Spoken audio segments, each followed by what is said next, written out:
got healthy and junky. Oh, This was oranges 13 hours ago. Oh, wow. On the tree oranges.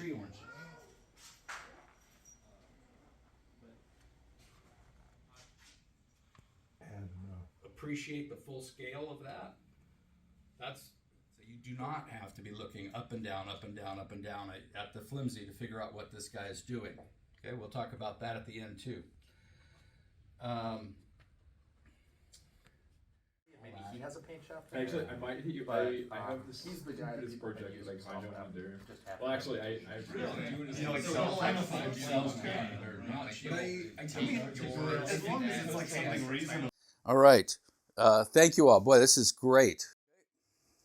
We'll move on. Uh-oh. Why is my clicker now not working? The meeting is recording. Oh, hang on, I gotta acknowledge that Shane is recording, but I can't get my mouse over here.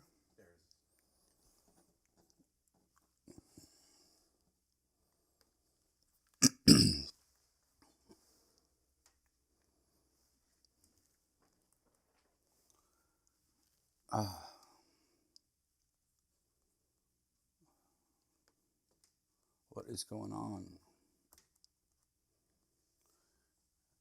Sorry, guys. I might have to click right on there. Okay, so the agenda for today is we're going to go over the recent rule changes, not just this year, but the last couple, because there have been some significant changes. I want to make sure the current judges get that. We're just going to briefly talk about the free and unknown programs. This course used to have a quite in-depth session on how to check a freestyle. But since judges are no longer required to check freestyles, we're going to spend more time on the stuff that's really important to judges, and that's how to judge while you're on the judges line, because you can go through the step-by-step thing in the rule book on how to check a freestyle. If you're developing your own freestyle, or if someone does ask you to check a freestyle, freestyles are no longer required to be signed by judges. That's a rule that went into effect last year. Interruption signaling, basic judging principles, that's the bulk of today. The family-specific stuff, and then some cross-box figure requirements, and then how we conduct ourselves at the contest with conferences, protests, and then how to stay a judge once you become a judge. All right.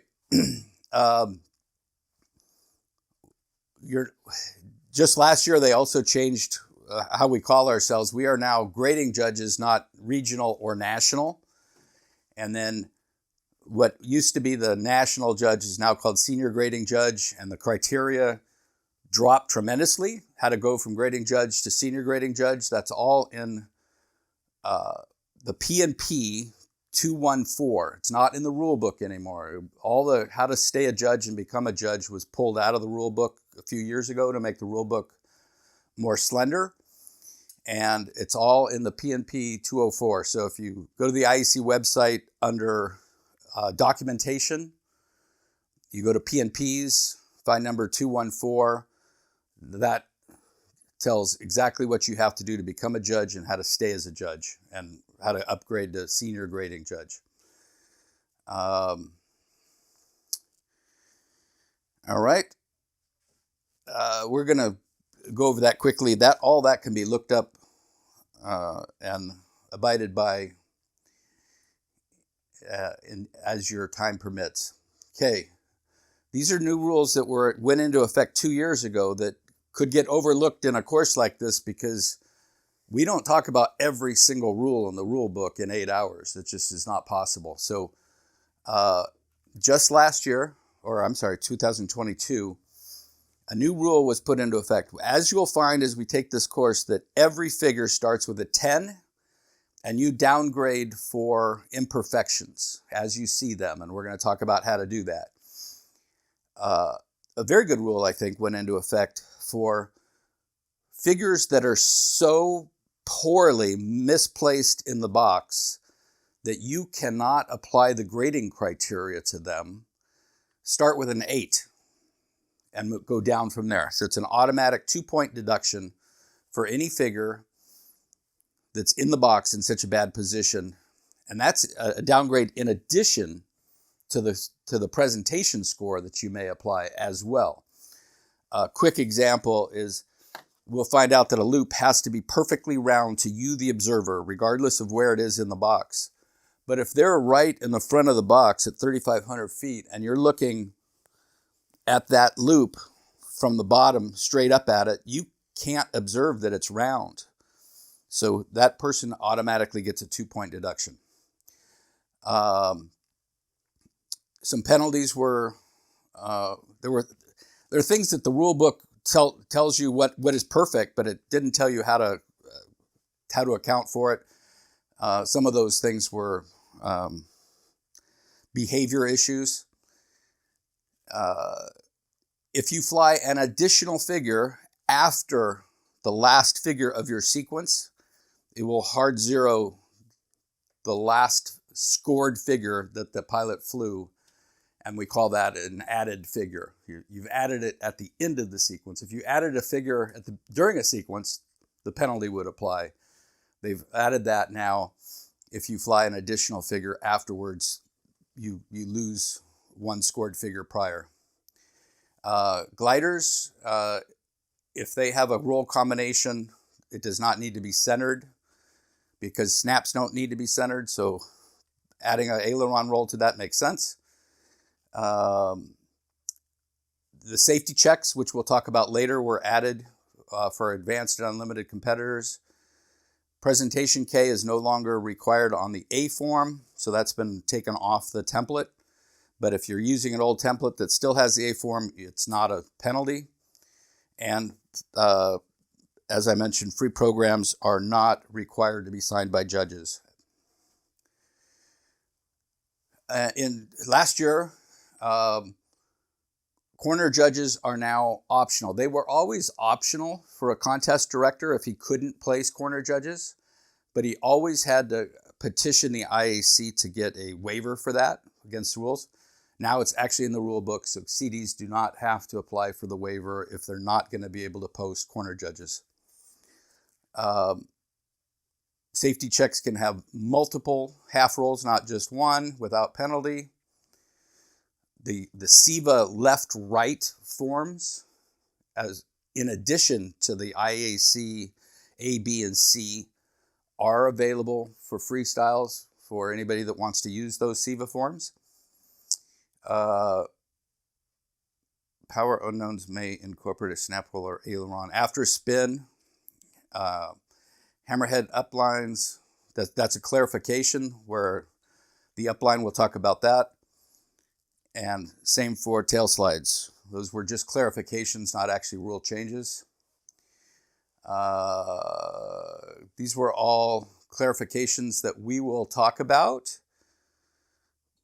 Presentation scores for power were changed last year. Some presentation scores for glider were changed this year. And again, that if a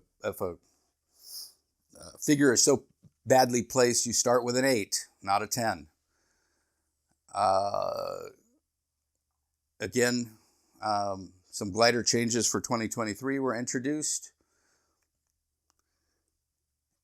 And then, let's see if I can do this. For 2024,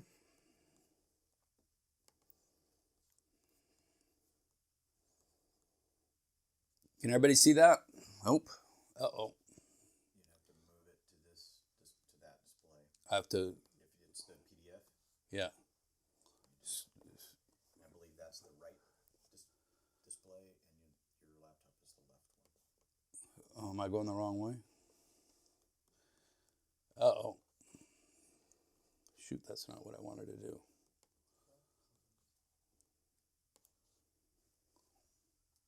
Is that it coming over? Yep.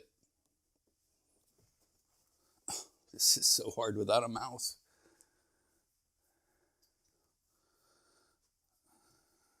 Where's my cursor? There it is.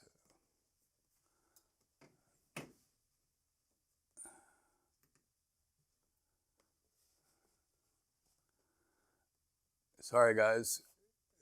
This is... Oops, that's not the one I wanted. Shit. You're looking for the rule changes 23 to 24? Yeah.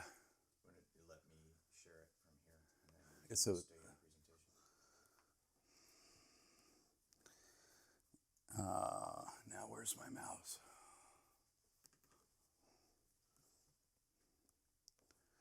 Okay, we're gonna forget that. We're gonna go.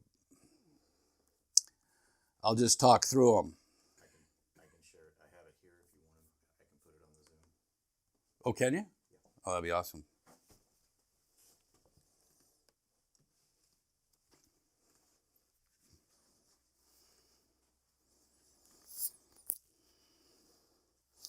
Most of the changes in 2024 were editorial and clarifications.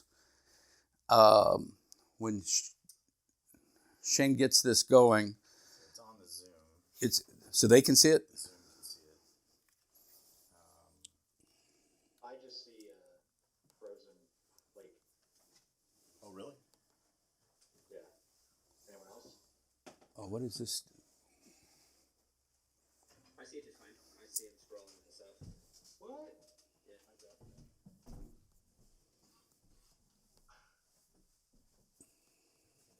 Ow. The only thing being shared right now is frozen lake, I think. Oh, this is so weird. I see. Whoa. Can you share more than one screen at once? I see the frozen lake.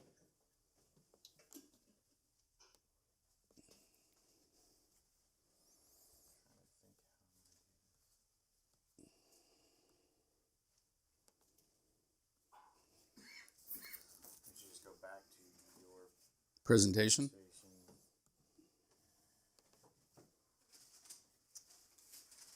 I see rules changes for 2024. Okay. Okay, I had that. I had those on a separate. Can you actually show me your screen? I'll just talk through them. No. Mess everything. Yeah. Okay. I'll try to remember the. First Oh, one is improved good. definition of zero lift axis. Thank you. I should have brought a paper copy. I'm low tech. Okay. Had to improve the definition of the zero lift axis. We all know what that is. That is it's the imaginary line from somewhere on the leading edge of an airfoil to the trailing edge on the airfoil where the lift is the same on the top and the bottom. So obviously on a flat bottom wing, that is skewed quite a bit towards the top of the wing so that the flat can create some lift as great as the curvature on the top. For a fully symmetrical wing, that's clearly from the tip of the leading edge to the tip of the trailing edge. It's important for definition of vertical and 45 lines. Glider presentation K-factors went down for advanced and unlimited. We now have a glider pilot on the rules committee, so there's a whole bunch of changes to gliders that it's been due for quite some time, so that's very good. For gliders, if the starting figure is inverted, well, for power people, if you are resuming or starting a sequence with an inverted figure, you must do your wags inverted. For gliders, they may do their first two wags upright, then half roll, one wag inverted, and then start the figure. Okay.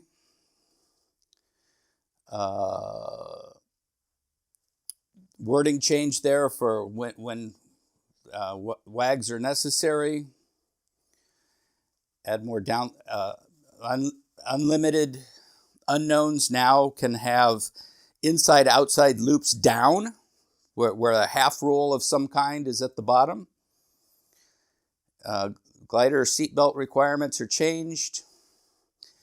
That's wording only for altitude. Spin entry text wording was just clarified. We'll talk about that when we get there.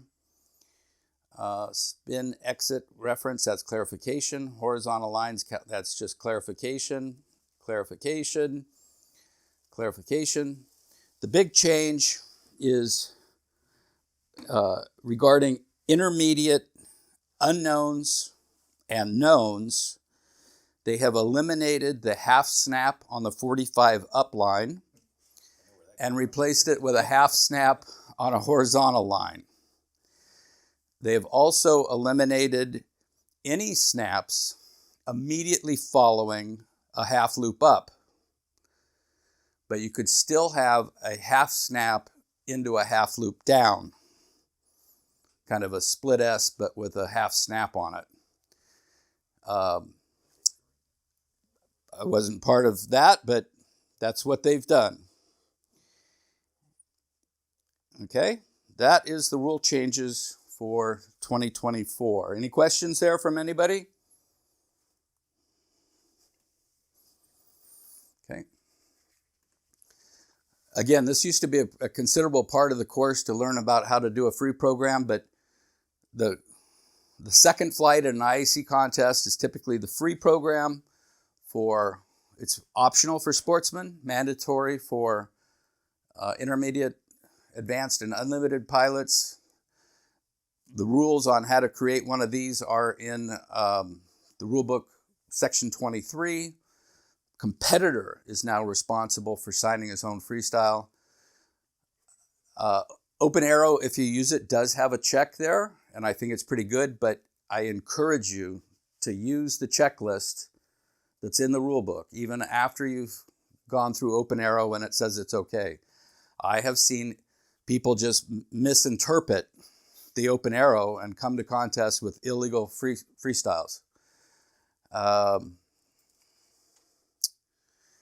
if you're a sportsman pilot, your freestyle has to change every year if the K factor changes from one year to the next, because the K factor on a sportsman free must match the K factor of the current year's sportsman known. Okay. There are versatility requirements, meaning there are certain figures you have to fly for each one of the specific categories. It is a freestyle, so you can have an outside snap into a tail slide in your sportsman freestyle if you want to do that. Okay, anything goes. It's a freestyle, as long as it's a legal figure.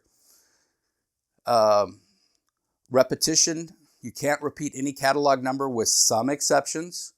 Sportsman and intermediate can repeat the horizontal lines as long as there's a different roll on it. And glider pilots, in some categories, can repeat even basic figures as long as those have different rolls on it.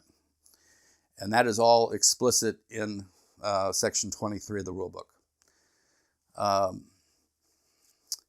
And we'll talk about if you have an illegal freestyle and it is caught before anybody in your block of freestyles flies, and you have to fly that illegal freestyle, your A form is definitive.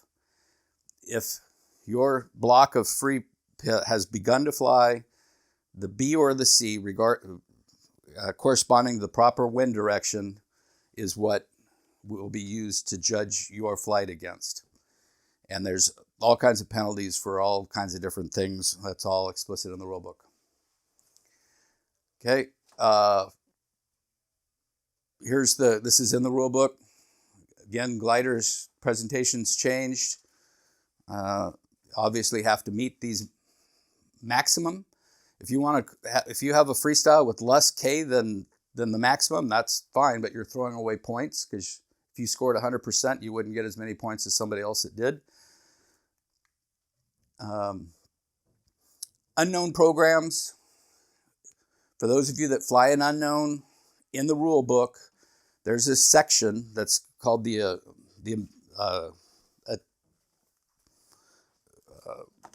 thanks, sorry for keeping that. It has blocks and blocks and blocks of different figures, and these letters in the lower right corner indicate what categories, those particular figures can be used in that category's unknown. So a loop can be in a intermediate, advanced, or an unlimited. And if there's a footnote for that particular category, you have to look down below and figure out what additional criteria have to be followed in order to use that particular figure, or what rules can or cannot be used on it. And so if you're flying intermediate for the first time, you can go through there and you can see which of these figures may or may not show up on an unknown. Anything that's not in there, if it shows up on an unknown, it's an illegal unknown, and that does happen about once a year. We end up getting unknowns to contests that contain illegal figures. So that's about all I have to say about unknowns. Okay. When a pilot is competing, typically they dive in, they wag, they do their performance, and they wag out. But if he gets lost, there's many reasons for this. There are two types of interruptions. But any interruption is a normal flow of the progress of the sequence. And the two types are explicit, and that is when the pilot definitely breaks his flow, wags out, takes a break, comes back in. And implicit breaks are he continues to fly, but the action that he performed tells the chief judge that they need to assess a penalty. Chief judge is responsible for calling the interruptions, but you need to be cognizant of what they are so that you can keep track of what's going on and know how to continue to score or not continue to score and be ready for these things. Okay. The two types. Explicit interruption is when the competitor stops flying. He must wag his wings to get the attention and say, I'm taking a break. He must signal. Otherwise, it's an additional interruption penalty. The competitor then has as much time as he needs to reposition, come back in, figure out what he's doing, and then restart. And he must wag his wings back in to tell you that he's restarting. Otherwise, it's an additional interruption penalty. Okay? If he takes a break, the competitor may resume on the preceding figure. So when you see this happen, and he's on figure 6, a loop, but there was a hammerhead before that, and you see him come in and do the hammerhead, you ignore the hammerhead. He's just getting his rhythm back in. Okay? He may not start further back than that. He may start on the figure he broke on or the previous figure. Otherwise, the chief will assess that, but you just have to be ready and on your toes. When you see somebody take a break, look at their sequence and say he's either going to start on that hammerhead or the figure he broke or the next one. If he hard zero the figure, he doesn't have to come in and do it again. Okay? And you start scoring with the first figure after the point of interruption. Clear?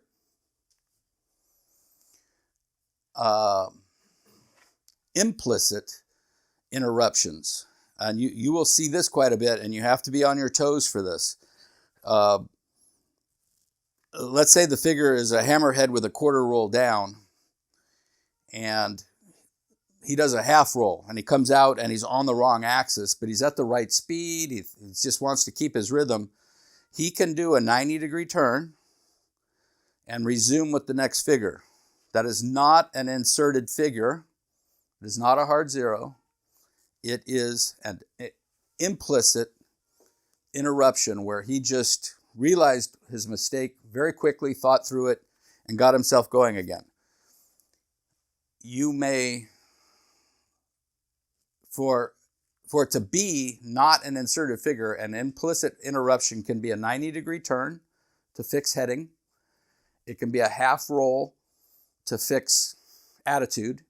If they pushed out instead of pulled out, for example, and now they're upright instead of inverted, they can simply just do a half roll and keep going.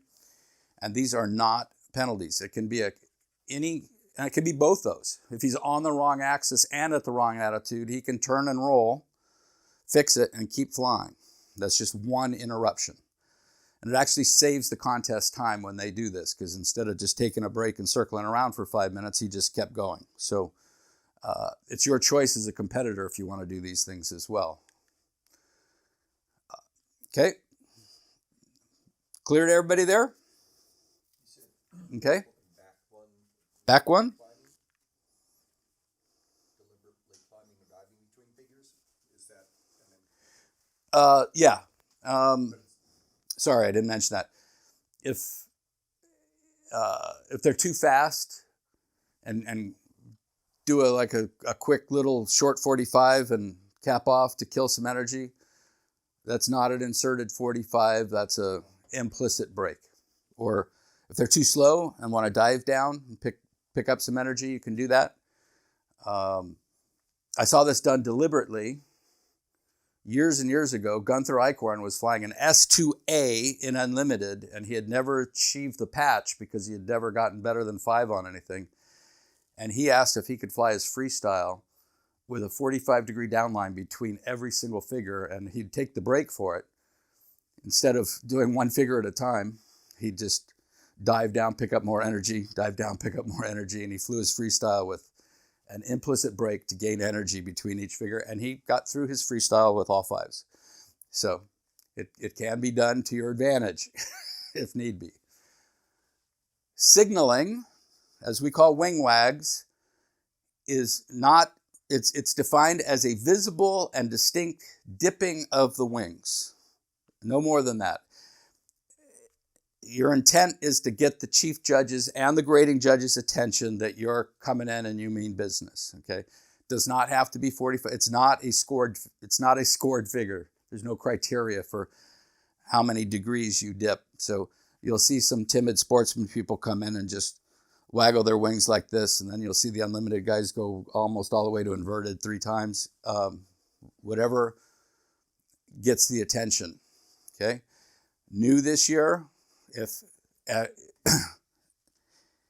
the first figure, either if you're coming back in after a break, or the first figure of your sequence starts inverted, power people must roll to inverted, wag inverted, and begin the first figure inverted. Otherwise, it's an interruption penalty that the chief judge takes care of. Gliders, as we say, can do 2 wags upright, half roll, 1 wag inverted, then commence with the next figure. Wags are mandatory when starting a sequence. They are mandatory at the beginning of an explicit interruption. They are mandatory resuming the explicit interruption. They are optional, not mandatory, at the end of a sequence. Okay, so there's no penalty if they don't wag out. Please do as a competitor, just so you let the judges know they can. Is the penalty for an explicit break fixed amount, or is it? It's fixed per category. It's only 5 points for primary, but it's like 60 points for unlimited. Oh, okay. So the penalty goes up as the category increases. Okay? Actually, I have a niche question about that. I found myself in a position a while ago where I was about to blow out of the box, like finishing my last figure, right? And so like it was sort of in my interest to just like stop that as soon as possible. If I wag out while solidly out of the box, am I gonna accrue any penalty for that, or am I like as soon as my final figure is done? Your figure is done scoring when your wings are level, horizontal flight. And if then you flew out of the box and wagged, that does not imply that you finished your sequence out of the box, as long as you finished that sequence before crossing the boundary. Okay?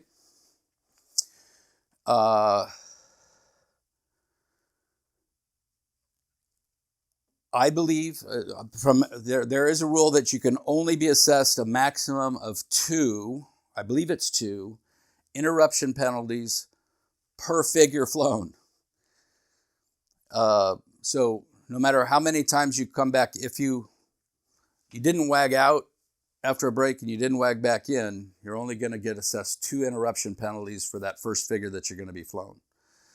I saw an unlimited competitor hard zero a figure once several years ago, and he was just damn defiant. He wanted to fly that figure. And each time he didn't wag in and he didn't wag out, and this rule was not in the rule book, and he got assessed 12 interruption penalties for the 6th time he had attempted to fly that figure without wagging in and wagging out. And unlimited, that's like 7,000 points at 12 times 60. It's just, yeah, it was really sad to watch. Tin cup. Yeah, exactly. It was a tin cup. Okay. Starting last year, these are called safety checks. Any of these figures shown here may be flown prior to commencing a sequence by advanced and unlimited pilots only. All pilots have the safety check that was typically done on base, which is a half roll, check your safety belts. There was a bunch of hoopla that because advanced and unlimited people are pulling much, much higher Gs, that a half roll wasn't really appropriate for checking safety. So we incorporated these. They're allowable in SEVA, but if the pilot wags in, does one of these figures, and then goes back in circles and then comes back in for a sequence, that's an interruption penalty. He can only fly one of these if he does it prior to signaling. So when you see an advanced or unlimited pilot called in from the box and they're on base, if they don't wag, and then they do one of these and a combination of a half roll, they're just warming up still, okay? Then they'll exit the box, come back in, and then wag if they're doing this properly. If they wag before they do this, they're going to get dinged an interruption penalty by the chief judge. But just be ready either way. If they do screw up and they wag and then do one of these things, it's not necessarily going to be a hard zero for the first figure. It's an interruption penalty as long as they come back in and start with what you're expecting to see. Okay? So this can be a little bit confusing if you're not ready for it. Clear to everybody out there? They need to exit before they come. After doing that, they need to exit and come back. Exit without wagging out as well. Yeah, no wags starting this, no wags ending this. The wags indicate intention to start the sequence. Okay? Very important. Low calls. The IAC is about safety. It's not about giving people the benefit of the doubt. There are certain floors for all the different categories, the lowest altitude that's allowable performing aerobatics in the box. Primary and sportsman, it's 1,500 feet. Intermediate, 12. Advanced, 200 meters, 656 feet. Unlimited, 100 meters, 328 feet. Before a sequence, one of the competitors will fly around the perimeter of the box or down the X and down the Y at these levels. This is not a time for you as a grading judge to be screwing around with your assistant or talking about the show you saw last night. Watch and observe how that plane looks as it's circumnavigating the box at its lowest altitude so that you can program that in your head. Because if people go below those levels, they need to be penalized so that we enforce safety. Okay? And again, the penalties for these escalate tremendously with category. I'm sorry, they diminish with category.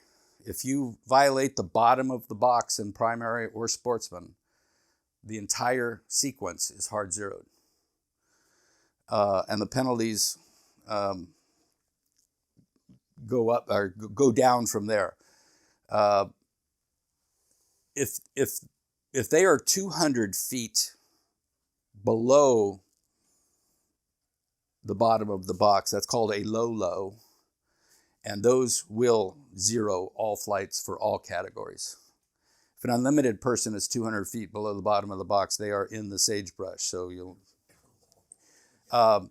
you indicate this on the A form in the remarks column by writing the word low for a low and circling it, or low and circling it. Very important, because in grading Humpty Bumps, as we'll talk about later, there's a grading criteria that might be called closed low. And if you're telling a pilot on a Humpty Bump that he closed low, you don't want the chief judge to see the word low and think that you also thought he flew that figure low. So low is indicated by big. Write it big so you get the chief judge's attention. It has to be a majority of the judges have to call the pilot low for the low to hold. Okay? That's all about contest mechanics and getting started. Now we're going to talk about grading criteria, about what you're expected to see and what you're expected to... Our job is to separate the pilots from the best to the least. It's an imperfect process, but as long as the guy that flew the best wins and the guy that flew the worst didn't win, we've done our jobs, okay? It's not a perfect sport. It's not a perfect process, but we're just going to do the best we can with the rules that we have, okay? All right.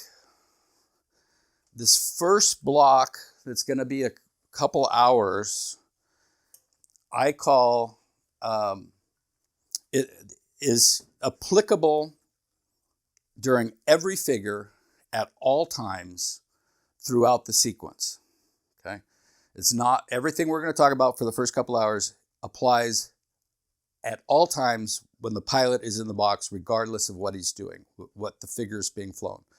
They're general grading criteria. And I'm going to refer to this, once we start talking about specific criteria for specific figures after this, like hammerheads, what exactly happens in the pivot, and tail slides, what exactly happens in the flop, all of this stuff additionally applies in addition to those other things that are specific to those categories, okay? So I'm going to call it yada, yada, yada. So we're going to have this whole block of rules that applies all the time. And so once we start talking later, you're going to hear me say yada, yada, yada. That's a reminder to go back and think of all the other stuff that we're going to talk about right now is always, always ticking in your head. Things that you can deduct for, okay?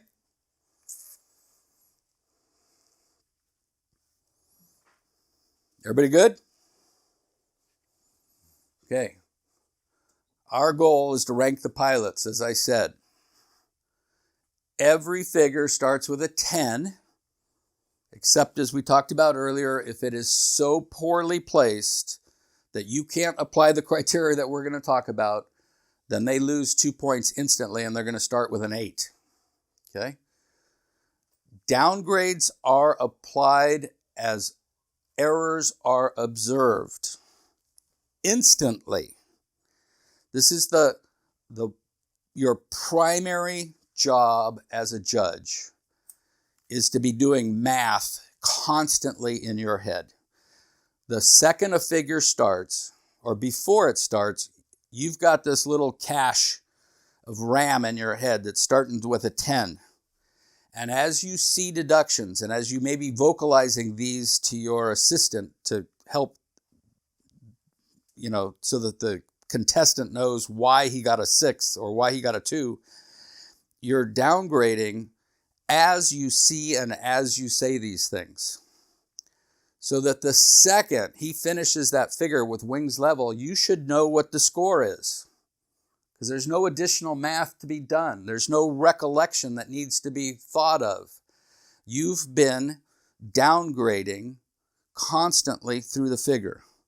As you see a little imperfection in a roll, he's now at an 8.5.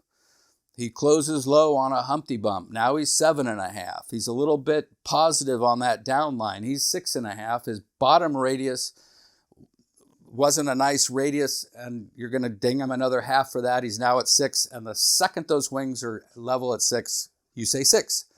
Your cash goes back up to 10 for the next one. You're constantly doing this. You cannot be an appropriate judge if you watch a figure and then try to recall what you saw and then say 8.5. Okay? That's not judging. That's faking it. Don't do that. It's very hard. Way harder to be a judge than it is to be a pilot. So thank you all for doing this, because as some of us have seen, there's been contests that couldn't become contests because there weren't enough judges there, and that's not good. We almost had that at our Tracy contest 2 years ago. And we put out 10 judges in this course last year and the year before combined. So thank you all, okay?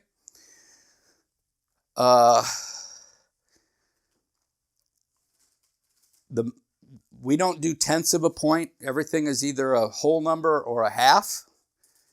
And make sure your assistant, when they're recording the scores, if you say 8, make sure they put 8.0, not just 8. Because somebody could later go on and put a 0.5 there afterwards, right? So everything is a 0.0 or 0.5 in the scoring column. Your attention must be constant from the wags in to the wags out, because every second the pilot is in the box, he is subject to downgrades.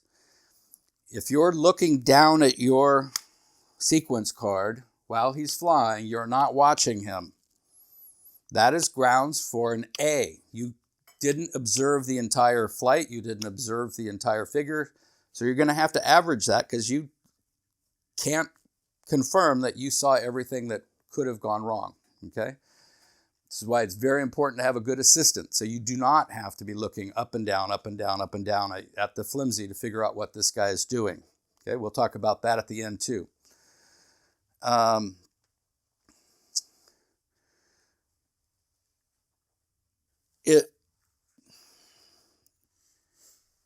If you start a block of sequence like sportsman known, and halfway through it you go, oh my gosh, I've been applying that rule wrong, don't change it, because you have to apply whatever you were doing to the second half of those pilots as well, so that you are consistent.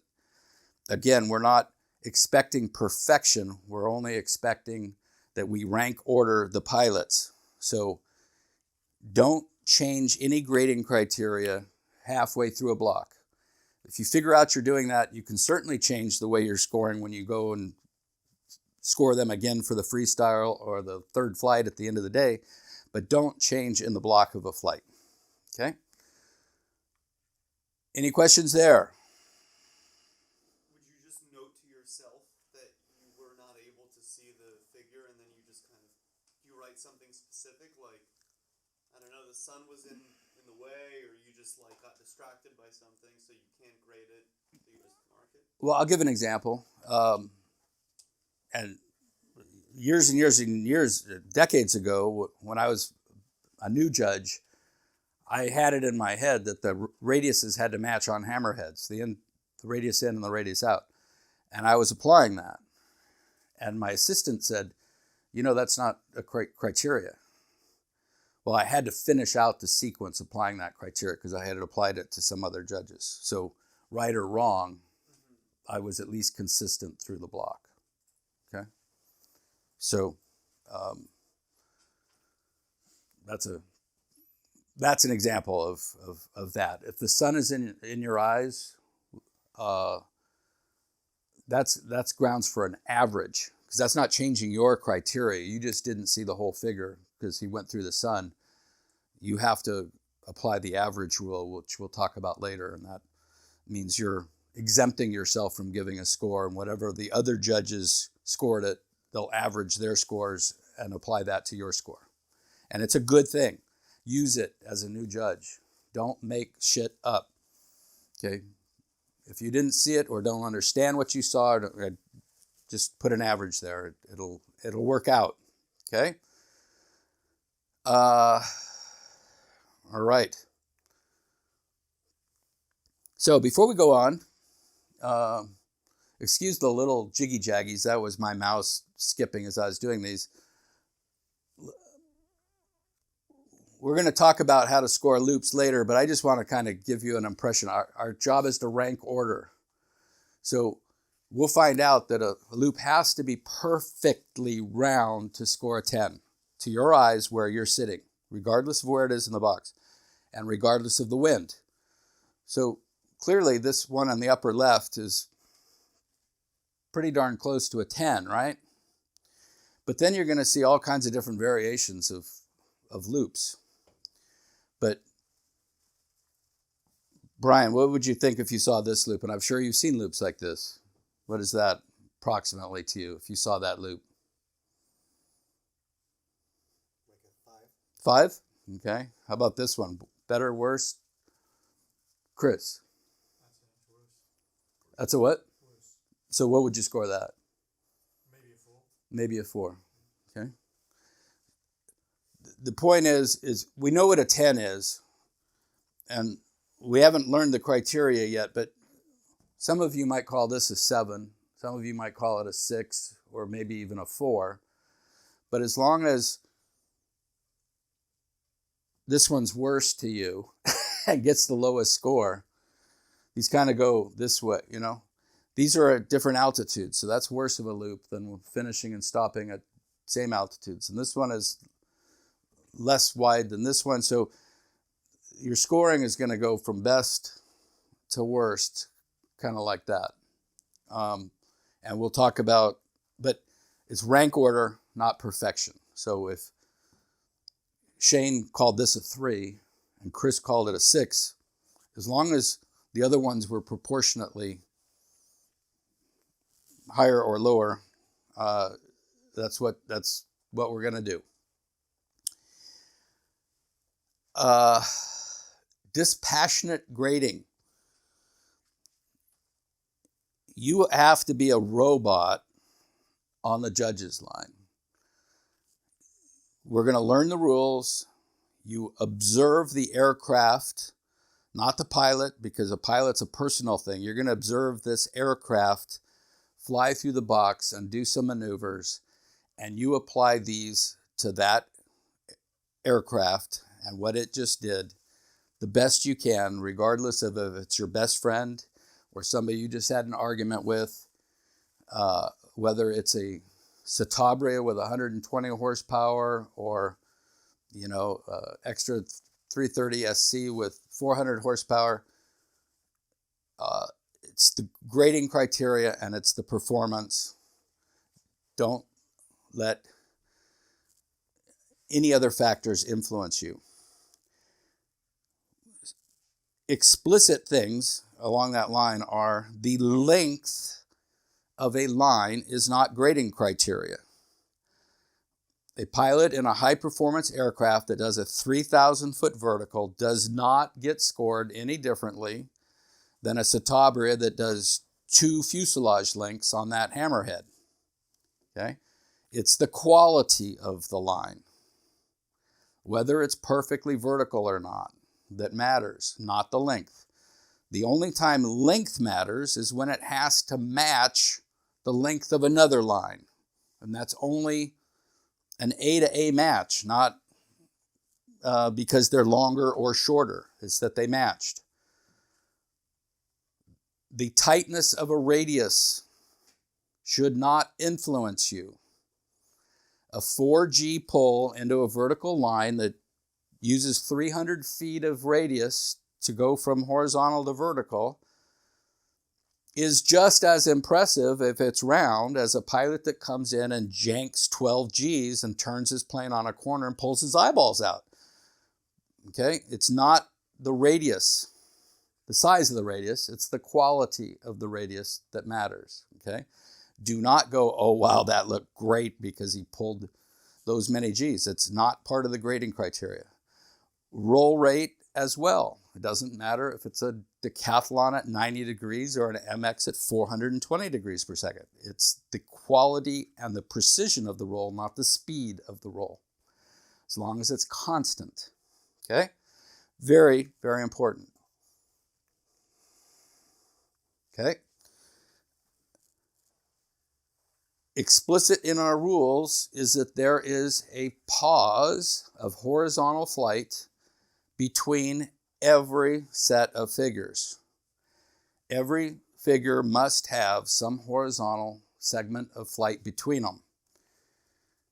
If, for example, as shown here, it's a loop followed by a hammerhead, and the pilot goes from the downline in one continuous motion right into the loop without showing any horizontal line there,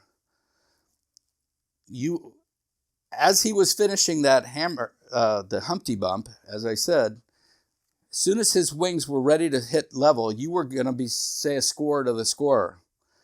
But now you see him immediately just pitch right up into this loop. You have to take a 1 from whatever that score was going to be and say, he was going to get an 8, but now it's 7. And you're starting that loop with a 9.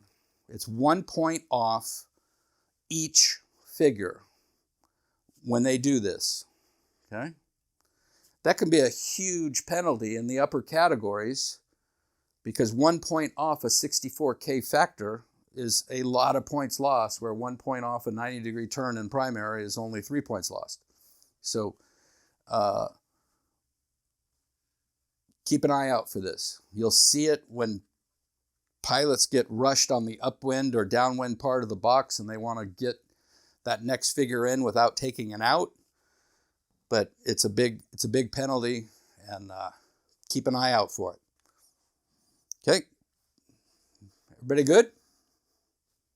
Yep. You'll probably cover this later, but how much is it a perceivable line? If you perceive the line, just like the previous slide, it's not the length of the line, it's the quality of the line. In this case, the plane would have to be just completely pitching all the way around. If he stopped for even half a heartbeat and pulled, if you saw that pitch stop, half a fuselage length, as long as it's perceptible to you, it's a line. Okay? Good question. From your practical perspective, do you know yourself, like, hey, this is like, it should be like 1 potato to potato between every figure, and that should be always good enough? Or 1 second, 2 seconds for you to know that, hey, if I do this, the judges will surely see a clean break? That's a question that we'll talk about presentation later. Sure.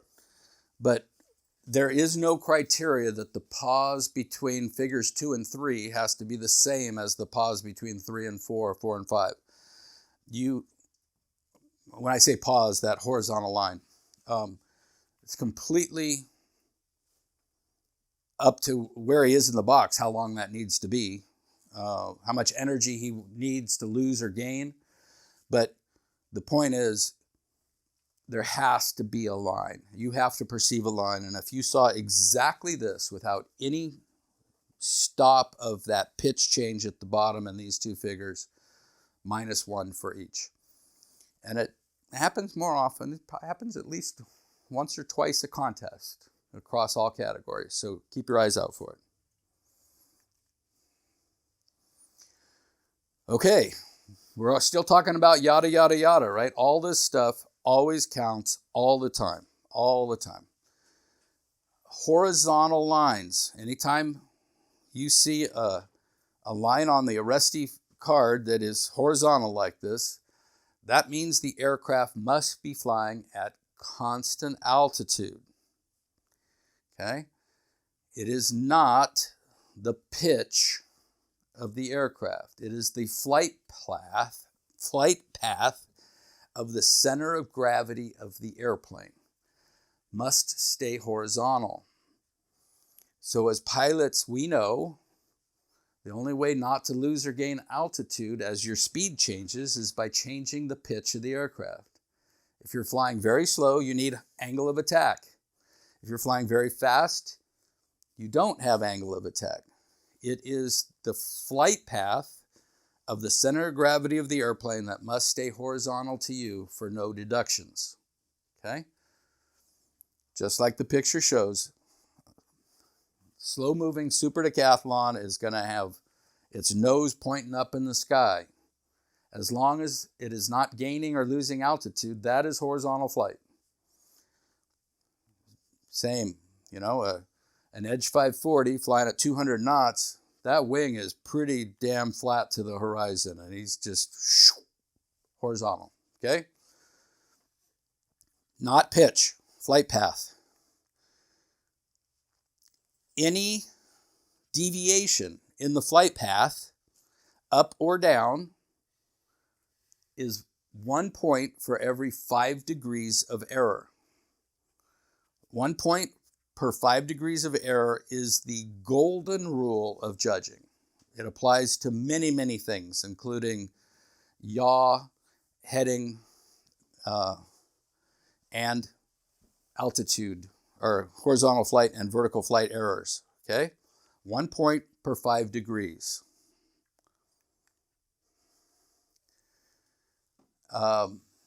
Vertical lines, I'm standing in your way, are the same thing. The flight path of the center of gravity is not vertical. It's just the opposite, okay? Zero lift axis of the wing must be perpendicular to the horizon on a vertical line. Vertical lines are not flight path like horizontal lines are. The wing, zero lift axis of the wing, must be perpendicular. And it's 1 point for every 5 degrees that the aircraft attitude is not correct. Because this is an attitude now. This is not a flight path. So in our super decathlon, or even worse in a citabria, the zero lift axis of the wing is not parallel to the fuselage like it is in an Edge or an MX or almost all the extras.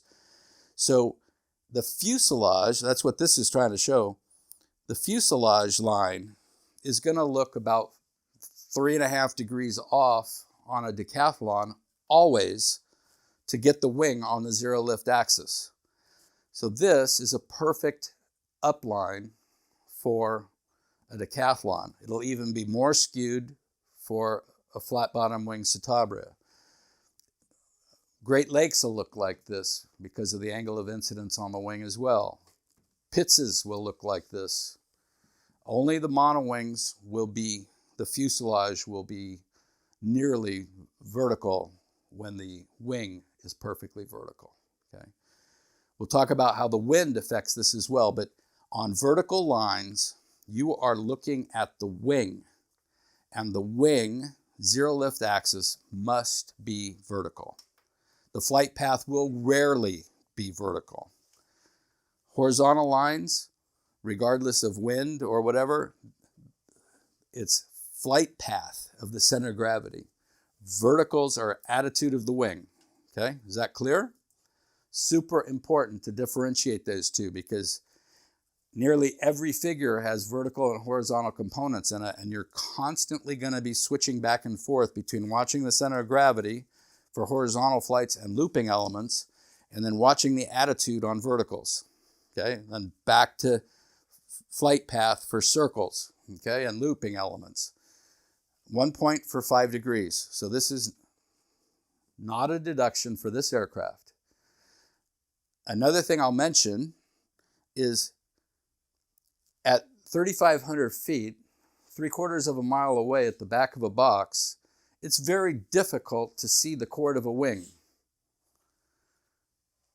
As you build up your repertoire of judging, you'll know that a pilot is on a perfect vertical in a citabria if the fuselage is off by 5 degrees, going up and going down.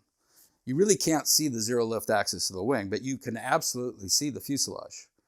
And if the fuselage doesn't look wonky, then he's wrong. And you'll be able to apply the zero lift axis criteria because you'll know for all the different kinds of aircraft, and there's not that many that we fly with, what the fuselage looks like if the wing is right. Okay, and that is not cheating. That is just using what you can and cannot see. Yeah. So I have a question. So suppose I'm a new judge. Someone's flying a Citabria and they are at $3,500 at the very back of the box. Yeah. And I'm not sure whether or not they're perfectly vertical. Is the right call to give them a 10 to give them the benefit of the doubt, an 8 because they're presenting it so poorly I can't tell, or an average because I can't accurately grade the figure? Like what would you say is the right thing to do in that case? The criteria for the starting with an 8 instead of a 10 isn't necessarily for this, because a judge with good eyes should be able to see verticality in the entire periphery of the box. Okay, whether he can see the roundness of a loop is based on positioning. Okay. You should be able, if you can't, you should see your ophthalmologist and get better glasses. Okay, and so it would either be a 10 or an average. yeah, because I'll do this in a minute. No, Yeah, I yeah. think If I'm less worried about the specific of this one case and more trying to figure out what the right Yeah, mindset is. no, not as long as he's in the box, you should be able to ascertain verticality. Otherwise, get your prescription upgraded. Yeah. So it's not 10 or nothing. Like, so he's in the back of the box. You're trying to assess if he's vertical or not. If I would give him the benefit of the doubt, if I can't see it at that distance, in my head, I'm tracking the presentation score overall from being too far back. Gotcha. So for that, criticism of his verticality, if I can't judge him, to give him the benefit of the doubt and assume it's vertical. But you are going to ding the presentation score at the end. He's already at the back of the box, so I've already written down back, which means he's really far back.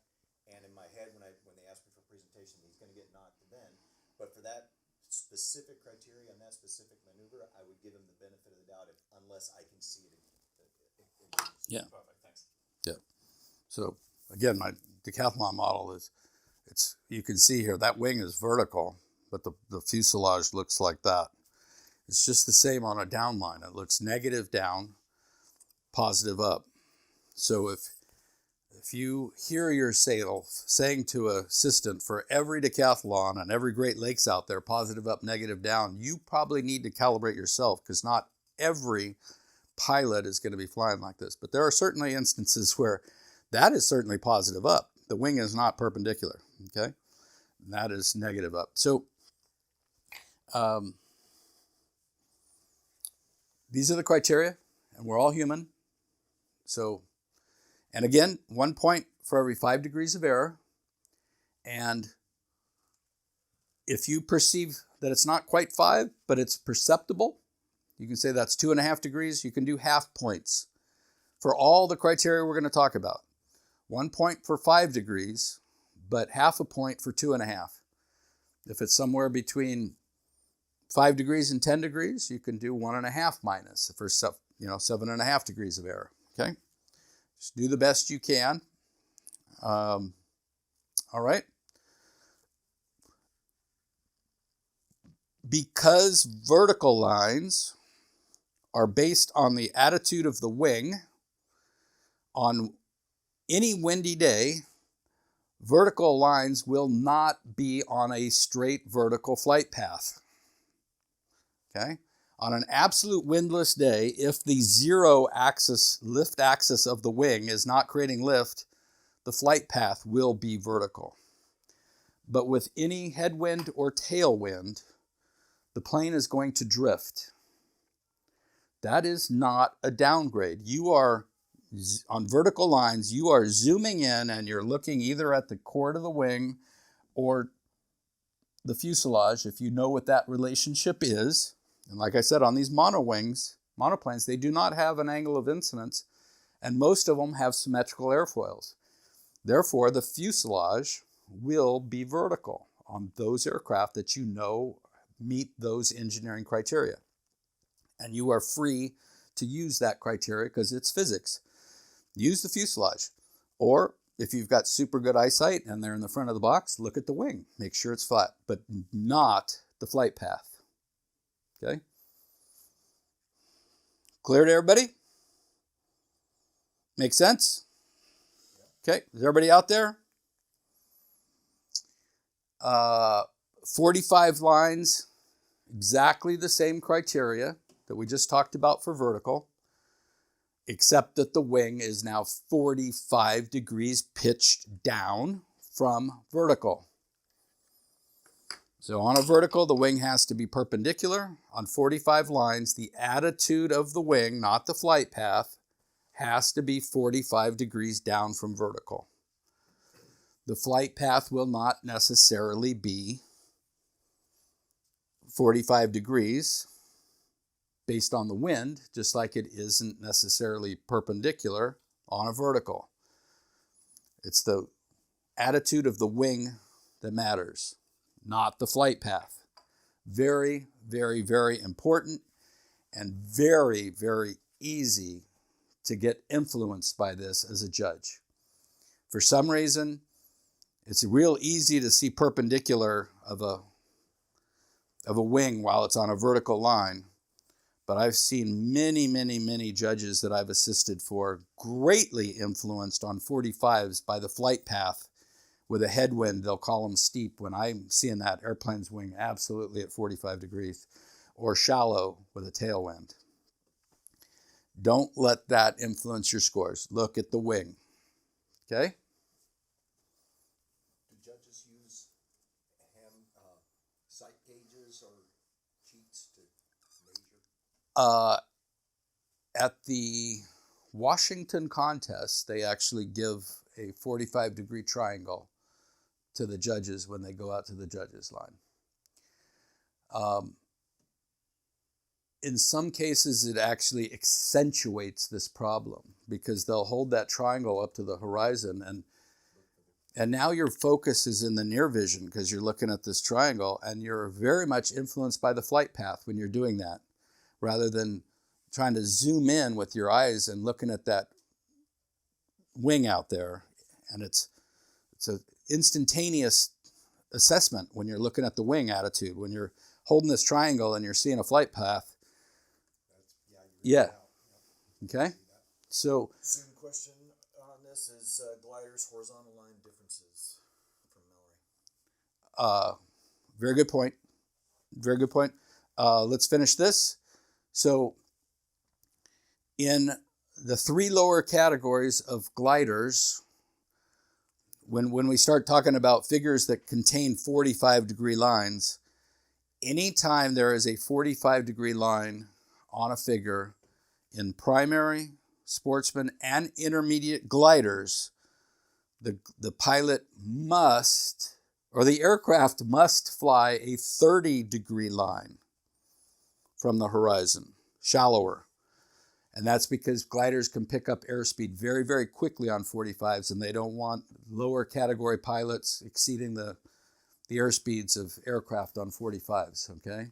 So gliders are at a 30-degree angle. It's actually 60 degrees from the vertical because we're measured 45 down. Gliders would actually be at 60, but their line is shallower, okay? Shane brought up a good point that I missed before. On vertical lines,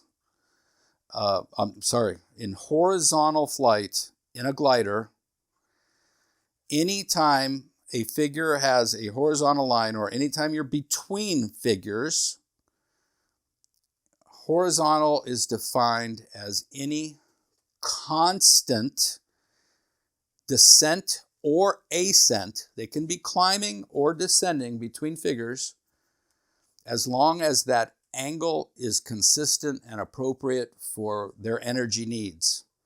It cannot change when you finish one figure until you start the next, okay? They have to anticipate what they're going to need between the figures. So if they came out absolutely horizontal and drew a couple fuselage lengths and then say, oh shit, I need some more airspeed for a loop, and then they pitch down, that's a deduction. But if they come out of the hammerhead on a 30-degree downline, because now they've got an upline with a half roll on it, that takes tremendous energy. They could be on a 30-degree downline because that's appropriate for their energy needs. That is not a deduction of any magnitude. That is horizontal flight to them. Okay? They can only convert potential energy to kinetic energy, so they have to have the ability to kill or gain energy between figures. Dave, for the gliders who do change Yeah. that orientation, is it considered an implicit interruption because it's gaining or losing altitude intentionally? That is 1 point for every 5 degrees because it's it would be like, yeah. Is it on both? Like if you mess that up between figures, Yeah.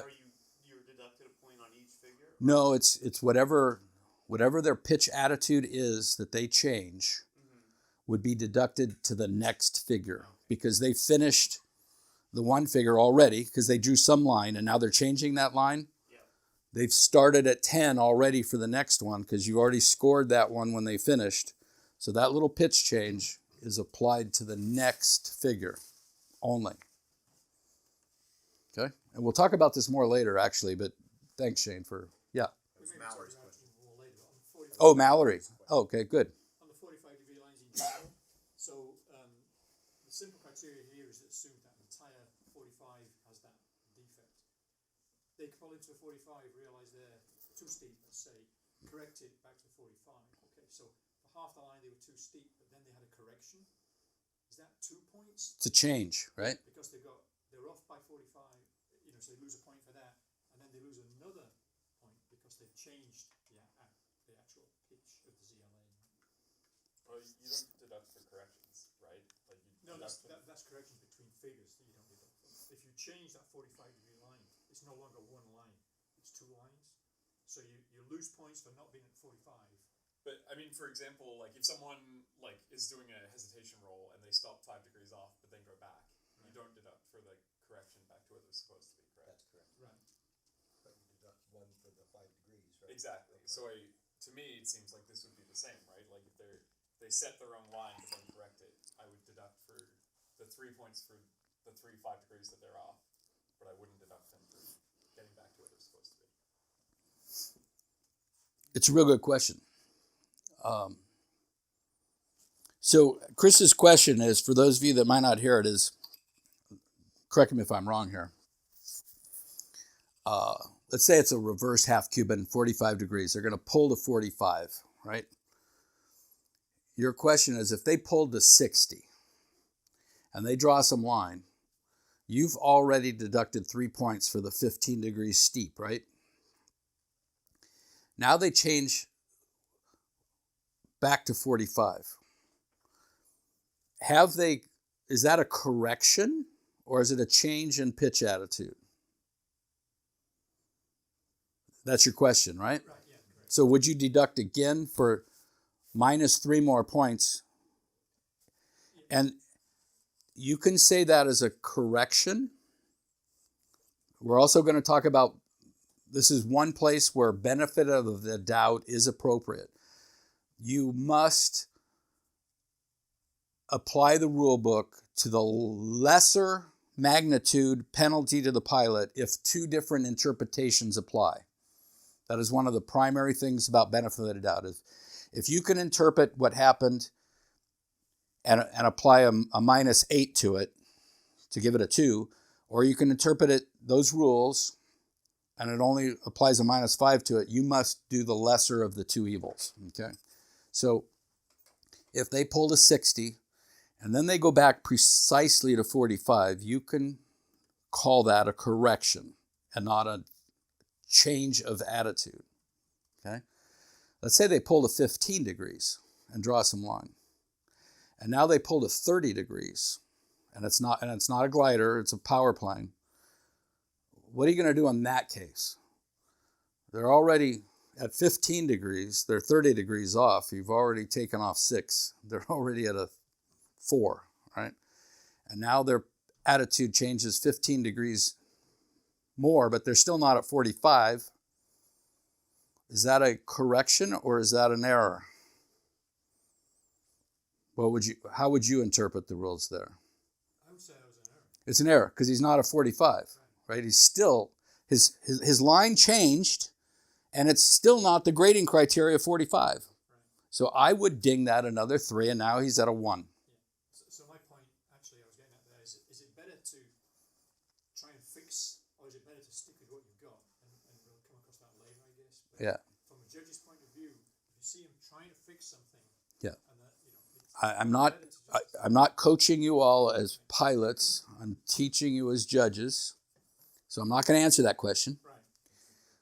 Your job is to watch the airplane and be as non-cognizant of who is in that aircraft as you possibly can, and watch the airplane and observe what it's doing and apply the rules. Okay?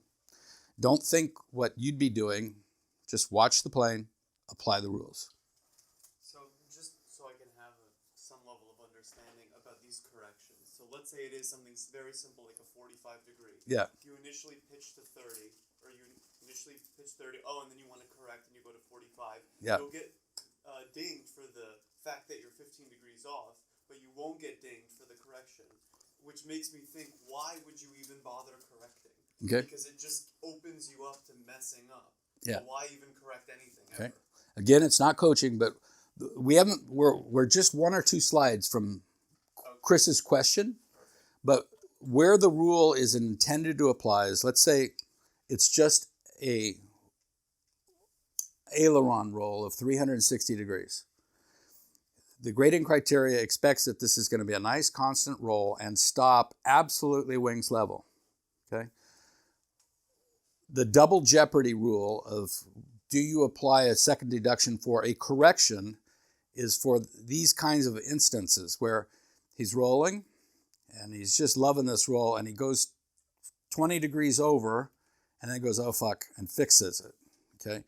You downgrade for the over rotation of 20 degrees with -4, but you do nothing if he brings it back to wings level. That is a correction of a mistake. Chris is applying the correction of a mistake to a pitch angle and then changing the pitch halfway through the line. And it's a similar kind of thing, right? If the guy comes up and goes back right away, that's a correction for sure. But he went past, so you're gonna ding him for that, and then they correct. If he does this and then draws a whole bunch of line and then fixes it, did he really wait 30 seconds for the correction or 3 seconds for the correction, or did he just change his pitch attitude?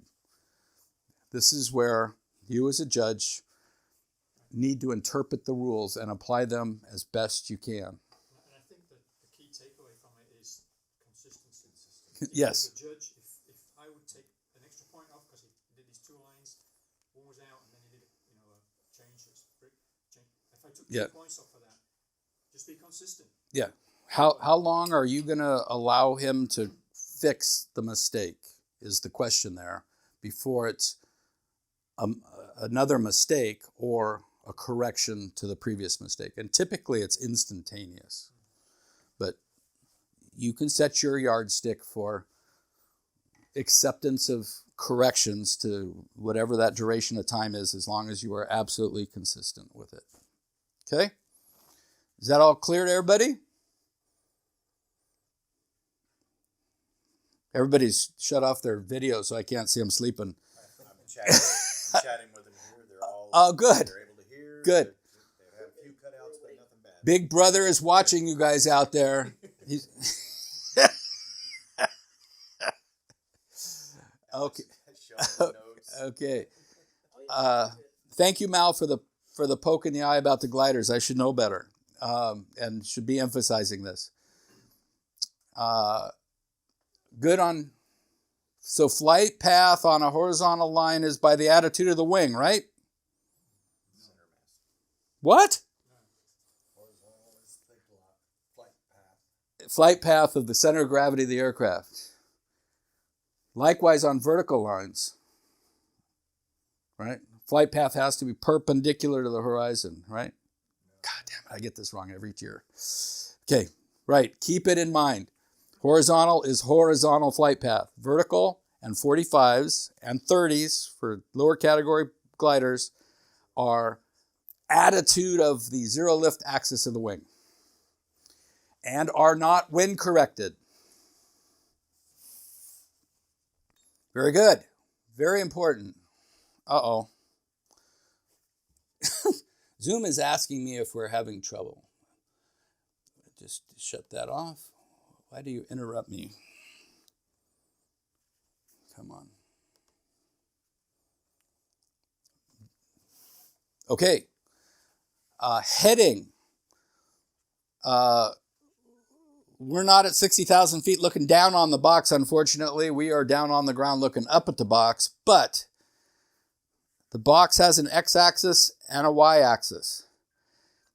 Except on figures that change you from the x-axis to the y-axis, like turns and clovers and wingovers, the heading of the aircraft's fuselage must be parallel to the proper axis at all times through the figure. Okay? If over here on the right there is a strong wind, and we're judging from below the slide here, the wind is in our face, that aircraft will drift towards you if it is aligned with the x-axis.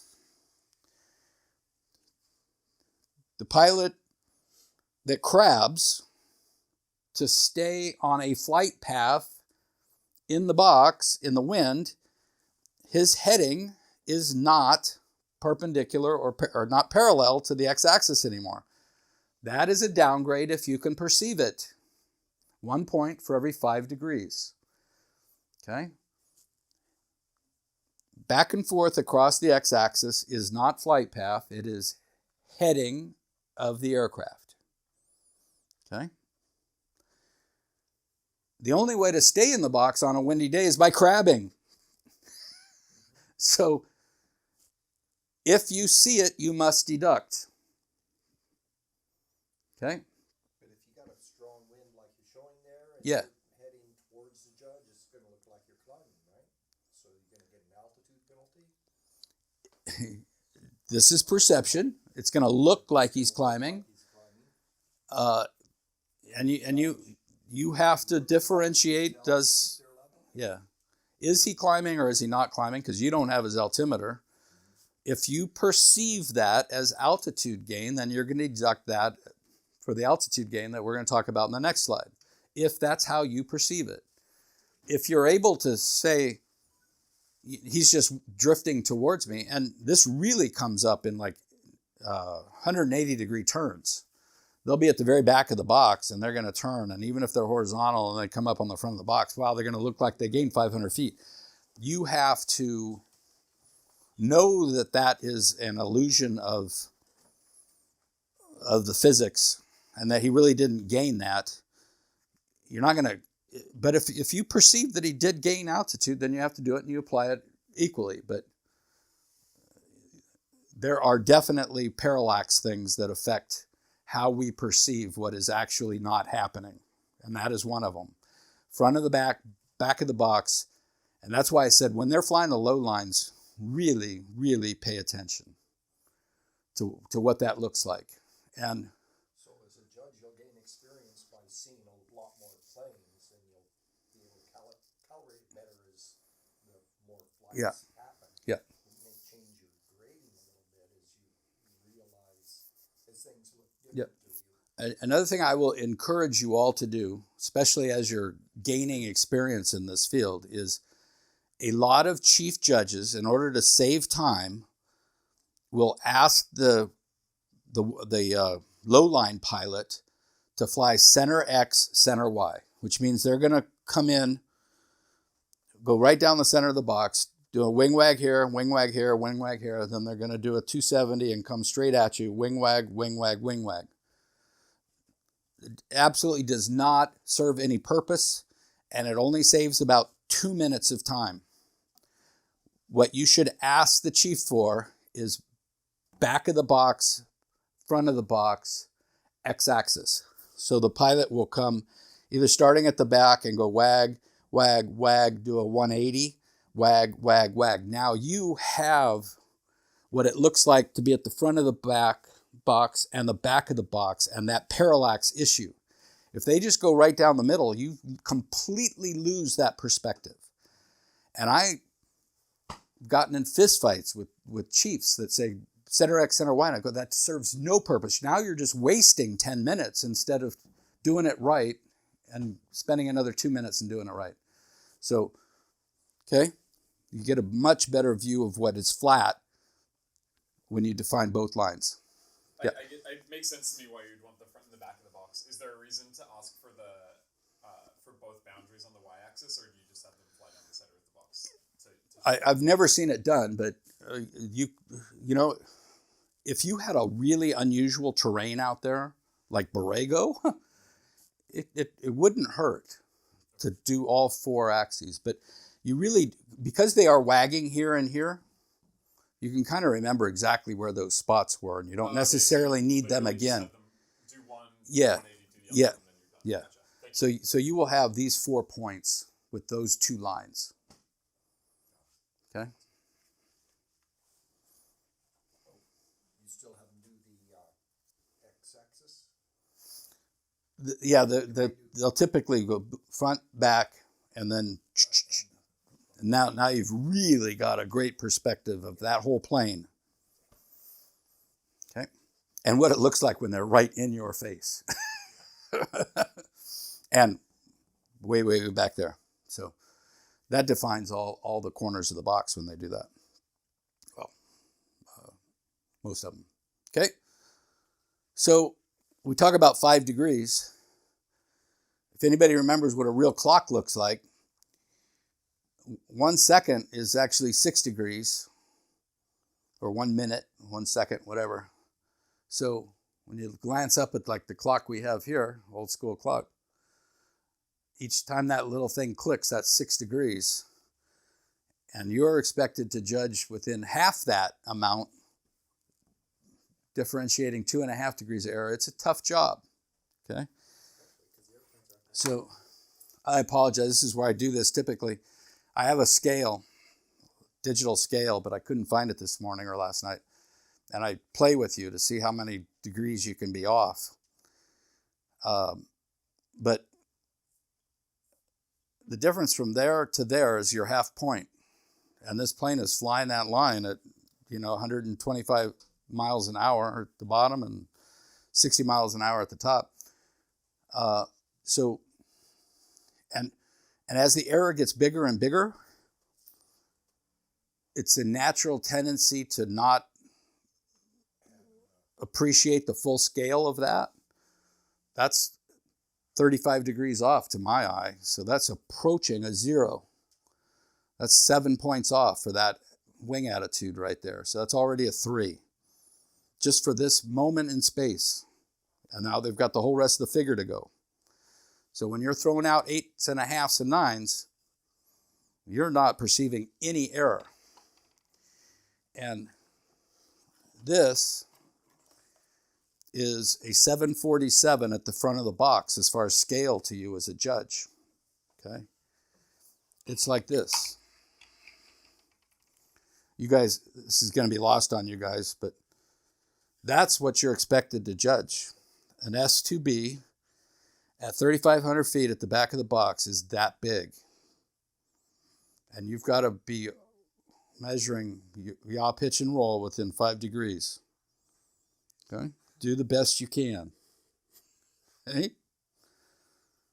Where'd you even find that? It's a tie clip. And I just put it on a piece of hypo tube because I'm in the medical device business. So, yeah. Is that right? It's not far off, is it?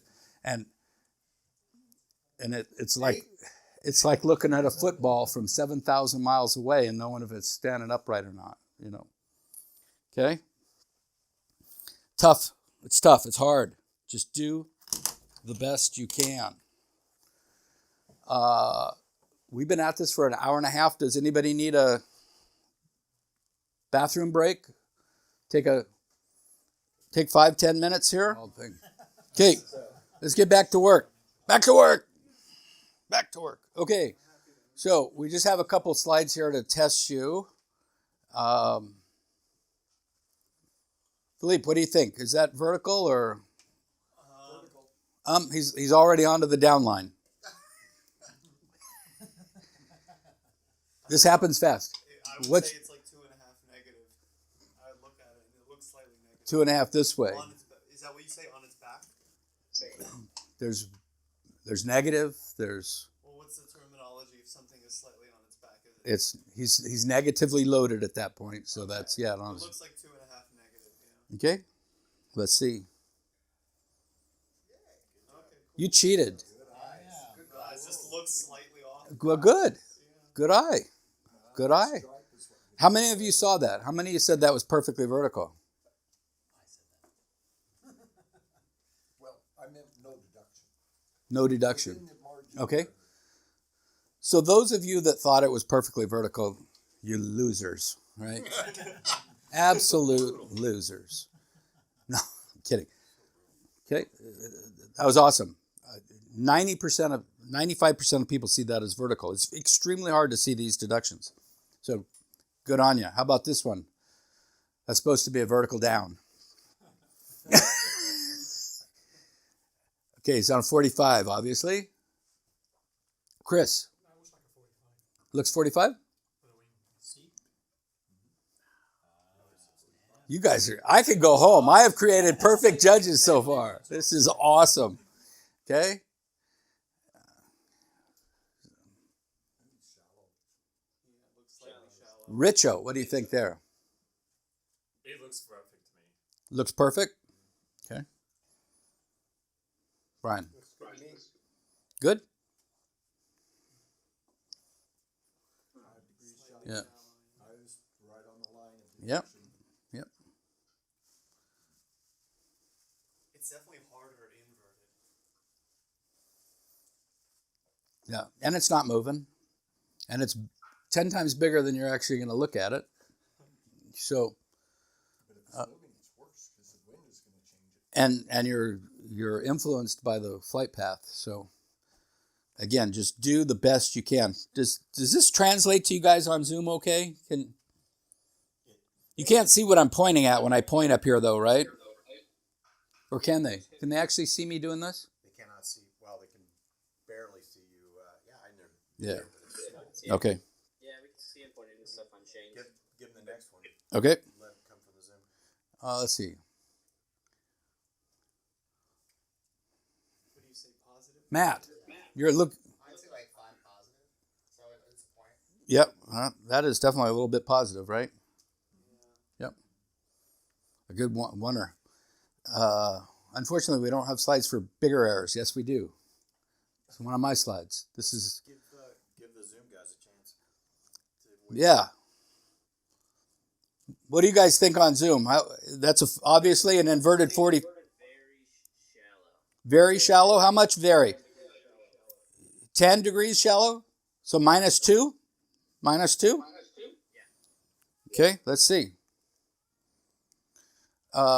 This was actually a test on one of the exams a while ago, and the examiner was so far off I had to get him fired.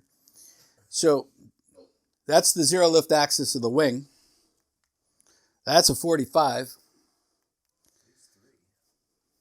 Yeah. Yeah, see. So as the error gets bigger, it's kind of hard to keep track of all those 2.5s and 5s. So that's a 3.5 degree minus just right there. Okay. And the video actually confirms that. It's not just because of the angle or anything here. This was a way off 45. Okay.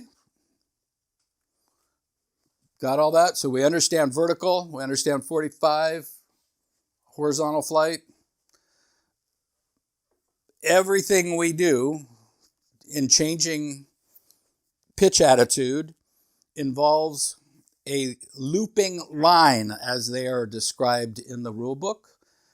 That's anywhere from a 45 degree pitch change to 90 degrees to an upright, back 135, half loop up 180. They're all looping lines, and they all have the explicit criteria that the radius must be consistent from start to finish on the looping line. A constant radius. It doesn't say how big that is or how small that is. It's just constant. That means it has to be round to your eye, always, regardless of how many degrees of pitch it is. Whether it's at the front of the back of the box, left, right, doesn't matter. It needs to look round to you. If it's a 60 knot headwind or a 60 knot tailwind, round to you for a 10. Okay? Then the rule book gets really flaky. There are no standardized, explicit, or implied deductions for imperfect radii. Did you all hear that? The rule book does not tell you how to downgrade for anything that's not perfect. The only criteria it gives you is that if you observe a change in the radius, you must apply at least a half-point deduction. Everything beyond that is up to you as the judge to develop your own criteria between perfection and absolute rubbish. Okay? We didn't talk about this because we didn't go over a resty because we didn't do the day one, but anytime there is a right angle or a 45-degree angle in a figure, that is by definition a looping line, even if it's shown as a corner of a triangle or whatever. Every time there's a looping line or one of these sharp angles, that is a looping element and it is judged by these criteria. Must be round, and you have to determine what your rules are for applying downgrades. Okay? The rule book gives a couple of examples for you to maybe consider in developing your own downgrade criteria. How much the radius changes? How many times the radius changes? Was there any segmentation, like little flat spots between the radiuses? But we can apply some geometry to these things. If it's perfectly round and you do a complete loop, your entry and your exit must be at the same altitude. Otherwise, it wasn't round for some reason. If it's a half loop up or half loop down, which you see many, many, many times, the start point and the exit point must be vertical to each other, regardless of where it is in the box, if it's perfectly round. So from those things, you can imply roundness when you develop your own criteria, okay? But there is no explicit criteria that would say, if he did a half loop up and the exit point was 15-degree angle from down here, is that a -3? It could be to you, if that's your criteria, but it's not explicit in the rule book. Okay? So, these are perfect. These would be 10s. And like I said, when there's a corner, it is actually a looping element. Okay?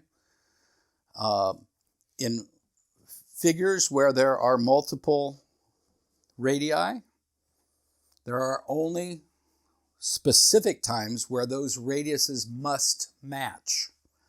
And we'll talk about that in detail. But this is a nice round radius. This is a nice round radius. No deductions for those. Okay?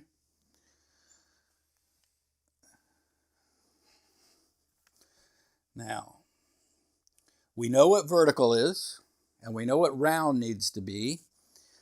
Hopefully this will play.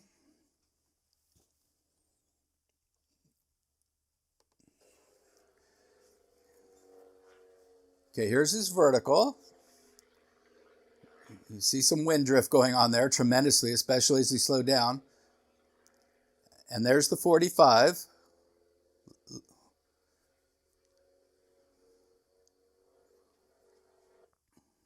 Was I in your way, Matt? Sorry. What did you all see there? What magnitude of deductions, or was that perfect flying? What do you think? Help to know what it was. This is a real example. This is how. Uh-oh, we got an echo somehow, Shane. You have to apply these criteria. So, what about the vertical? Did he look good? It looked like when he pulled up, the wind was behind him on the canopy, pushing him right to left. You can see it in the radius, and then he looked steep on the 45 coming down because of the wind. But as you watched his wing go through that 45-degree line on there, it was hard to pick up because it was only up there for a second on Zoom. It was kind of bouncing, but it looked like he hit in that. The wing line was pretty much lined up with the 45. Yep. No, exactly right. That's why we'll do that again. This is an example where it looks like he's 20 degrees steep on that downline because of the flight path. That wing looks vertical. He's got a little bit of nose forward, so he's good on the vertical. And when he crosses there, you can see the zero lift axis of the wing was pretty much right on. There were some other errors in this, but they weren't attitude errors. Tell me about the pitch from vertical to 45. Was that round to you, the observer? He had wobbles in there that I couldn't specifically place. But I couldn't Okay, what tell if it was this? turbulence or flight. Yeah, this is the biggest deduction of the whole flight, and it wasn't part of the test or why this was actually posted on the IAC website.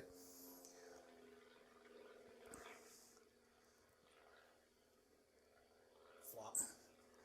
That plane is actually drifting backwards as it's pivoting. That can't be a circle. It would have to progress forward for it to be a circle. And that was probably due to the wind. He waited so long, he didn't have the airspeed to penetrate forward and create an arc. The plane was actually progressing backwards. So if you drew the flight path of that thing, try to do it for you guys, he's coming up and he's actually drifting backwards as he's pitching over. That's nowhere near round. So we didn't take the time to talk through Arrested because we were supposed to all have that ahead of time. Yeah. But one of the things that I did myself, and I've heard from other new competitors, is when you're reading Arrested and you're seeing these sharp angles for things like wedges and down 45s or end figures and so forth, people think they're supposed to draw that as tightly as the Arrested shows it, which is not possible, right? You'd have to have infinite The G. shark's tooth would be a. Yeah. Right. So people try and carry that vertical line up as far as they can until they run out of energy, and the plane sort of swaps ends instead of, it's supposed to be a radius when it's in a resty and they draw it at a sharp angle like that. It just means that that radius doesn't have to be matching to any other radius in the figure. So people get confused, they take it too high, and then the engine weight really pulls the flops over down to that line, and when they do, then they didn't fly a race. Did I get that right? Yeah, you did. In fact, I probably should have elaborated. That was the whole point of this, was anytime it's a sharp corner, it is a radius, and it must be a radius, and it must be round. And it doesn't matter how big they are. This is infinite G's. And it's not the tighter and tighter it is, the more G's there are on you. So it's never expected to be a corner. It is always expected to be a radius of some kind. And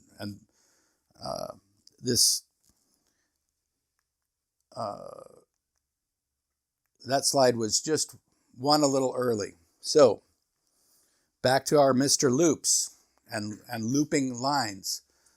There are no standard deductions, so I cannot profess to you exactly how to do this.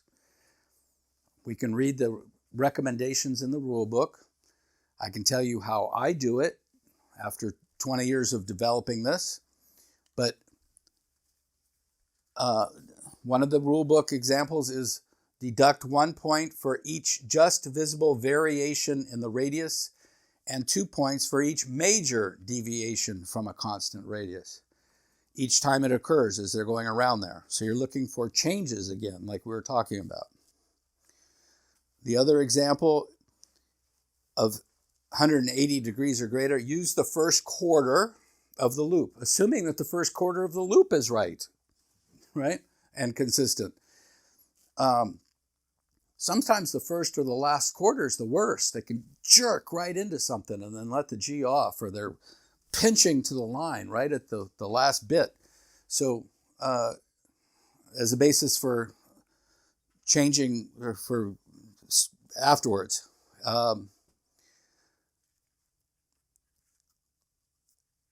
This is a suggestion, as we'll learn slightly later, there is a mandatory deduction for 2 points when there's a roll on a loop, and the roll is flown as a straight line. Regardless of what else you saw wrong with the figure, you take off another 2 points for the inserted line. Okay? You are free to create your own criteria. So if you ever see a line on a loop, even though there's not a roll there, you would have a basis for going back to the rule book and saying, that's a legitimate deduction. If it's legitimate during a roll, it's legitimate when there's not a roll on it. And any flat section you see on a line, you can take off 2 for that. Okay? Point is, you're going to see some perfect loops, and you're going to see some absolute garbage. The important thing is to use the entire scale from 0 to 10. Don't think, see a loop and go, oh, God, that's the ugliest looking thing, 5. Use the whole scale so that you can differentiate. That guy that actually does a perfect loop needs more buffer than you see something that's absolute garbage, doesn't even look like a loop, and you give it a 5. You're not really giving the guy that flew it perfectly the credit that he deserves for doing it right, when you're not downgrading the really, really, really bad stuff as much as you should, right? Okay, when you create your method, make sure it doesn't inflict double jeopardy. So some loops, depending on your criteria, are going to come out either at the same altitude or a different altitude. And if you additionally deduct for the altitude change, but your grading criteria infers it, then that's kind of a double jeopardy. But if it works for you, it works for you. And there's no rules that say what you're going to do is right or wrong. Back to the slide I did quite earlier, and that was, I wanted to get your impression of these things before we talked about it, but how close to garbage is that to you, Luke? Pretty garbage. Huh? It's pretty garbage. It's pretty garbage, but this is garbager, Yes. and I could draw even worse, right?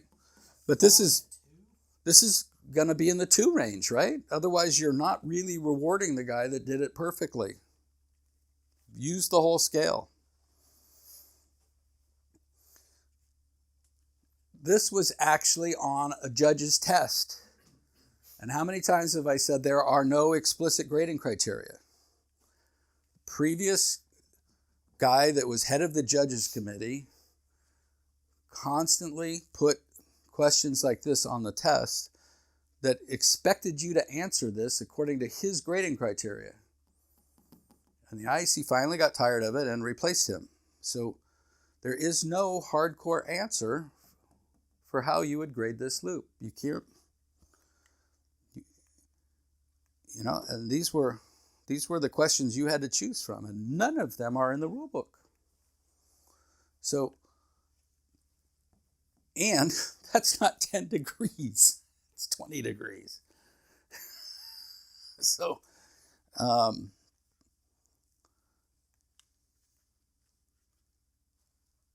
just throw this out. This is what's happened to me. I've seen fantastic loops, I've seen garbage, and I know what that sliding scale is, but in getting there, what I think my brain was doing was taking a percentage of height and width and just using that percentage as the score.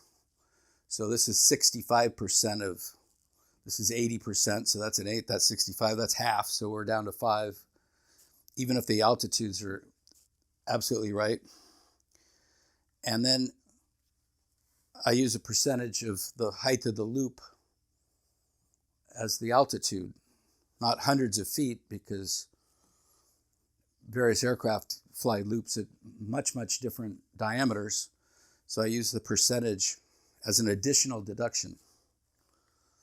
So when we go back to these guys, that guy was 80% minus 3, so that's a 5, which is pretty much, and this guy was a 1 based on that semi-mathematical look as you see it kind of thing. Now, what I said earlier and explicitly said it several times is, as a judge, you are applying grading criteria as it occurs and making a downgrade. Depending on how you score loops, I have to wait for the loop to be completely finished before I can apply my criteria, because it's based on the whole shape. It's not based on changes. It's not based on this radius. This radius is 4 times tighter than this one, so that's a -4 right there, or whatever. I look at the gestalt of the loop and apply this criteria to it. But I'm watching the flight path the whole time and keeping a trace in my mind. And then right when he hangs wings level, I do this math real quick and then give my answer. So that's one example where you do have to wait for the figure to be over to be able to assess your score. I guess I'm curious to know how you tackle this, in that, like, there are plenty of places where you have to grade a radius that is not part of a complete loop. So say someone is pulling through Every figure has those, yeah, except so, turns. So say someone's like pulling through like a 135 to go up for like Yeah. a shots to flipping thing. Are you trying to apply this, or do you have like a separate rubric that you apply to those looping elements that are not like a complete loop? Yeah, it's a very good question. It gets harder and harder and harder to apply to the portions of loops, because they haven't completed the whole thing and they're not going to return back to the same altitude, obviously. But the percentage thing, and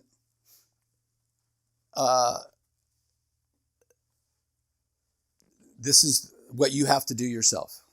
And you'll even see, even 45-degree pulls to a 45 up, you'll see somebody just pitch like crazy and then hunt for the line. You know, they'll pitch real fast and then ease to the line. Obviously, this criteria doesn't work because it's not the whole thing. But in that case, you can say he changed his pitch radius 3 times, or one part was 3 times as big as the other, and there's different criteria for the portions. You've just got to judge and develop that for yourself. Gotcha. I mean, I was asking mostly because this is actually really helpful. Like, I watched the videos the IAC put out for this, and they didn't really have much in the way of like a suggestion. They were just like, I don't know, you pick a number between 1 and 10 for how round it is. Yeah. Great. Yeah. So like I found this really helpful. I was curious if you could share how you judge those looping elements that are not a complete loop. A good one, and frankly, some of the absolute worst half loops I have ever seen are in unlimited. They look exactly like the first half of this thing, where they're getting close to a boundary and you don't want a 45-point deduction, so you just pull the living snot out of it and it almost looks like a vertical up. But as long as they're still curving and they come off horizontal up here, you'd be amazed at how many of them get 0 deduction for that, even though it's not even remotely round. Right? So I would give a half loop up that was 10 times more vertical than it was horizontal. I'd deduct at least a -5 just for that portion of that figure right there. I guess when you say it that way, I mean, that makes a ton of sense to me. Like, if it's a half loop, then it should be half as wide as it is tall, right? Like, you can basically apply yes. criteria to it. You can apply the first slide. This thing doesn't work. Yeah, the additional really deduction, but yeah. Dave, Mallory wants to have you address specifics for gliders. Specifics for gliders. Looping Okay. criteria At this point, the grading criteria for gliders is exactly the same. Their loops have to be round. Okay? Their entry and exit lines, as we spoke, can be any angle coming in and any angle coming out, and not have to be the same angle because it's based on the energy they need for the next figure. So if it's a half loop and they might be descending in like crazy this way, and then do the half loop up, and they may need to be descending coming out. Or if it's a half loop up into a spin, they may be coming out of this half loop up, climbing 15, 20 degrees to kill that energy so that they can spin right away. Okay? So the entry and exit angles for looping elements is based on the horizontal line that we talked about earlier.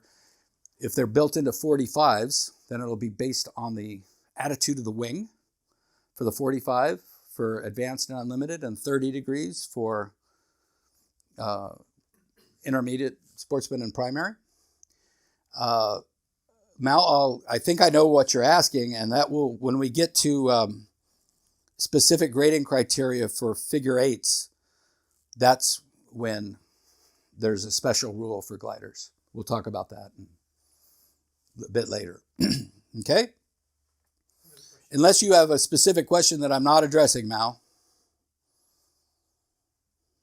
No, it's just mostly about the fact that people have to get used to the fact that we might enter on a down line, like you're saying, and come out on an up line. Yeah. And that can look like we didn't complete the circle correctly. Yes. Yes. And that's hard to understand because we really don't do complete loop that way. We actually come out a little differently than we started, and we're also dropping altitude at the same time. In a glider, perfect simple loop, do they have to come out at the same altitude? In a glider.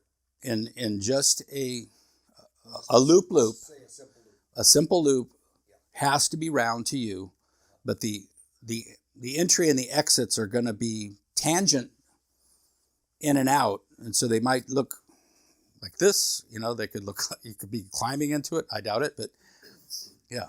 Do they get to use? Can they come out a little lower because they need energy, or do they have? It's round.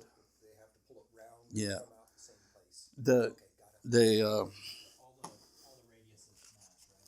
Yeah, I mean, I think lower and higher isn't necessarily meaningful if they're climbing or descending in, right? Yeah, it's very, very small, but if you're tangent to this and coming in at 30 degrees, you're really not at the bottom. You're going to hit it here, right?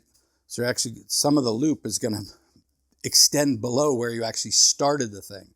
The same for coming off. If you're coming in fast and you need to come out fast, your tangent point's going to be here at exactly the same point in space, just like it's supposed to be exactly the same. So you guys over there, if they're doing this perfect loop, a glider is going to be come into it here and maybe exit it here if they need the airspeed out. But if the next figure's a spin, they're going to come in here for the loop and they're going to come out over here. But that loop has to be circular to your eye. Okay? Yeah. One other question, not a glider question, but you say you're doing a loop, just a plain loop on the x-axis, and it's got to be perfectly round, but wind corrected. What if there's a significant crosswind component in the box? So are they expected to be correcting for that too, or do they let it just drift towards you? Because it's going to look round. Yep. You're going to end up closer. So I've never kind of figured that out. Okay. Good question. And the rule book is specific on this, that during a loop on a windy day, the pilot is expected to move across the box in the y-axis to some extent because he's not allowed to shift his heading during that loop to not be influenced by the wind.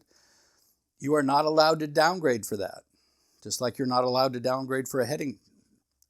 As long as his fuselage is parallel during that loop, and you perceive that, if he comes to you or away from you, as long as that loop look round as he flew it, even though it might be a spiral in the sky coming to you by half a box on a super windy day, you need to see circular. That's the grading criteria. Okay, but no downgrade for any translation on the y-axis. What do you do for a loop on a y-axis with a heavy headwind? You give the guy a hard 0 for presentation for the first points. And it starts with an 8 because you can't apply the grading criteria, which is unfortunate. It should start with a 1 in that case, right? That's why we don't put loops on the y-axis, because you can't score them. Okay? Good questions. Good questions. Okay? So my criteria, that'd be a 10, because it's same altitude, same width, same height, but no, that's basically your 5, because it's... All right. So we talked about it has to be perfectly round, and you have to create your own criteria.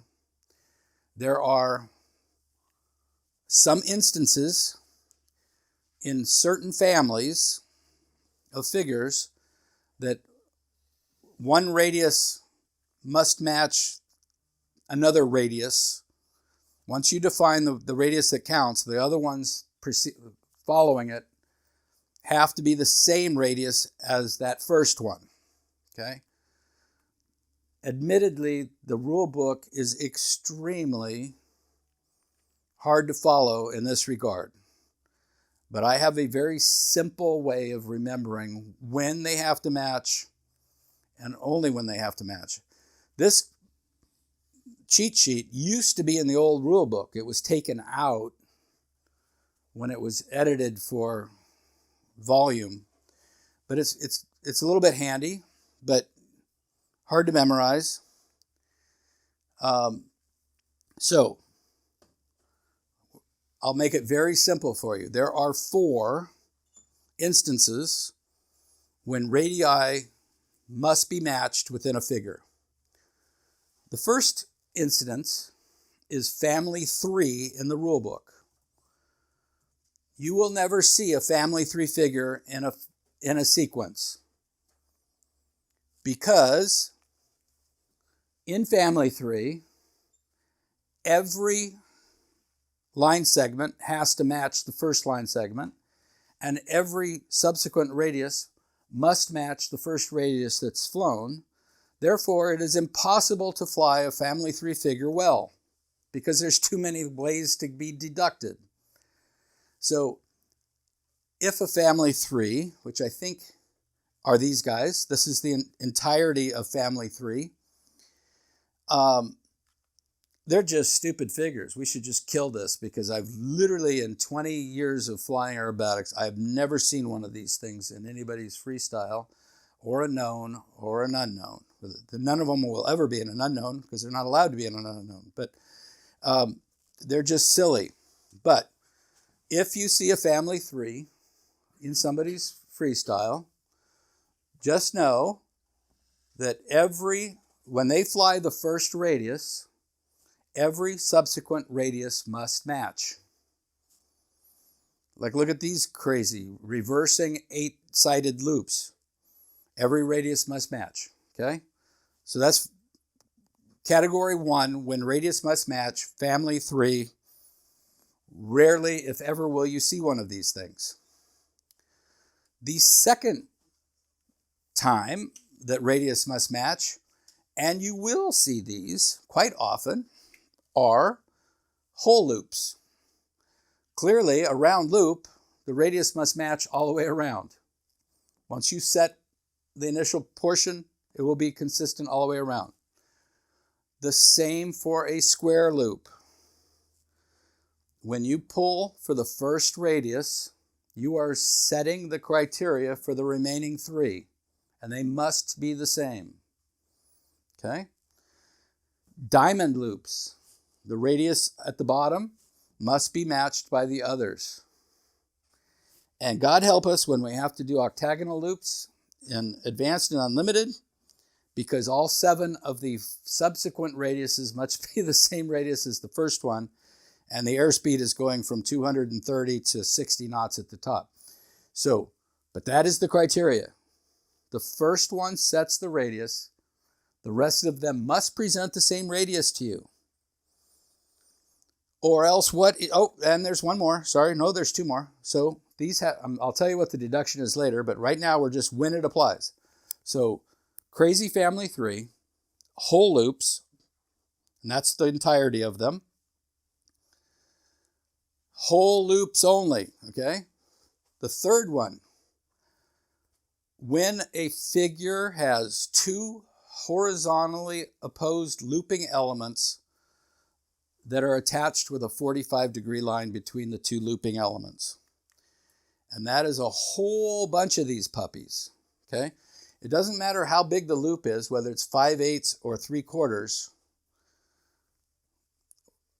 or 3/4 and 3/4, or any combination there. Looping element, 45-degree line, looping element.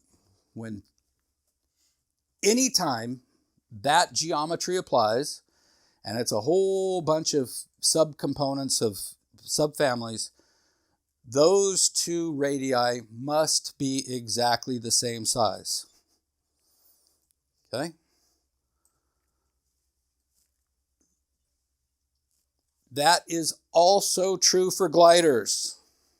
But we're going to talk about how they can cheat and make it happen. It's not cheating, it's physics, but the loops in these cases, even for gliders, must be the same size. Okay? When we talk about these guys later, we're going to learn some more criteria that applies to them, and that's the criteria that gliders can violate. But anytime there's two horizontally opposed loops with a 45 tangent to both of them, regardless of how many other 45s or straight lines or entries or exits, those two loops must be the same size for all aircraft.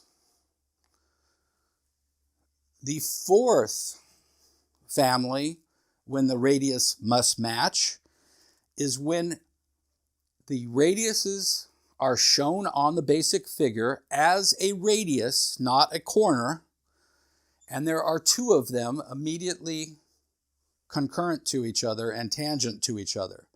And there's a bunch of these too.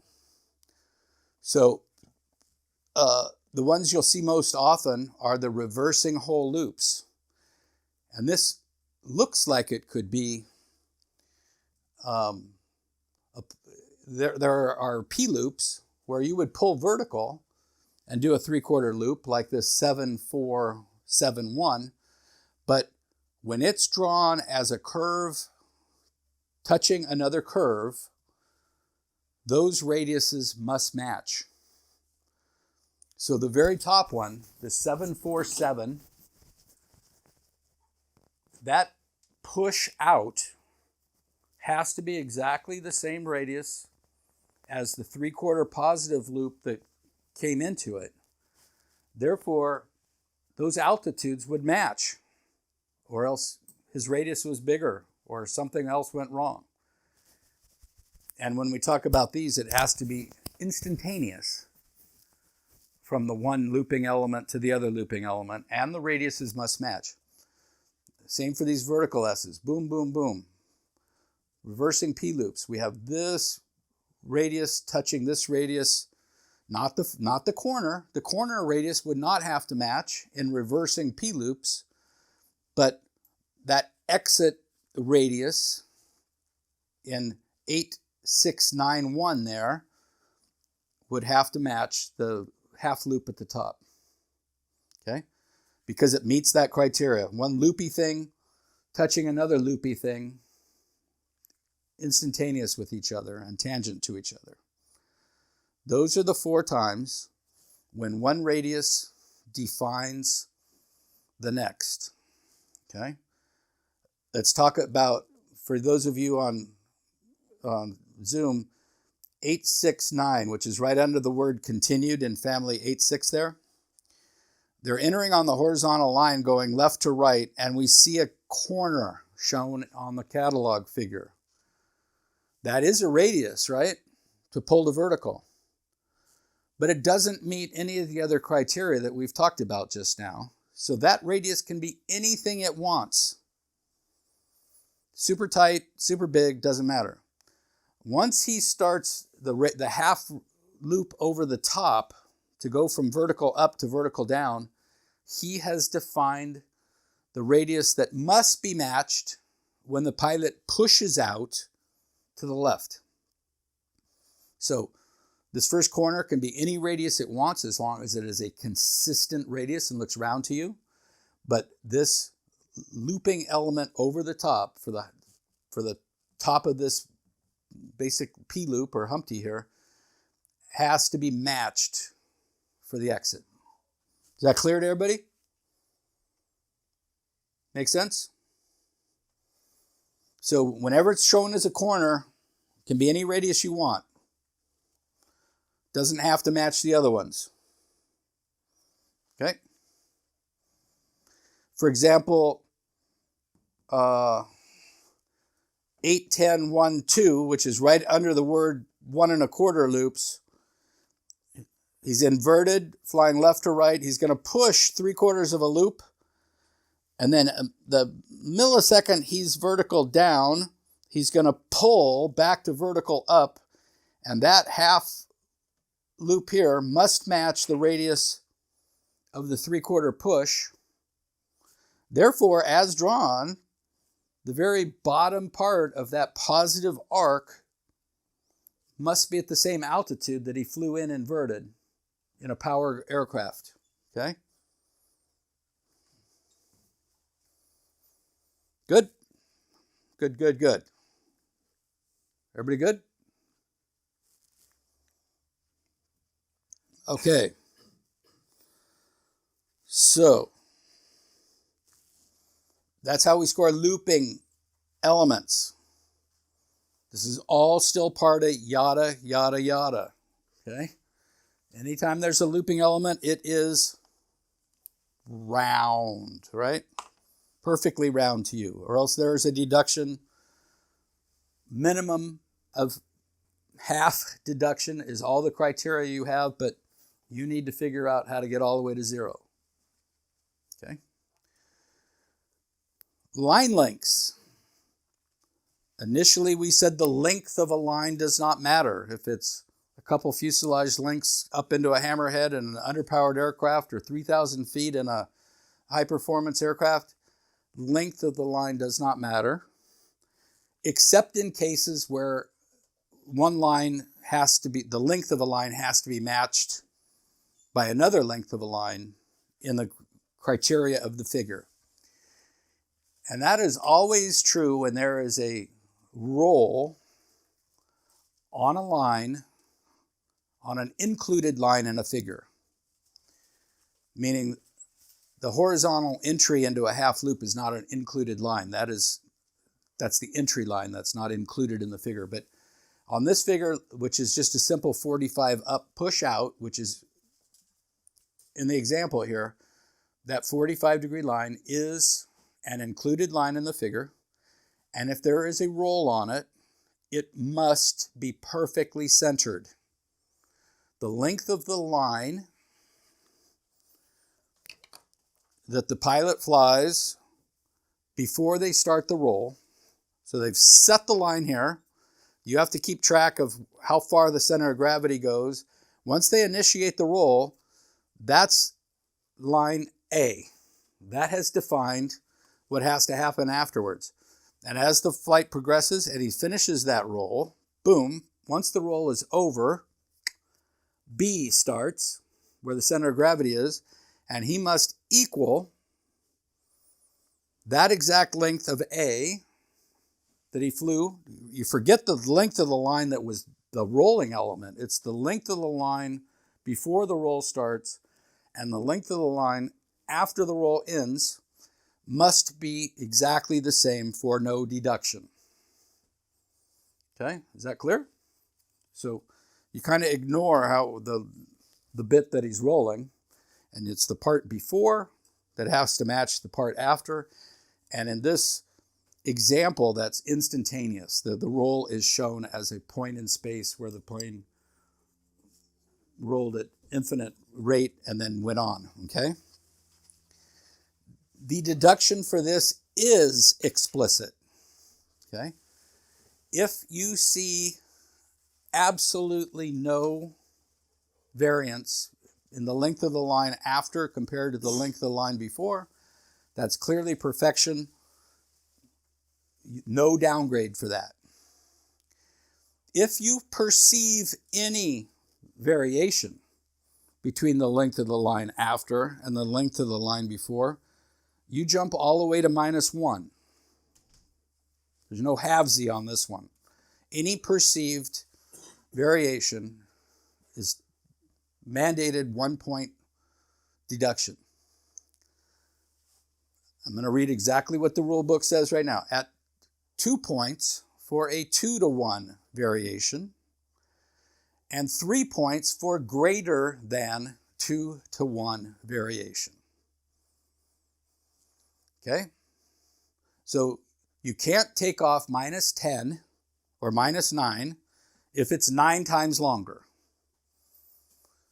Anything greater than 2-to-1 variation is 3 points. Okay? You're capped, no matter how ridiculously variable those are. Now there's 2 other criteria here. If there is no line before or no line after, and you will see this in underpowered aircrafts, they'll pull, they'll roll, and they're completely out of energy, and they'll just go right into the loop down or whatever on a reverse half Cuban or something. That's -4. No line before or no line after. So you have to be clear. You saw some line before the roll, but you didn't see any at all after. Or they pulled right in and immediately rolled. You didn't see any 45 or any vertical or whatever before they started that roll. If you see none, this applies. Okay? And I'll give you the rationale for that in just a second. It's only -2 if there is no line before and no line after. And you think, how in the F could that be true? Because this is worse, right? Sounds really odd. And the reason is because we've got this 1, 2, 3 thing for variation, from no variation to 3 max for anything greater than 2-to-1. Now the reason it's -4 is when he pulled, he drew a line and he did his roll, and then there was absolutely no line after. So the ratio between 0 and some line is infinite. Infinite is certainly greater than 2, so it's -3. And you take off 1 more point for the missing line segment. Okay? Now, if he comes up and he draws no line and does the roll and no line, what is the ratio of those 2 lines? They're equal. So if they're equal, there's no deduction. But you take off -1 for the missing line, and you take off -1 for the second missing line. Okay? It does make sense in a kind of a weird way, but clearly you would think that the penalty for no line before and no line after should be more severe than drawing some line and then drawing no line. But by the math and by the logic, this makes sense. So if you think of the logic, you're taking away a point for a missing line, and you're taking away 2 for 2 missing, but they were equal in length, then you're down to only a -2 for that ratio. Does that make as little sense to all of you guys as it does to me? But it's the rule, so you have to follow it. Okay? Everybody good? Everybody happy? If you show up with no energy, you just get through it and go. What's that? If you show up with no energy, Yeah. you just get through it and go. No line. Take the -2. Don't take the minus. Yeah, not the 4. Just no line before, no line after, and assuming that the judges are up to speed with doing that and they see it that way, you'll save yourself -2.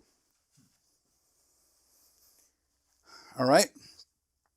A major exception here for Mallory is gliders must center aileron rolls and point rolls, but they never have to center a snap roll or a combination of rolls that includes a snap roll. And that is because their snap speed, their safe snap speed window is much, much shorter, narrower than it is for a power aircraft. So they're allowed to lose more energy, and then they'll have much less energy after a snap. So you're going to see a whole lot of short afters on a glider, but they are not on uplines, and just the opposite on downlines. They are not required to center any snap roll on any line ever. Okay?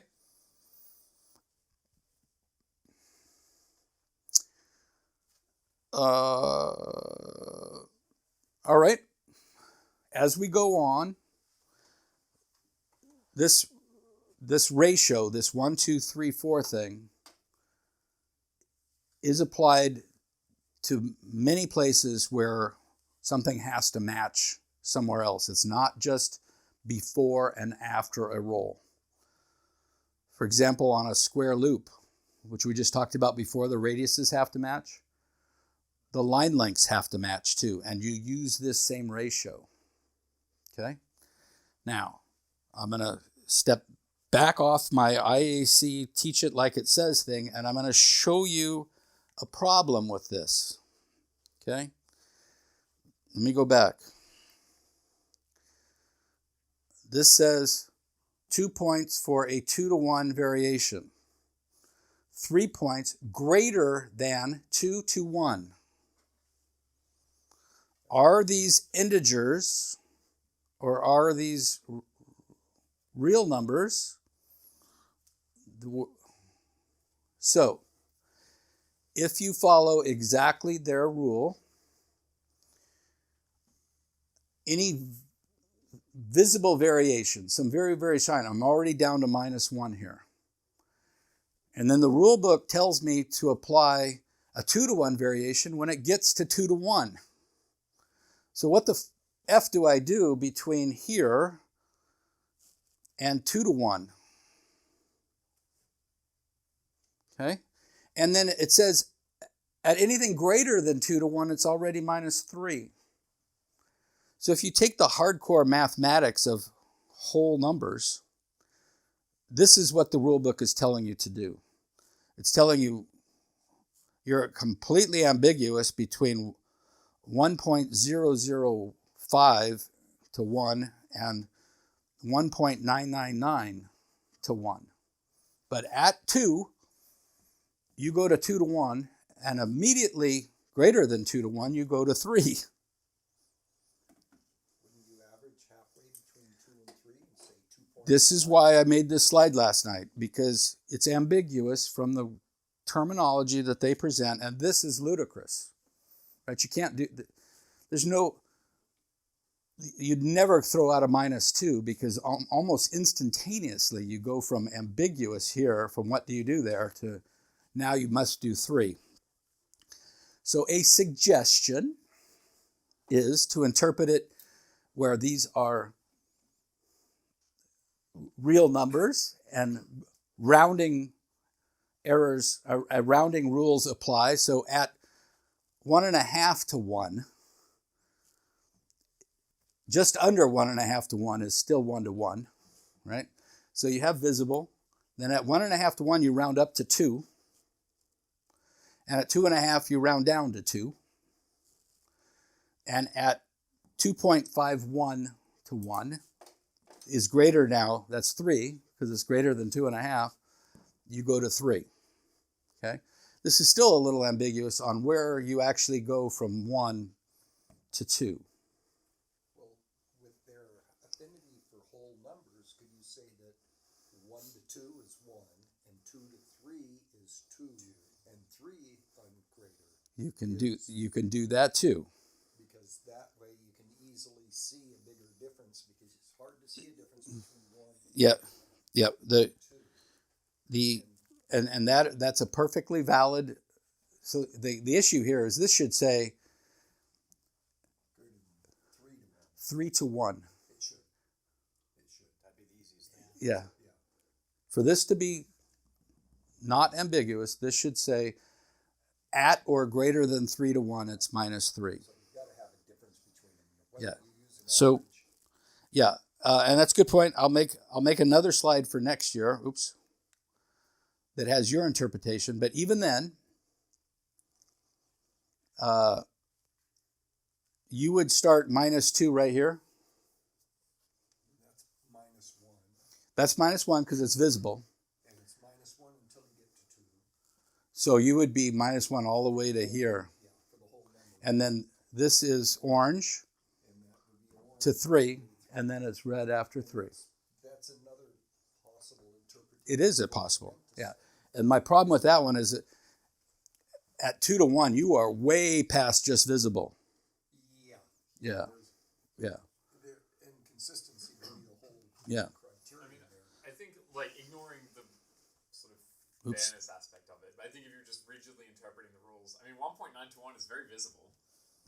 Like, Yeah. I think it obviously qualifies Yeah. as a visible error. Now, you also want, in a case where ambiguity there, remember our primary job is to reward the guy that does it really great and penalize the guy that doesn't do it really, really great.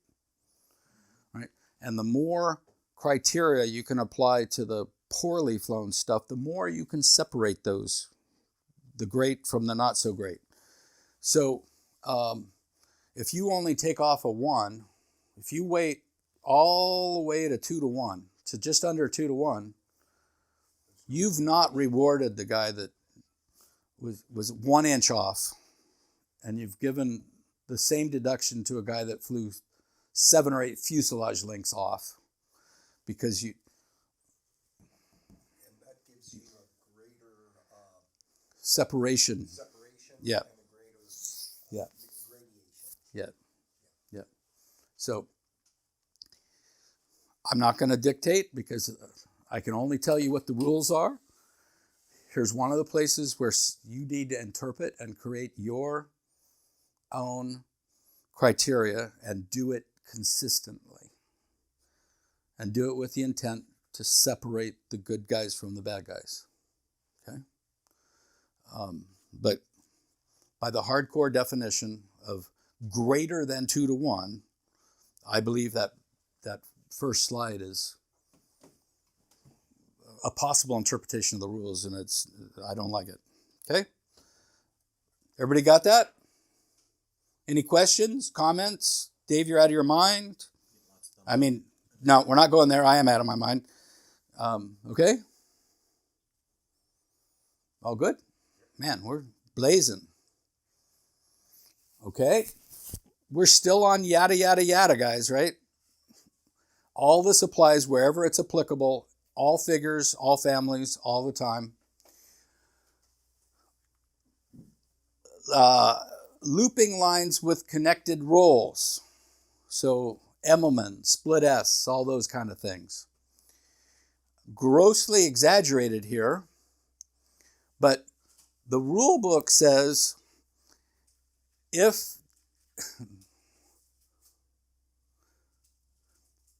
this is exactly from the rulebook. When a looping line is immediately preceded or followed by 1 or more rolls, there may be a pause between them that, whatever it says. There may be a pause between them. If the pause is substantially more than necessary. Necessary. What is necessary? Deduct at least 1 point. That is the extent of the criteria in the rule book. And I actually went through all these slides last night. I went back and I read the rule book because I said that can't be true, but this is true. Deduct at least 1 point if the pause is more than necessary. Okay. Let's assume they flew it like, they come up, they're inverted, and they draw 1 fuselage length, and they roll upright. Is 1 fuselage length necessary? This is a place where you have to use your judgment and apply it consistently. But if it's, and it says may, some people will instantly start a roll, and that would be perfection, right? Come up, hit, roll. If you're completely unconscious, it may be necessary to draw a few fuselage lengths before you have the capacity to roll. That's necessary, right? I don't know. So this word invokes and keep in mind, if there was a roll heading into this half loop up, the pilot's doing 200 knots down here or near VNE, and any necessary pause is certainly going to be a shitload more fuselage lengths given that if it's the same amount of time, you're going to perceive that line, that pause here, much longer than up here, because up here he's doing it 60 knots. And the same half a second delay in starting or doing the roll is going to present as a much, much longer line, 3 times as long, because of the airspeed difference. So keep that into account in how you're going to apply this rule. But it is at least 1. There's no halvesies here. And it says at least. So if you saw this, and I've seen this many times, half loop up, they go a quarter way or length of the box and then roll upright. Is that a pause, or is that they just flew the wrong freaking figure? Yeah. They finally looked at their sequence card and go, oh shit, I'm upside down. What am I going to do now? Now that's wrong figure and an implied break, not a super long line. So you are not capped at -1. Your cap here, because you're not capped, is all the way to hard zero. And we'll talk about hard zero later, but if you think it's 2 separate figures, he waited so long that this is now not an Emmelman. It's a half loop up with a long inverted line and a half roll. You have every right to hard zero that and call it wrong figure. Okay? And when you finally got to that threshold of hard zero, you're probably deducting in your mind somehow, according to your plan, okay, there's 3 fuselage lengths, that's -3. There's 6 fuselage lengths, that's -6. Now he's already down to 0, 0. And somewhere, maybe he finally does roll. Now you subtract that number off, whatever you're using for going from at least 1 to 0, whatever that criteria is to you, you're downgrading that whole time.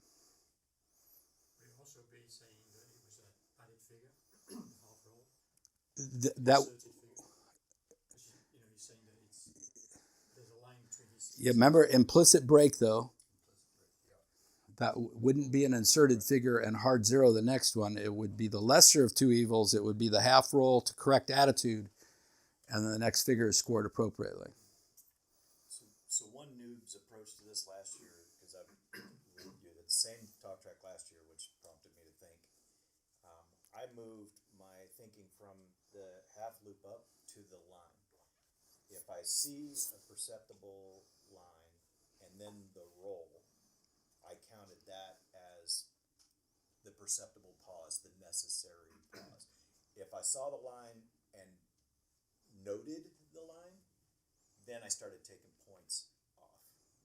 And in this egregious extreme case that you're talking about, if they get all the way to the end because of benefit of the doubt, I would give them 0.0 for this figure instead of hard figure, because they did do the roll, they just clearly forgot and they ran out of points. Yep. And that way we don't affect the rest of what they're going to do. So that was just my sort of interpretation from last year as we went through this thought exercise, rather than going to what you're saying, because then it gets super complicated with was an implicit break and then the next figure and it affected the rest of the sequence. never actually saw it. There were some that there was, okay, I see a heartbeat, if you will, Yeah, yeah. between the top of the loop and the roll. Yeah. And then there were clearly others, like you said, where they several fuselages lengths, and then they did the roll. And then a bunch of them where they actually start the roll before they finish the loop, which is a 1 for 5 issue that can Yeah, and we'll take talk it about all that. the way to 0.0 as well. We'll talk about that later. Yeah. Okay. Everything you said, I agree with, except one thing. We've not gotten there yet because I moved it all the way to the end, but there are hard zeros and there are 0 zeros, and we'll talk about the difference. There is an explicit rule, which I absolutely hate, but I must teach it and you must abide by it because it is in the rule book, and our job is to follow the rule book regardless of its sanity or not. If a figure is flown such that the 0, 0 criteria apply and the hard zero criteria applies, you must apply the hard zero. Not optional. Stupid, but true. And we'll talk about that when we get there this afternoon. But in your case, you could never apply a 0, 0 because you said it was less inflictive or more inflictive to him because of that rule. Because of that rule. Because at that point, it's not the same figure. You're zeroing it because he didn't fly the right thing. And the criteria for hard zero applies in that case. It's wrong figure is hard zero, not 0, 0. Okay? Hey, Dave? Yeah. Mallory here. Yep. The thing that also I'm assuming everybody understands with a glider, we may come out of that hot on top and have a maneuver that we need to go in slow. And we're going to put a long line on it with our nose up, or depending on, like say we come out inverted or something. Our lines are going to be long because it is necessary to slow down or speed up. So how do you calculate for that? Okay. So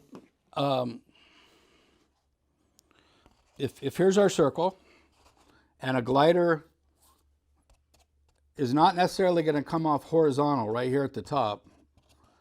If they need to kill some speed, let's say it's an Emmelman into a spin, that glider is actually going to come off the loop, tangent over here. As long as it is on a straight line rolling and not following the curvature of this, that is not starting the loop early. I'm not starting the line early because their line isn't horizontal, it's tangent over here. So that is not a 3-point deduction because they're climbing 15 degrees here because they need that ascending line to kill, to roll on, to kill the energy for the upcoming spin. Same thing over here. But the roll must be on a line regardless for power and glider. And I may disagree with what you said there, Mal. If they are on an ascending or descending line, regardless of whatever they need for the next figure, that roll must start spontaneously with setting the line, regardless of what their energy state is, unless it is a snap roll. Okay? Snap rolls, they can put their gap, they don't have to center them, but they are going to come off these circles tangent. Now, if they start here and they're rolling and it's not on a line, then that's a deduction for the line not being straight. You know, that's different. But perfection would be they're going to start that roll right here, spontaneously with setting the line and now rolling the. Can I clarify, Dave? Yeah. So if I understand this correctly, in the case of a glider, suppose it's like a split S with a snap off the bottom. Okay, in a glider. Because why not? We didn't think this through very far. But so, were that the case, they would fly the loop probably more than 180. They would exit ascending. Yeah. And it would be permissible for them to wait until they were at a safe speed. Yes. And the basis for that would be the rule saying that the rolling element doesn't need to be centered on the line. Whereas for power, if you Yeah. had a split S with a snap off the bottom, you would be obligated to take a pause Yeah. that is necessary, which is vaguely defined, but you would be obligated to snap as soon as you finish the. And the interesting part about this whole discussion that just clicked in my mind that this is not an interior line. Yeah, I guess that's why I was. So curious the about rule- if the basis for that was that, because Yeah.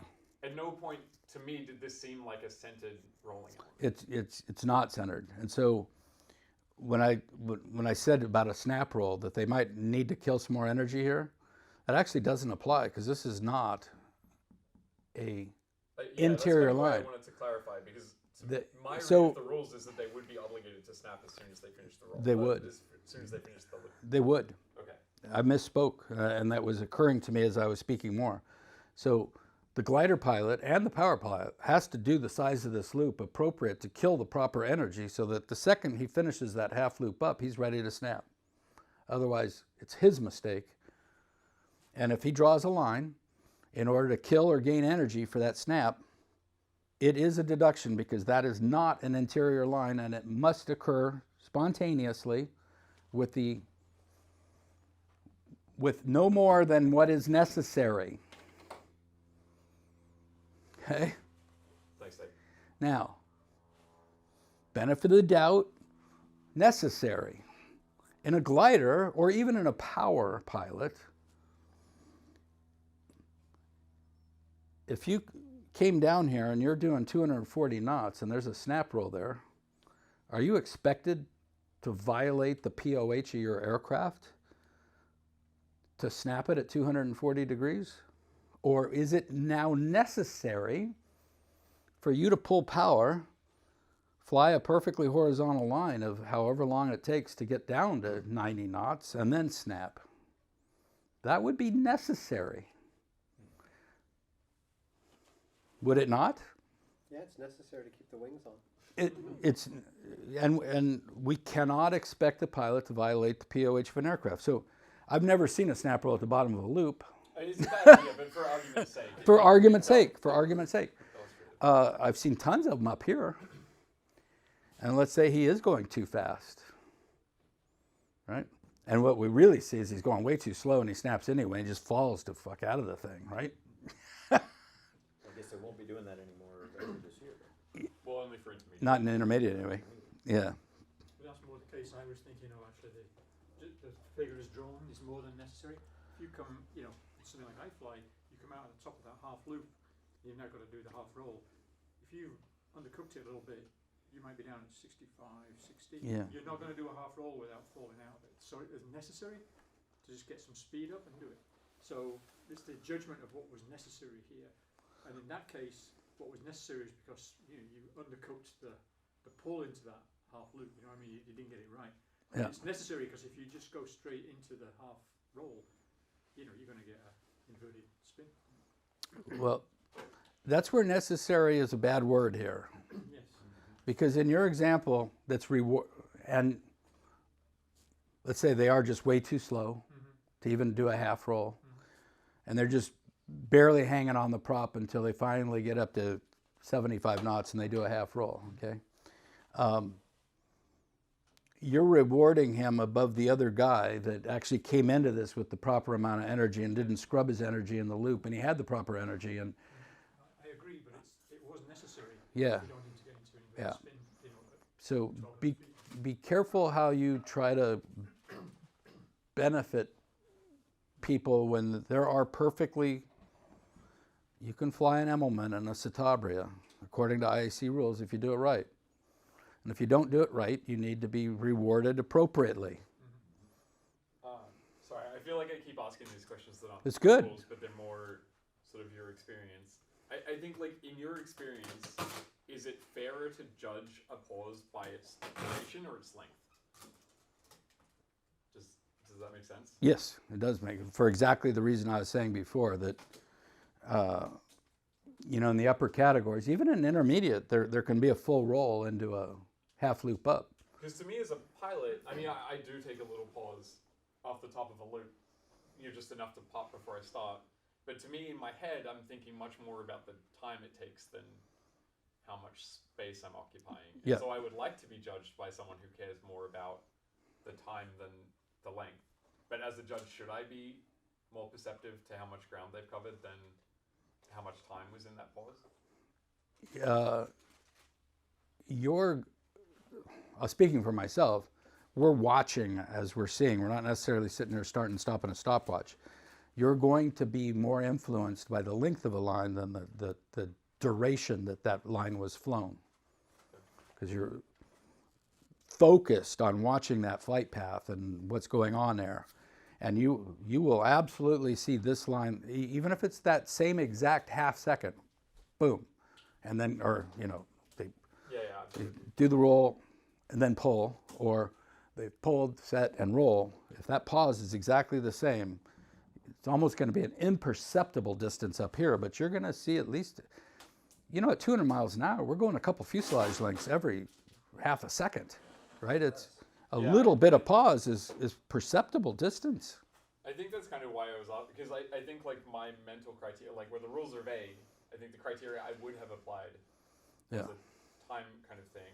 But now I think about it, like there's nothing in the rules ever that refers to time. Like it's everything else is just what it looks like from the ground. 60 miles an hour is 88 feet per second, right?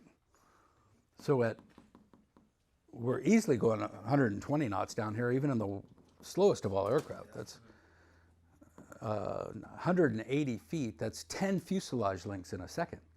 So a tenth of a second is a fuselage length. Down here, Up there, it's all day. it's very, very different up there. So, and that's why I was cautioning you that if you see a couple fuselage lengths down here, the time that delay is fractions of a second. Well, when you're flying, everything's based on time, but when you're on the ground looking up, It's based on distance. yes. Because that's what you're measuring is equal distance. Yes. And so you're gonna be calibrated into that. Yep.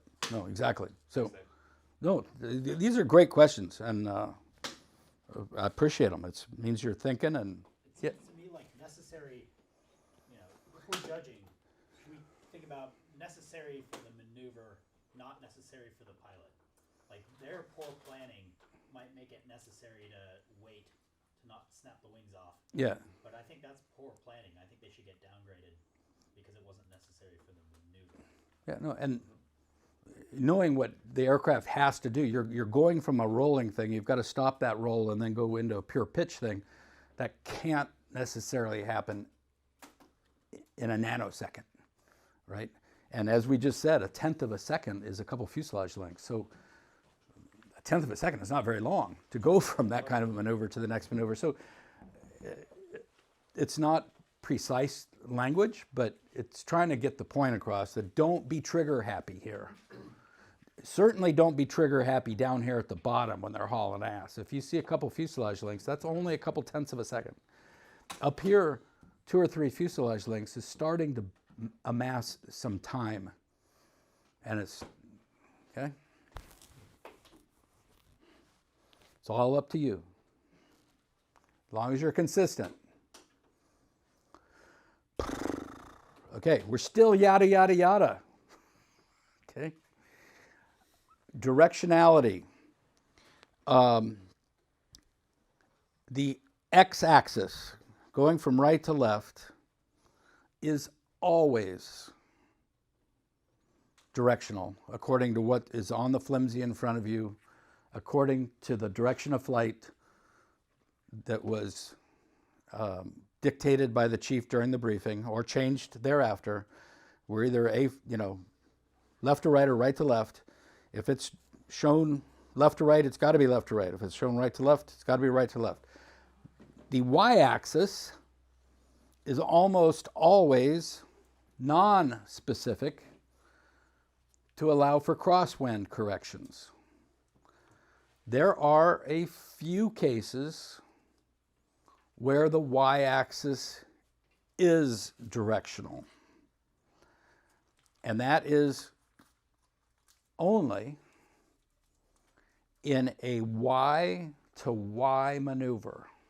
And this is new. This rule is only about 4 or 5 years old. I don't remember exactly, but it's less than 5 years old. if the figure is y to y, meaning it's starting on the y-axis and ending on the y-axis, it is directional,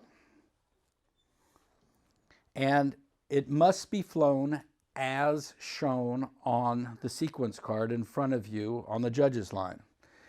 And if we're looking in the lower left corner over here now, these Humpty Bumps, the one on the far left shows the dot where the figure begins going into the paper.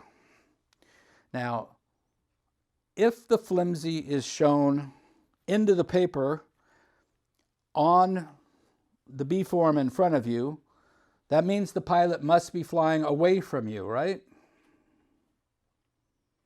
Right? It's into the paper, that's away from you. Philippe, yes, no? If it's drawn right to left, it's got to be right to left. Left to right. So if it's shown away from you, it's got to be flying away from you? Hands. Yes, no? No. The answer is no. The answer is no. It is shown flying away from you, but he can fly this figure flying towards you or away from you. However, the exit line on this figure is also shown flying away from you into the paper.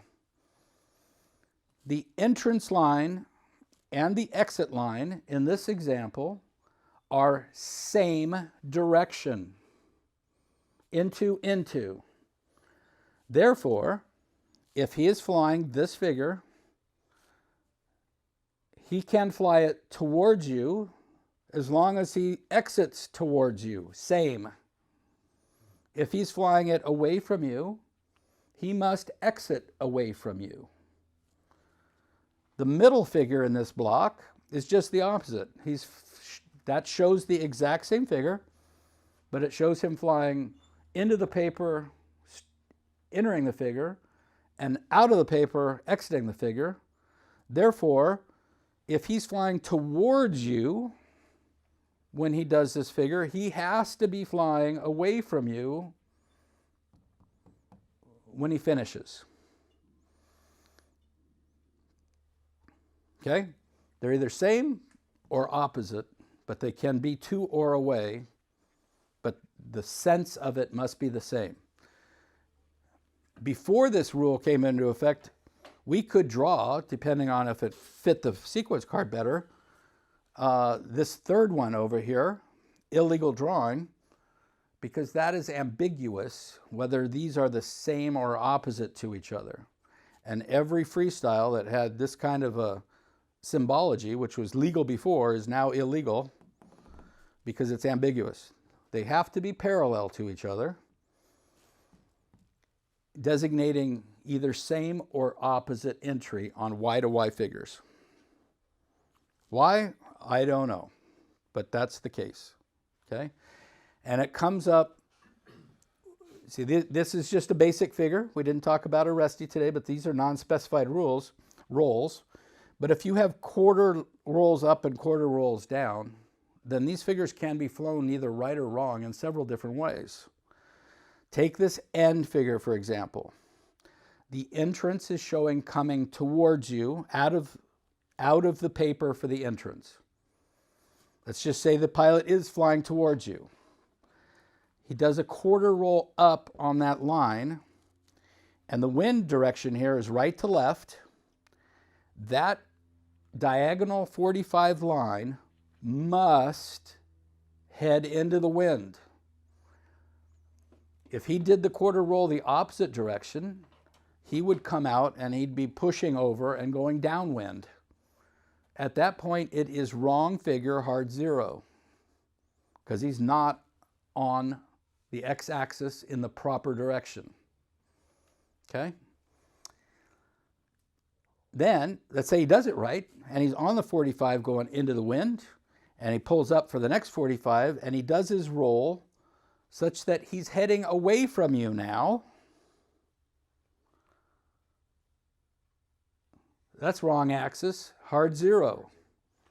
So for this end figure, those two quarter rolls have to be in the precise direction so that the angle, the 45 line, is into the wind, and the second quarter roll up has to be dictated such that he exits, he being the aircraft, not the pilot, that aircraft exits in the same direction that it entered the figure.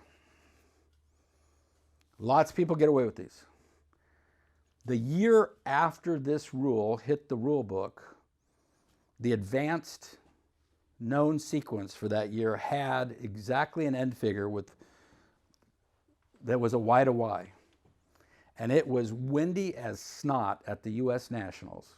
At the U.S. frickin' Nationals.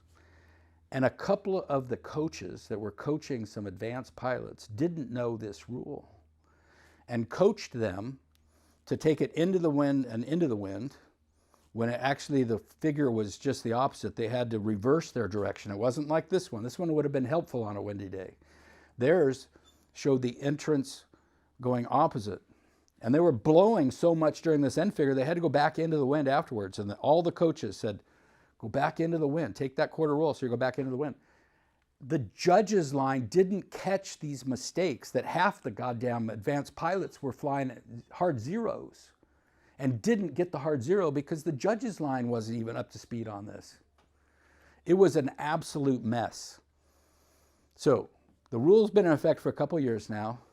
When you're looking at knowns or unknowns before flight starts, look for these puppies because everything about that figure has to be exactly as it's shown. There's so much directionality. Same thing for the Humpty Bump. You can screw that up. The Humpty Bump, the half loop over the top, when it is on a x-axis, must pull or push into or out of the wind depending on how the curvature is shown in relationship to the wind on the flimsy. Just like the 45 lines. Yes, sir. Two things. One is first figure shows a quarter turn.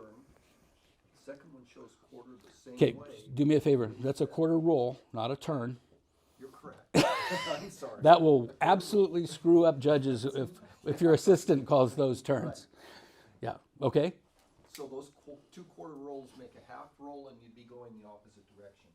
If I, They are on separate lines, so no, they do not make up a half roll. The direction of the arrow has no effect on what they're expected to fly. they can fly either direction. They could go roll left or They right. have to Because be on the opposite. next- Yeah.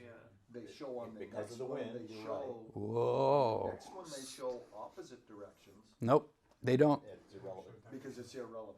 Okay, that was Okay. my first question. My second Here's question- one of those guys that slipped through day one training. No, I took it last night. I Okay, do not recall, yeah. and I know about the ambiguity of the roll being in either direction, Yeah, but because it's drawn that way, with both of them showing the same direction and the added wind lines, it implies something that, The wind line is the only thing that matters. don't let that influence you. The only directionality that a roll has, whether it's top of line, bottom of the line, or left side, right side, the only time that makes any goddamn difference is if there are two rolls on the same line, they have Th- to be, then they indicate same or opposite, but they do not indicate right or left. well, that was where I was confused, because if they're on the same line, they do show same or opposite. These are different lines that does not account. Line, so it doesn't count. Only on the same exact line. Nowhere in Arresti did or in the training last night, Okay. did I see anything about wind lines? And what is wind lines? How does that affect you when you come in? I'm sorry, what lines? Arresti. Yeah. You show the wind lines up there, The wind direction? the wind direction. Yeah, okay. What do you, wind direction? Yeah. You won't see it in the catalog, but you will see it on a form. Okay, So once you That's- get to Yeah, yeah. which the B form or the C form, will show you which wind The- direction is. okay. And so then if that if the top loop, half loop goes into the wind, then that's into the wind. The other form would show it the other way because the wind was coming from the other direction. Yep. Once it's on the form, then it matters. In the catalog, it doesn't. Okay, so you, do you draw the wind line in when you do your Arresti? Well, it's implied by the form, right? Like Yes. the B and C is basically the same thing, but with the wind coming from opposite directions. The answer is yes.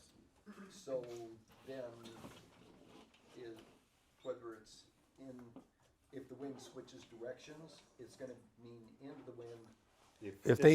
If the official wind changes, you will have to go from the B form to the C form, or vice versa, Okay. or the left form or the right form if you're using those.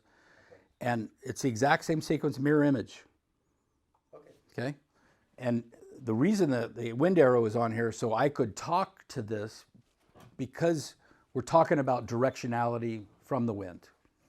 And in this case, the wind was from right to left. This is what the forms will look like there, so I have all of this. Okay. Right, and then this shows the wind Hey, Dave, direction. Yeah. This might be a really basic question. Why, practically speaking, do they give you such an option to pick your direction in the y-axis? Is it just to give the pilot potentially a way to reposition themselves in the box? Yes, That's pretty much the reason why? because of the crosswind drift Okay. that occurs. Yeah, it's your only way to stay laterally in the box is these Y figures that allow you to penetrate back into the wind Gotcha. when you've been blown towards or away from the Because judges. it seems like that. This part I'm still. I understand the rules. I understand the direction of the arrows. Yeah. You have to pick the right direction to do the quarter roll, or else you're going to be going the wrong way. Yes. Or be coming out inverted So because you you have to judge it push by the rather official than wind, pull. not Yeah. what the wind actually is. But the fact of the matter that you can choose the direction, feel like you can fly the same figure correctly or incorrectly a million different ways, or many. Several different ways. Yeah. And in fact, Y to Y is kind of rare. You'll see this figure or a half roll or no roll, and it's going from Y to X. And Yeah. Yeah. At least in sportsmen. Or I haven't looked into in- the higher ones yeah, yet, yeah. But yeah. But in all cases, even if it's an X to Y, if the looping element or the diagonal element is on the x-axis, it must be flown in relationship to the wind as shown on the appropriate form, wind left to right or wind right to left. Okay? So as I said, here's the wind. This end figure has to be, that diagonal must be into the wind. Yeah. This pull over the top for this Humpty must be into the wind. If they took that, even if this was finishing on the x-axis over here, and they take this quarter roll the wrong way and they pull over the top the other way, hard zero right there. Yeah. And just so I'm 100% sure, I know Yeah, this is no, good. an rusty question, but on the figure on the left there. The end? Yes.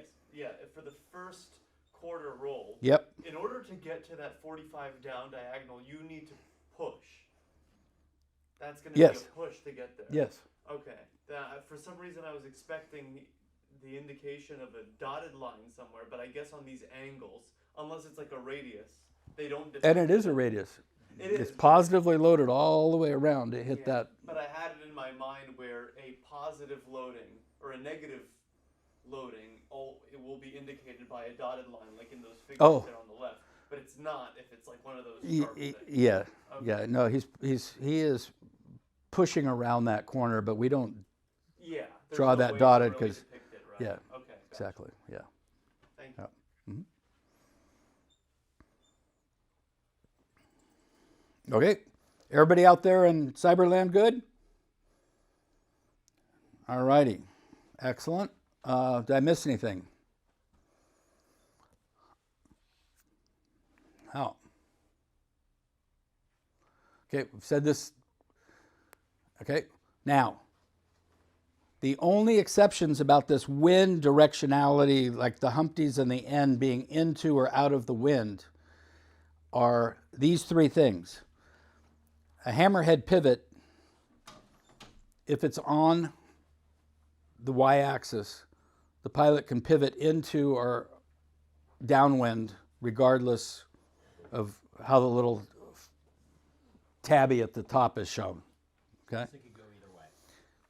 Hammerheads and tail slide flops are non-directional, x or y-axis, does not matter. Okay?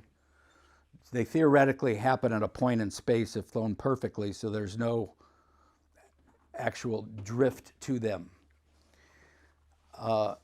Turns are an example of are an exception. If you happen to have a 180-degree aerobatic turn or roller that's going Y to Y, coming at you as it starts, and obviously it would be going away for you on a 180. If that looping element is shown going into the wind or downwind, doesn't matter. You can fly it either way, strangely enough. Okay, so turns are always non-directional, X and Y axis.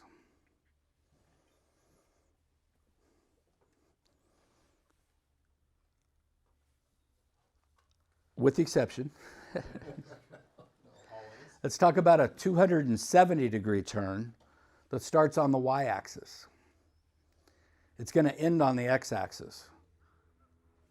In horizontal flight on the X-axis, he better exit that 270 going upwind or downwind, regardless of if he started coming at you or away from you, because the X-axis, the figure isn't necessarily obligated, but the exit direction after he finishes that turn, the next figure is either upwind or downwind start. So he better do that 270 or 90-degree turn from Y to X in the proper direction so that he exits into the wind or downwind, appropriate for the next figure. Okay? But these Y to Y stuff, a 270 turn, tail slider, hammerhead, this Y-axis stuff, at the pivot, if a hammerhead is a Y to Y with an entrance on the Y and an exit on the Y, then yes, the entry and exits have to abide by the previous rule. The same for tail slides. However, the pivot at the top isn't its orientation. So the rules on the up and down might matter, but the pivot. Yeah, so here, let's say this is a hammerhead, not a Humpty. So it would show the vertical line up and a little hash here. And let's say the hash was drawn this way. Okay? You cannot infer that the pivot in that hammerhead has to pivot into the wind because the little hash mark at the top is pointing into the wind. But the directionality at the bottom must be maintained. That's all we're talking about. Same for a tail slide. And the tail slide's even worse because it shows that arcing thing. A tail slide would come up, it would have a big arc either penetrating upwind or downwind, depending on how you showed the arc, but the pivot itself isn't directional into or out of the wind. The directionality down here is obligated to be correct. Okay? Absolutely clear to everybody? Okay? Good. All you guys got it too? Thumbs up. I see them. Thank you all. Okay. All righty. We're going to be right on time for lunch. Okay. We mentioned it, but we did not go into this earlier. Two types of zeros. Numeric zero.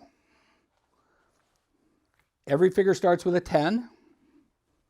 And you see deductions and you start pulling down, and when there's no more fingers up, he's earned a 0. Okay? That you put on your scorecard as 0.0. And also a new rule that came up just a couple years ago is if you award a 0.0 or a hard 0, you must specify the reason. There is only one reason for a 0.0. I ran out of fingers. Okay? You don't write that. You write numerous errors. Because if you have more than 10 one-point errors, you've gone to 0. That can be, not a round loop when you pulled the vertical. The vertical was 20 degrees off. You over-rotated the roll 20 degrees, closed low on the Humpty Bump. you're taking off for all these things and you ran out of fingers, 0.0, too many errors. You need to write something like that. Don't write, your figure sucked. Write, I've run out of fingers. Technically, it's the recorder that's doing the writing. Yeah, don't instruct your recorder to say that sucked. Say, numerous errors or some other thing similar to that. You must say that, okay? But that is how you get to a numeric 0. You just see, you're downgrading 1 point for every 5 degrees of heading, roll, not horizontal, loops are not round, all this yada yada stuff, and there's nothing left. 0, okay? Hard 0, this came from SIVA, and it's only about 10 years old, so there's still judges that do this wrong. A hard 0 is, there's 4 or 5 different criteria. It's the next slide.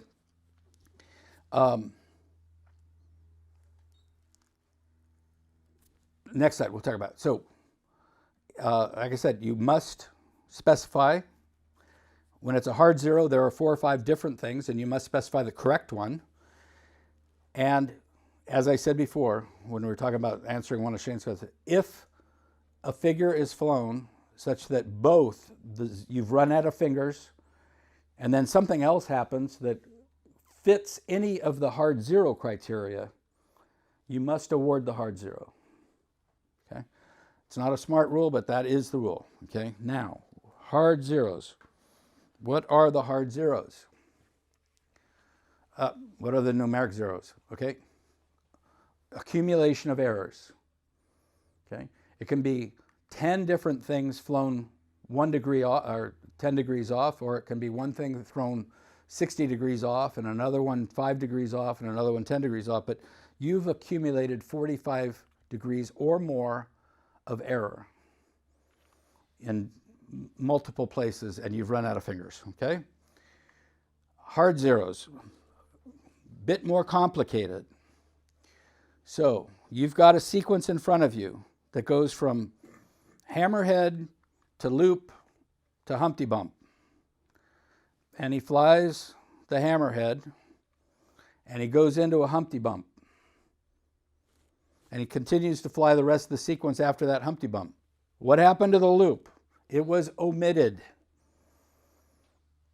It gets a hard 0. And you write omitted. Okay? That is the reason. Omitted. Let's say it is a hammerhead followed by a Humpty Bump. Does a hammerhead? He does a loop, and then he does the Humpty Bump. And then he proceeds for the rest of the sequence normally. You go, where the hell did that loop come from? I didn't see a loop on here. That is an added figure, but there's no loop on your piece of paper to hard 0. He flew the loop instead of the Humpty Bump, so he gets a hard 0 on the Humpty Bump for adding that figure in front of it. He flew the loop instead of the Humpty Bump. It's added, okay? But you can't add it on your sequence card because there's no place for that thing that he added. So you hard 0 the figure that should have been there that he flew, okay? You can also write inserted or added, whatever, either. They're basically the same thing, okay? Now here's where a lot of judges get this wrong. Okay, I'll read the criteria first. So the third criteria for hard 0 is any single, and I've highlighted, error of 90 degrees or more in geometry, flight path, entry or exit, attitude, direction, or rotation.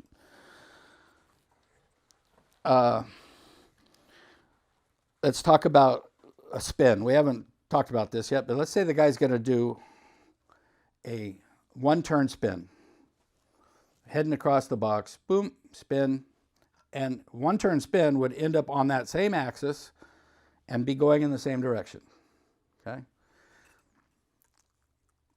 Gets into the spin, and he's loving the spin. He doesn't want to get out of the spin. He's having fun. And he goes 45 degrees. He goes 30 degrees off, over rotated, sets his line, and now he's 30 degrees off heading. What's the deduction for that? Minus 6. 1 point for every 5 degrees, right? Okay, same thing. Spin. Goes exactly 45 degrees off. Comes out 45 degrees off. What's his score? 0. Well, 45. 1. He's exactly 45 degrees off. He's got a 1 now. Okay, everything else being perfect. Now, at 50 degrees, he has earned a 0. At 55 degrees, he's beyond 0, so it's still 0. At 60 degrees, he's beyond 0, it's still 0. At 85 degrees, he is still 0.0. Now, the crazy thing about this rule is now, magically, at 90 degrees over rotated, 90 degrees or more, it says, he comes off exactly 90 degrees off on the wrong axis. You now have to erase the 0, 0 that you've already told your assistant, because once he went past 50 degrees, you said, I'm at a finger 0. But now he's at 90 degrees. You have to say, scribble that out. It's hard 0, because it is a single error of 90 degrees or more. And the rationale for that is it's now wrong figure. It's a 1 1/4 spin, not a 1 turn spin. The stupidity of that is hard zeros have to be majority to hold. Every goddamn judge saw this as 0.000, but then some people are actually not even going to notice this and scored an 8. I'm hands up of everybody that's flown at a contest and gotten away with being 90 degrees off because the judges didn't see it. Okay, it happens. It happens. If the judges that wanted to give it a 0, 0, the guy would get a 0.0 for sure, or a 1 or something, because zeros hold. Once it becomes majority, 2 of the 3 judges that are just have heads up their ass scored it, and this guy's going to end up with a 6 on the figure because your hard 0 doesn't hold anymore. So if you gave a hard 0 and you didn't hold a majority, you would essentially average the score. It becomes an average. Of the people who didn't score a hard 0. Yes. And your hard 0 doesn't fit into the average as a normal 0. It just gets omitted entirely. No, it becomes an A. If it's not average. If a hard 0 is not majority, the judges that did award the hard 0, the scoring program considers it an average and takes the scoring judges' scores. Okay. And so it doesn't become a 0 in the equation. it becomes an average. Yeah. Okay.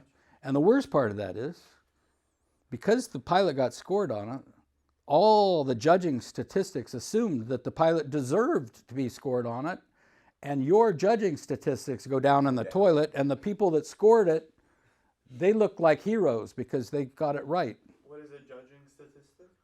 Yeah, oh yeah. Yeah, there's 5. What is a judging statistic? Oh, there's 5 different mathematical calculations that are applied to judges after a contest to see how they did as judges. Okay. And one year I was one of the worst judges in the nation. Is it how far off the average you are? It's more. Okay. Yeah. Well, the main thing they track is whether or not, if you look at your scores, ignoring the numbers, it's just like if you look at your scores as a total ordering of all the pilots, how close was that total ordering to the results of the contest? Like if you successfully put the pilots in the same order they handed out the medals, you're probably a good judge. If you gave everyone an 8 for every last figure, potentially you're not the best judge on the line. Yeah. So it's kind of similar to like how much you correlate to an Yeah. average of all the judges. Yeah, we'll talk about this more at the end, but that, yeah, no. Yeah, Rich is right. If you want to be the best judge in the country, give every sportsman pilot an 8.5 for every figure. He's not bitter though. I spend my weekend trying for you guys to do better. That's all. I want you to do better. We'll have to. Okay, where am I? Okay, so any single mistake of 90 degrees or more. The other criteria is failure to meet specific figure-specific criteria. And we'll talk about that after lunch, but a tail slide has to slide a certain amount. If it doesn't slide that certain amount, it's a hard zero. That's just one example. There are several others. Okay? With the hard zeros, you must specify which kind of hard zero this was. For this 90-degree one, you can say 90 degree or more, or you can say it came off on the wrong heading, which would be implied by they over-rotated by 90 degrees or more. But for the family-specific ones, you have to say exactly what it is, okay? Otherwise, it's protestable, so don't forget to do this. Subject to majority rule, we talked about that. Scoring software. And again, if you've run out of fingers, a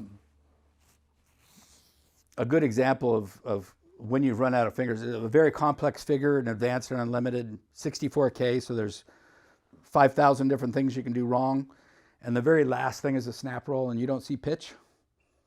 If you've already got to 0.0 and then he does a really crappy snap roll that you didn't see pitch on, we'll talk about this later, you've got to award the hard zero or pretend that you didn't see that bad snap and you're getting the 0-0, but I didn't say that.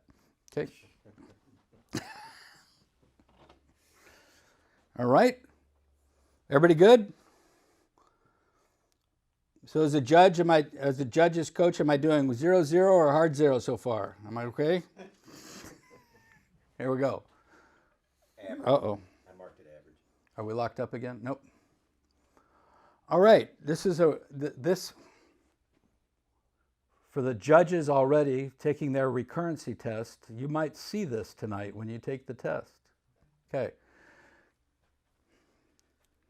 That actually shouldn't be here yet. Anyway, question is, the flimsy in front of you shows Humpty bump, 3/4 snap down, rolling turn afterwards, wedge, okay? The pilot's in the air, he flies the Humpty bump, he does the 3/4 snap, he's coming at you, and he does this wedge, and he exits going away, and he goes, oh shit, takes a break. Comes back, circles around, flies the wedge. What do? You were expecting this. This is what he did. Okay? What is this figure? Is it a rolling turn? It's that figure, right? And he did it on the wrong axis. Therefore, the wedge gets a 0. Or a hard 0, right? Because it was flown on the wrong axis. Right? Yep. That's 90 degrees. No, that's not correct. This is supposed to be a roller. It's a wedge. It's wrong figure. Correct? So what do? You hard 0 the roller on your sequence card because it didn't look like a roller, it looked like a wedge. But you don't give a shit what it looked like, you just know it wasn't a roller, so it's wrong figure. He takes a break, and he comes back in, and he resumes with this after a break in the proper direction. It wouldn't be fair to hard 0 this because he flew it twice. That'd be double jeopardy. He flew the wrong figure, period, punked. He took a break, he comes back in, and he's back on track. So you have a couple options here. And the correct answer is hard 0 the roller, wrong figure, score the wedge. It is not hard 0 the wedge because he flew it on the wrong axis and hard 0 this because he didn't do it. That's more penalty. Two different interpretations that are both valid. You always apply the lesser.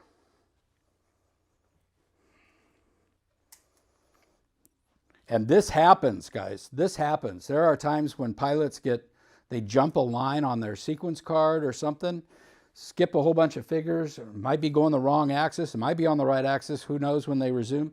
And you've got to figure this out real quick and get back to seeing him doing something that's right on the sequence card, wherever that may be on that sequence card, and try to get in sync with him as fast as you can so that you can score those figures that need to be scored quickly. So if you're on the judges line and you've done this to him and you've hard zeroed this, and because he did it on the wrong axis, and then he comes back in and does it again, then you're like, what, okay, now he started on the wrong figure again. He already flew that figure. Now you got to figure out what he's doing and apply the lesser of any penalties that may or may not apply, okay? So if you're following along as a judge and you, in real time, you see it happen, you're like, hey, that's wrong figure, so you hard zero the roller, and then you hard zero the next one, and then you see the break. Do you go back and change that hard zero to the correct score? Do you have to? If you wrote sign it that way, yes. Yeah. If he flew the figure and didn't break until after, like if you move that break until after figure 3, Yeah. then he's in the wrong twice. But I So think it depends on where the break shows up. I think some of it also is like, I think like the lesson here is like not getting ahead of yourself. Like instead of looking at that wedge on the wrong axis and being like, oh, this knucklehead's way ahead of himself. Like if all you're doing was like, hey, that doesn't look like a roller, Okay. you won't have hard zero. Exactly right. But then if he goes on to do the next one, then you're a step behind. Yeah. One thing you said I want to make sure we're clear on is if you're lost or you hard zeroed this one because you saw it on the wrong axis, then he comes back in and he flies it again. At that point, as long as you are watching this figure and deducting as you would normally, then yes, you can erase your hard zero and score it because that was your mistake. But if he's down here now on the loop, and then the hammerhead and some other shit later, and you go, oh, you know what? I screwed up. He flew that wedge on the right axis. I should have scored that. I think it was an 8. Average. You cannot go back and try to remember what this thing was and go, yeah, that, right? If you catch it beforehand and you score this like you would as it was real time, yes, you can scratch out and initial the hard zero and put the score there. But you can't do that at the end of the flight.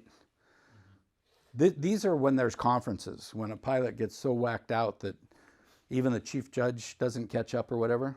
And you'd be amazed. Sometimes the one judge that figures out where the guy is the first may be the only scores that hold, and everybody else has to average the whole thing because they never figured out where he was and what he was doing. An additional complication is, where he restarts after that break. He has the option of where That's he always the restarts. hardest part for me to keep So up. you're trying to figure out, where in the sequence is he, but maybe he's repeating the earlier figure that was setting him up for Yeah. this one, Yeah, so- like nothing's stopping him from starting at the roller. And Exactly, so you kind of, whenever there's a break, I always take the time with my assistant and say, he took a break here, right? He's going to either start with this one or this one. And we have to be prepared for that so that you're not behind it. You're anticipating one or the other. so again, you have to make sure you mark on the form, on flimsy, where that break is, so that you can know, like, well, he could come in and just continue from that, or he could come in on one before, he could come in 2 before, so, you're looking for what's going to happen, because you don't know what he's going to do until he actually pulls in and does it. So Yeah. be Brian prepared. Jones taught me that when I was assisting for him. Like, mark the break at the top of the box two, so you don't have to come back and say where was the break again. You wrote it right then. And then you I can thought look, that was very clever. what are the 2 figures before that and the one after it, because hopefully you're going to see one of those things. And Okay. if you mark the break, I mean, Just on the score sheet, put a mark on the score yeah. sheet. So you see the Humpty, and then you see the wedge, and it's wrong, and then you see the break. If you mark that break after the wedge, and then he comes back and starts on the wedge, the break was actually. Well, I think the- No. It was in You would place mark. of the You would mark the break after the roller as far as like, because that's what he didn't do, and he broke after the second figure. Yeah. Whether it was this or this, you would mark the break after figure 2. I think But I think I you understand saw what you're you saying. saw the But wedge. you're scoring. You're right. The shark's tooth and the left hand side of the slide You're Yeah. saying you saw it Like wedge, you saw it got- and you scored it and you zeroed it because Yeah. it was in the wrong axis. Yeah. And then you wrote down the break. You might but actually put really, yes. You should have had the break a couple of steps ahead. Yes. And that's what move it. And then it gets messy. Right. well Yeah. You'll move it, right? So you're gonna end up with hard 0 for the roller. That Yep. was wrong figure. Yep. Hard 0 for the wedge because it's on the wrong axis. You've written it. You've told him In hard real 0. time. And then he takes a break, and you're like, okay. And then so now we're going back go and back redoing. to the first one he omitted and draw a break there. That's all you have to tell the Okay. recorder. And then you're gonna get some time while they And then reposition and, sort come through, back. figure Right. out. That gives you a chance to look at it. And go, okay, so he broke. No, it wasn't here. It was actually there. And then you verify, like Chris was saying. Yeah. You've written 2 vertical bars at the top of the box on the A form. That's how Brian taught me to do the break. Then you know it could be the previous one, it could be the next one, or it could be 2 figures before, and he'll get to that later. Yep. So let's do this in real time, because some of these questions in real time, this is what he did, and you're not going to know about this yet because of the nature of the question. You know this is what happened in real time. He flies his Humpty Bump. He comes wings level. He did it great. You're going to give him the 3 that he deserves. And then you see this wedge on the wrong axis. In real time, what is the absolute right thing for you to do as a judge for this figure? Each zero. Hard. The roller. Well, there's actually 2. That's the problem. There are 2 interpretations right now. So I. You see this on the sequence card coming up, but he flew it here on the wedge. You can, at that point, think he omitted this figure. Yeah. If he omitted this figure, what is the score for the wedge? At that point, because he's now circling around. Hard 0, wrong You axis. say, well, he omitted this. By what we talked about before, if you omit a figure, it applies a hard 0 to the Figure 2. to the next one. That is a fair point. Because it's I didn't think of that. That's right. Yeah. is it wrong axis or. Well, he omitted this completely. Yeah. That doesn't take away from what he did right. It applies a hard 0 to the next thing Because it was omitted. because it was omitted. Whether it was on the wrong axis or not, this was completely omitted because you saw this. Okay? Yeah. At this, So the roller's omitted. roller's omitted, so the wedge is hard 0'd. Because it's the wrong figure. That's your real-time interpretation. But is A better example would I be an thought- added figure. Let's say he was supposed to go straight to the wedge, and it was an added figure. Because then it's easier for my mind to get around what you're Yeah. saying. There is no place for me to write that he missed the roller. He put a roller in there. It wasn't supposed to be. The next figure gets a hard 0. Yeah, that's a totally different question, though. We're talking about No, this. I get This. it. I'm just Yeah. saying that I didn't think of it the way you Yeah. talked about it. As Because he's I flying would and just write as you're two doing this, omitted. you see this. He didn't do the roller. And not to do something applies a hard 0 to the next thing on the sequence. Okay? Now, he takes his break and he comes back in and he does this properly in the right direction. Now, there's a different interpretation. He omitted this figure, but he didn't fly this one. And now he did fly it correct, and he went on. So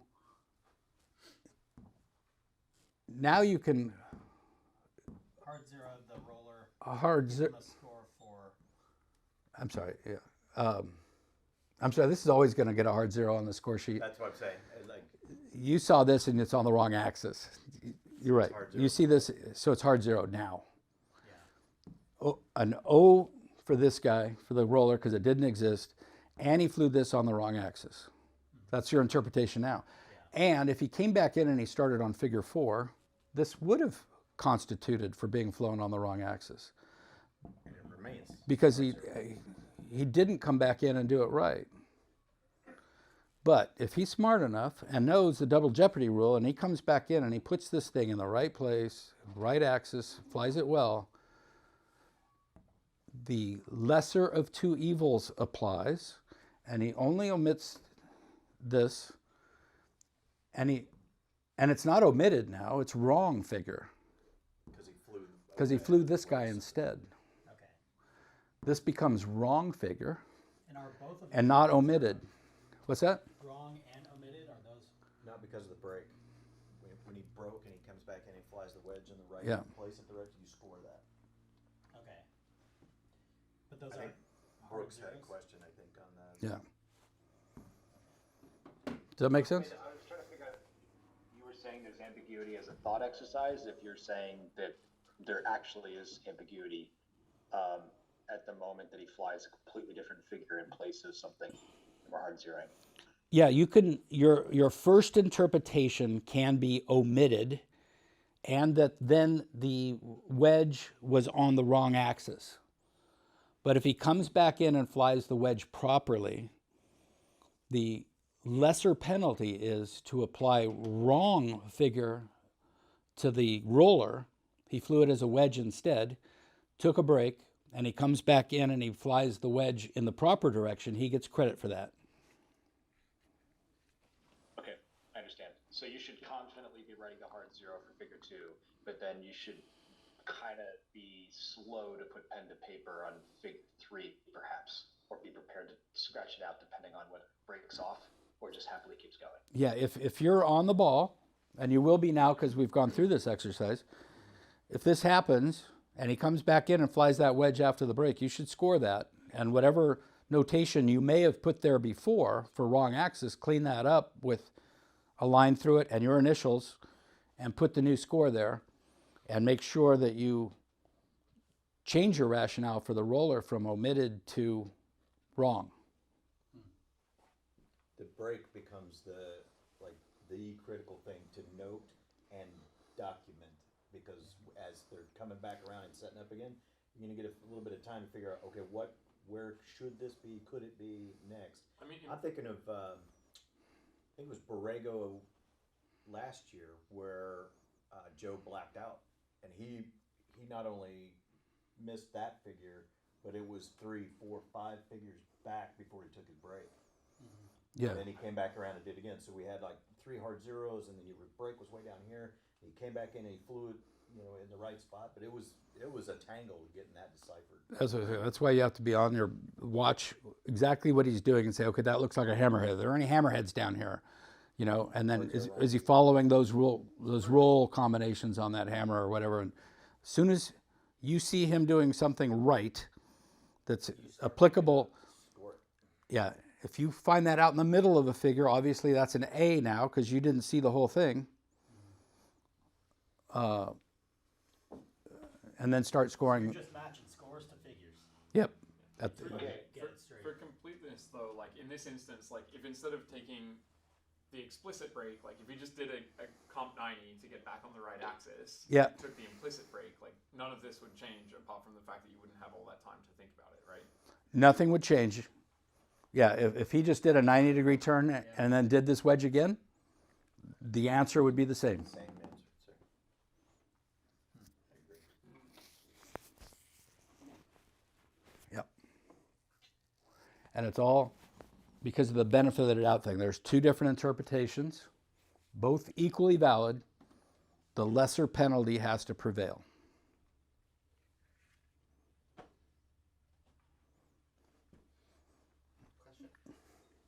After the break, can he realize his mistake and come back in and fly the roller?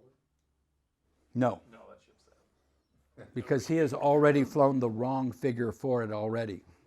But he could fly, but we get Or it would have been an inserted figure at that point. If he did this, takes his break and comes in and does the roller, well, guess what? This was now an inserted figure, and it hard zeros the roller anyway. Well, okay, but Or you can not to stop. be pedantic, you could come back in and fly the roller to get the session. I mean, What he you're can't also- do is you're- get a score for it. Yeah, You're allowed to fly yeah. the same No, figure you're. after a break, Yeah, he can do that. Okay, but Doesn't- there's no possible way to get a score for that roller. Correct. okay. Like if he wants to get the flow back, and this is where I messed up, but now Yeah. it all feels right. Like that's fine, he can fly it, just can't get a score for it. Now, I'll interject another thing, and it's kind of on point here. As competitors, we go to get feedback from the judges. And these pilots are doing the same from you when you're judging. So when a pilot makes a mistake like this, and you will see this often, somebody gets going downwind instead of upwind on a quarter roll down on a hammerhead or something, and they fly the whole fucking sequence going the wrong way. Don't just sit there and go hard zero, hard zero, hard zero, hard zero, hard zero, wrong way, wrong way, wrong way. Score the figures as you would if they're going on the right axis, but put the score in the comments column, not the score column. That way you're giving him feedback on how his figures looked and not that he's the dumbass, you know, and he can walk away from that with some knowledge that had I not made that one roll the wrong way, I would have gotten these scores, and he can benefit from that. So try to give them as much feedback as you can. There are a great many judges out there, I'm going to get on my soapbox right now, that don't want to be held accountable for their scores. So they'll just give scores and not say a fucking thing to their assistant. As a pilot, you just get that and you say, why did I spend $3,000 to come to this contest and not get feedback? Yeah, exactly. Right? So please be verbose. Say as much as you possibly can and make your assistant's job as hard as it can be for him, scribbling this stuff as fast as you can so that they can actually learn from what your experiences are. And yes, that does give that pilot, you know, some accountability for you. Hey, the other judge says I was positive up. You said I'm negative up. What's with you? I said, well, you must have flown it perfectly then. Good job. So true. You must have been dead. Right? So, no, a lot of bad judges hide behind not saying anything so that they can't be held accountable. It's just not good. It's just not good. Okay? Average is your best friend. It is not a sign of failure. An A is you cannot give with full confidence a score because lots of things. You lost your attention because the assistant called the wrong figure, right? He called it a hammerhead and it was a Humpty Bump, and you're like, whoa, wait. And now you look down at your piece of paper to figure out if it's a hammerhead or a Humpty Bump to try to figure out what's going on. He flew through the sun. He flew behind or into a cloud. Any bunch of reasons. I've been doing this for 20 years. There's sometimes I see a plane do something and I just thought, what the fuck just happened there? If you get a moment like that, just put the A down, because that means there was some illusion that threw you off. And can you apply these criteria if there's something that just wagged you out for a second? No, you can't. Okay? Way better than guessing. Or saying, you know, that happened so quickly I couldn't have missed anything. Chances are he torqued over, went 90 degrees, and you weren't expecting it, and then came out on the right axis somehow, and now, you know, but anyway. A is your best friend. Okay? What if everybody gives an A? If everybody gets an A, and this does happen, it won't happen for like some of the things I just said. It will happen because of the sun. If you're looking into a blazing sun, and then the other judges are only this far apart, chances are the majority of them are also looking into that same blazing sun. And what you should do, if you're awarding an average for sun, immediately after the wing wags to complete the flight, you should throw your hand up and scream to the chief, I averaged 4 because of the sun. And that's a cue to him to make sure somebody scored it before that pilot lands. Because if every judge averages a figure, the pilot has the right to refly it. And it's a whole lot easier to have them fly it right then and there than after they've landed and shut down and got gas and got their beer. Yeah, and there's no minimum amount of judges. If one judge didn't put an A, their score is the score. Their score becomes Wow. It happened a for lot everybody. in IAC last year. Exactly, and we all holler at the top of it. Can't see it for the sun, and you go around, and either Dave or Tom would, we've got one, we're good, we don't need to do another one. So Yeah. they check it real time. So that's on you to help that pilot out. If it happened to you, chances are it happened to everybody else. Yeah, if it's for some other reason, like you got distracted, that probably is not going to happen to 5 people simultaneously. Yeah. But the sun and clouds are typically across the board when that happens. Unless the judges are pretty spaced out. Okay? Good? We did it. We're 4 minutes behind schedule. Isn't that all right? Pick it up. Lunch break, everyone. How we doing there in Cyber Lounge? We got everybody back? Ready to go? We're doing good. We're here. Awesome. Okay.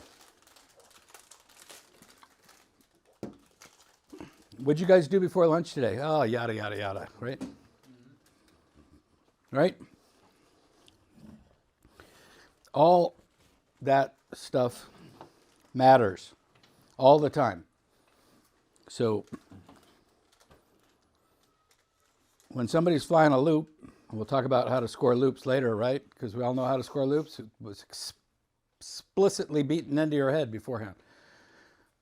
Not only are you tracking the shape of that loop and scoring however you're going to score the shape of the loop, throughout the loop, the plane's wings have to be horizontal. And the heading has to be on heading. The loopy part, and how to score the loop, that's purely the pitch.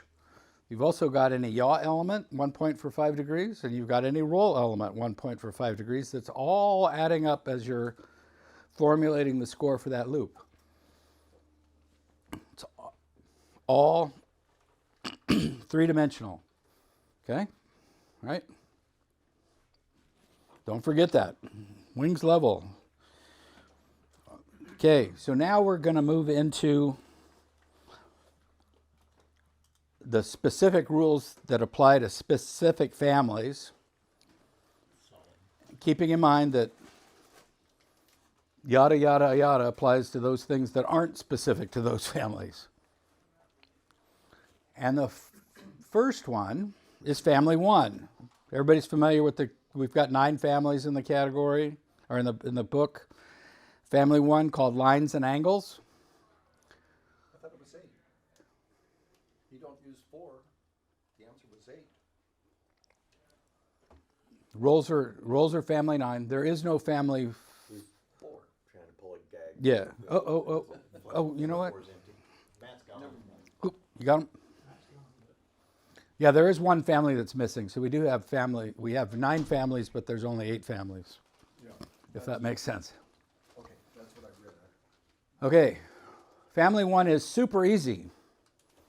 There is no family-specific criteria that applies to family 1, other than everything that applies to yada, yada, yada. There's not a single example in family 1 where the lines have to be the same length, or that the radii have to be the same length, or there's nothing special about them. They're vertical lines, and they're 45-degree lines, and there's some horizontal lines in there. And you grade them according to yada, yada, yada, right? Attitude, flight path, center of gravity track of the plane, must be round, all that yada, yada stuff, okay?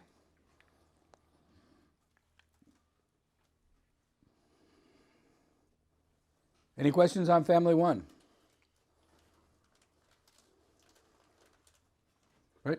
Everybody has in your mind that's the wedges, ends, bow ties, horizontal lines, vertical lines, 45 lines. They're just lines connected with radii, no criteria. Family 2, that's a different animal. Family 2 is our turns and rolling turns. They're all in family 2. And rolling turns and aerobatic turns are completely different animals from each other. So we're going to talk about how to score aerobatic turns first. Okay, those are the turns that don't include rolls. An competition aerobatic turn is flown and scored as 3 independent pieces. The first part of an aerobatic turn consists of them being on a heading, on an axis, with wings level to start. Yada yada applies for any error that's carried into this figure from the other one. And the turn starts with a pure roll on heading. No heading shift during the roll. It's not coordinated like we learn in flight school. the pitch must be set in a constant rate of roll to a bank angle of no less than 60 degrees. 60 is the min. Anything less than 60 is 1 point for 5 degrees less. Anything over than 60 is just a pilot punishing himself, but there's no deduction. It does not have to be 60. It has to be 60 or more. Okay? No deduction more, 1 point for 5 less. That is established at a constant rate of roll and frozen. The moment it is frozen, the pilot is allowed that necessary brief pause to initiate the heading shift, which must change at a constant rate of turn, maintaining the bank angle exactly where it was set before, until the prescribed number of degrees of heading shift have occurred.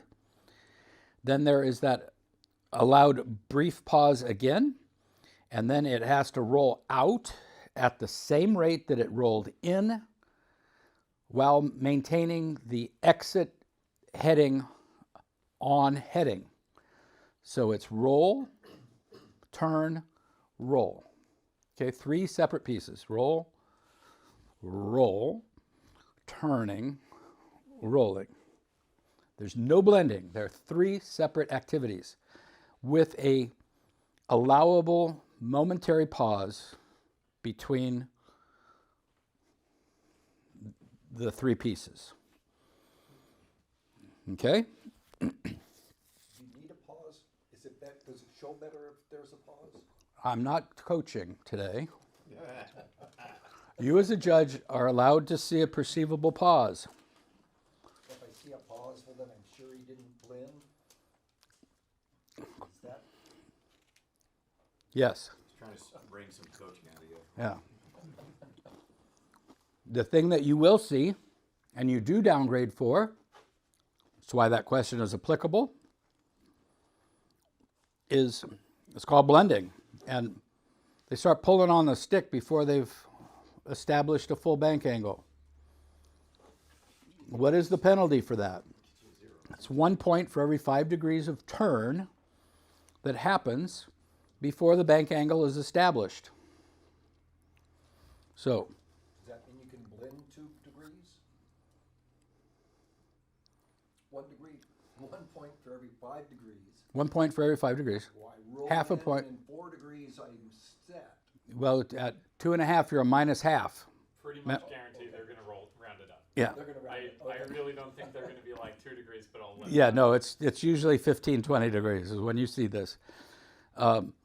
Yes, so any turn, heading change that happens before the bank angle is fully established and set is 1 point for every 5 degrees that you see that. Okay. Same thing on the roll out. If they start rolling out before they finish on heading, it's 1 point for every 5 degrees of roll that's happening before you establish the heading shift. Or freeze the heading. Freeze the heading, okay? And that is something to absolutely look for.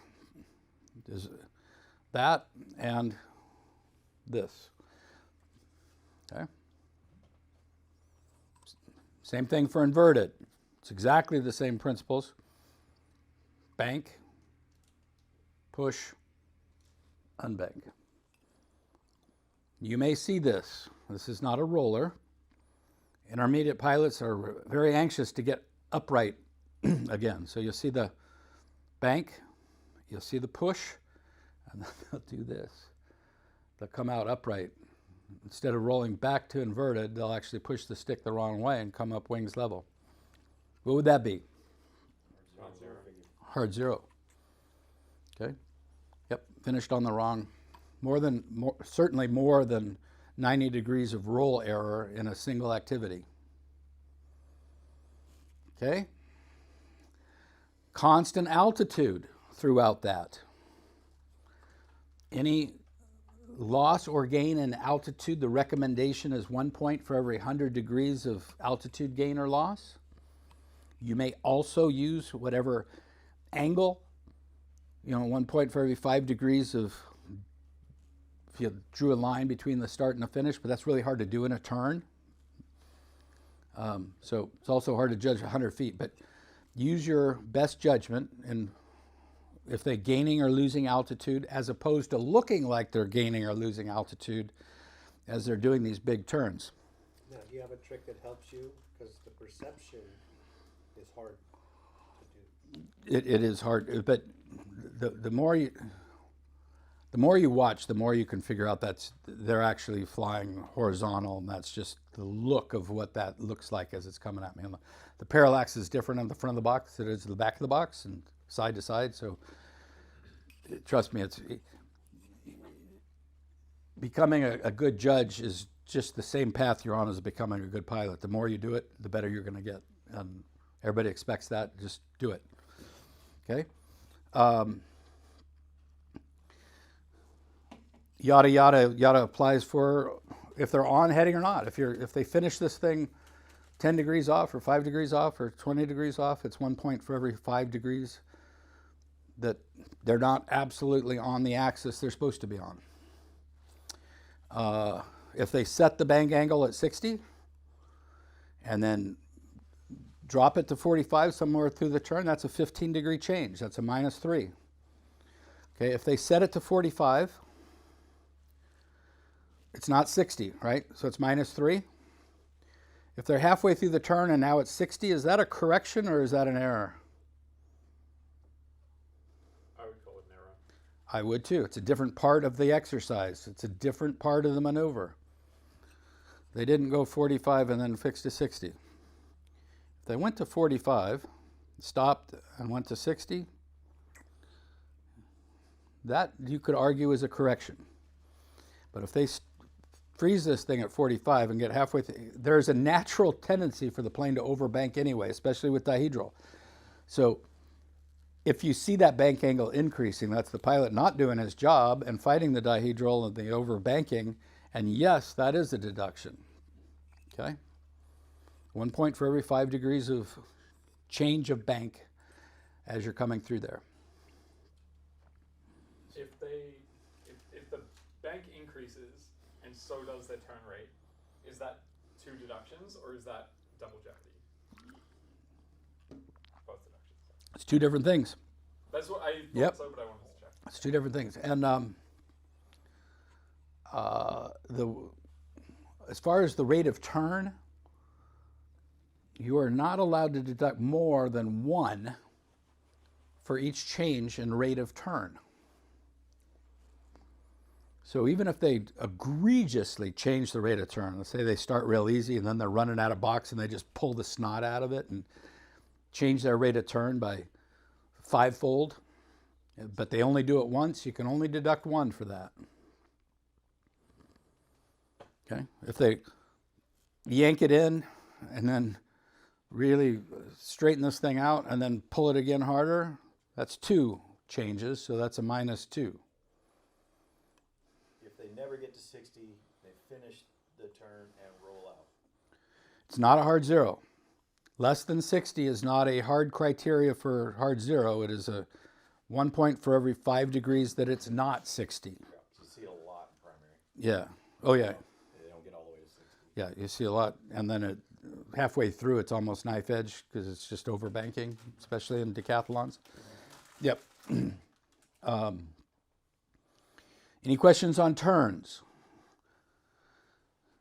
I caution you, a 90-degree aerobatic turn is not a gimme 9. Okay? I know it's only a K of 3, but it's not necessarily a 9 because it's a K of 3. There's a lot of shit you can do wrong in a turn. It's not the time for you to fall asleep and throw out a 9. Watch them carefully. There's a lot of blending that goes on. In and out, okay? To your point, you want to put that pause in your turns so that you take that out of the judge's vocabulary. If you go to bank angle and you drive, there's no frickin' way he can say blended, right? This is the ones that are skyrocket down to zero really quickly because the bank angle is changing and the turn rate is changing. So both your yaw and your roll are both compounding at 5 degrees, or 1 point for every 5 degrees of both axes simultaneously. Okay? Don't be a Santa Claus there. Do your job. Nothing but cold.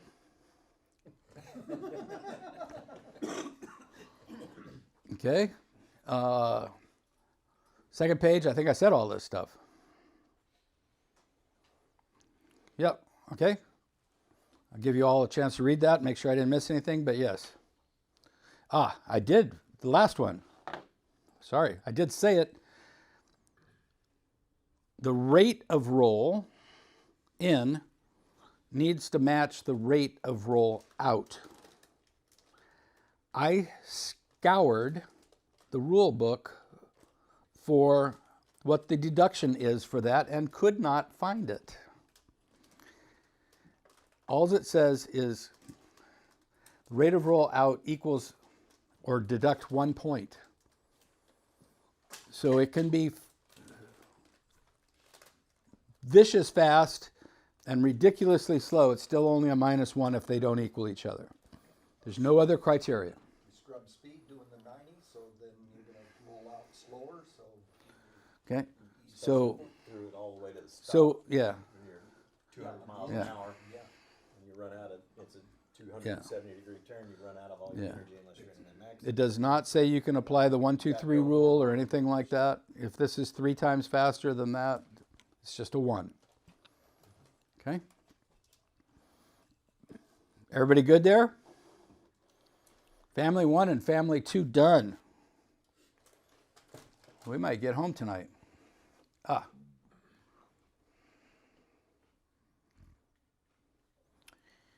Alrighty. I'm going to actually ask for a rule clarification for next year based on that point. Rollers. I'm sorry, we're not done with family 2. That's the easy part of family 2, the turns.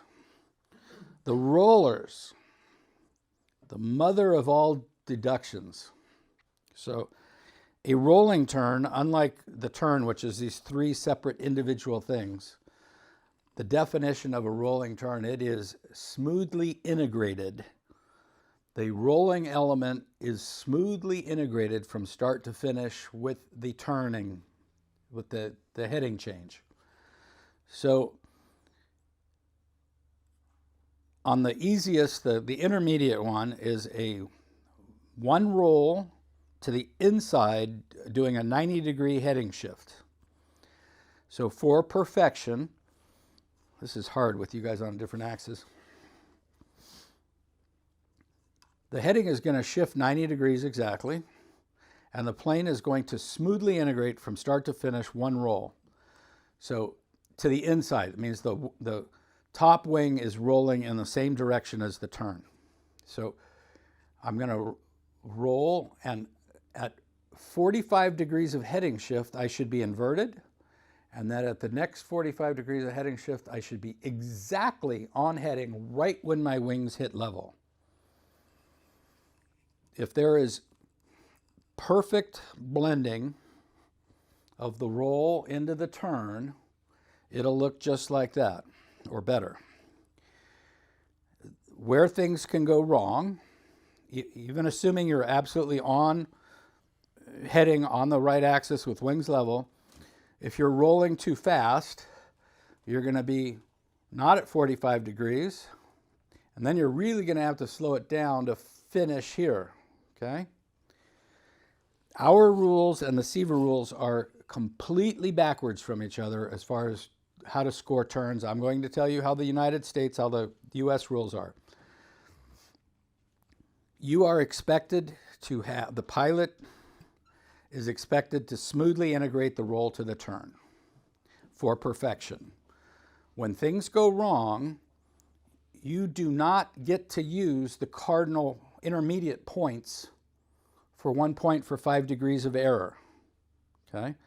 So theoretically, on that one to the inside, it should be exactly wings level upside down, exactly 45 degrees off. If it is not, you do not apply 1 point for 5 degrees of heading error or roll error that occurs at the halfway point. You can only apply the 1 point for 5 degrees at the very beginning if there is roll without any turn, or if there is turn without any roll.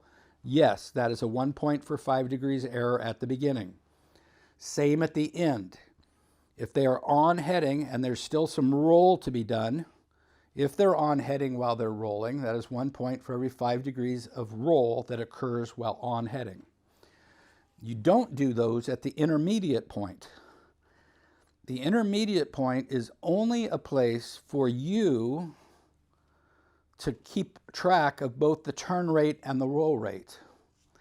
So if he's rolling too fast and he's only gone 30 degrees, and yet he finishes perfectly, you know he had to slow down his roll rate or increase his turn rate to make that stuff happen, because there was more rolling to happen in the second half, right?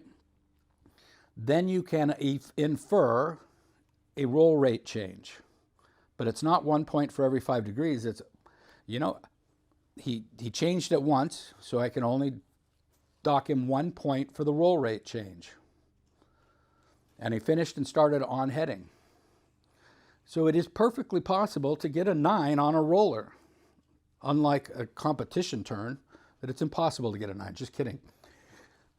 So rolling turns aren't necessarily a 3 either. They can be flown with great precision and beauty. Okay? Yada, yada, yada only applies at the very beginning and the very end. And in the middle, you're only looking for changes in roll rate or changes in turn rate. If the roll stops completely or the turn stops completely, -1 for each of those events. -1 for -1 or half for any roll rate or turn rate changes. It's a mandatory -1 for a stoppage. Okay? A 0.5 or a 1 for each change. No more than a 1 for each change, regardless of how egregious it is.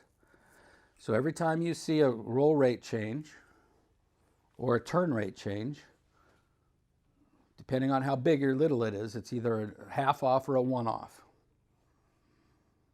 All right? There's a bazillion different rollers. Each one has its specified number of rotations for the heading change. They have to be exactly by the catalog number. Family 2 rollers are not made by taking a turn and putting a roll on it. They are specific catalog numbers for each combination of rolls and turns. Okay? They're not a combination of turns in Family 9. Anything that isn't precisely as prescribed, if they do too many or not enough rolls in the prescribed amount, like a 182 to the inside, somebody could get so far ahead that they actually throw 3 in there before you know what happened and end up going this way. That is a hard 0. It's not the catalog number you're supposed to fly. So use your assistant sometimes on these rollers to make sure, especially on these 360s, 4 to the inside, can easily be 5 rolls. And you're just kind of watching for changes. And if he started off way too fast and kept it that way and went all the way around 5 times and you weren't actually counting the number of rolls, you can get away with that. Okay? There are some that start, there's inverted rollers, there's upright rollers, depending on what your attitude is when you start. There's upright to inverted. So some start upright, end inverted, depending on the number of rolls and the heading changes. The turns can be to the inside or the outside, or the rolls. So if I'm going to turn this way, this is rolling to the inside. The top of the wing is going in the same direction as the turn. There's outside rollers where the wing is going opposite the turn. And those are different catalog numbers, and you have to know whether the plane is rolling inside or outside. Okay? Rolling the wrong direction is hard 0, wrong figure. There are some where the rolling alternates between inside and outside. And in that case, the pilot is permitted, let's say it's a 180, one to the inside, one to the outside. So we would expect rolling inside, he's halfway done. He is allowed a momentary pause here where the wings can, they have to stop, where they can remain stopped for a heartbeat, and the turn is allowed to actually stop there for a very short amount of time when he reverses the roll to go to outside. Okay? I have seen a 360 roller, 4 to the inside, that looked like 4 independent 90-degree rollers. It was boom, boom, boom.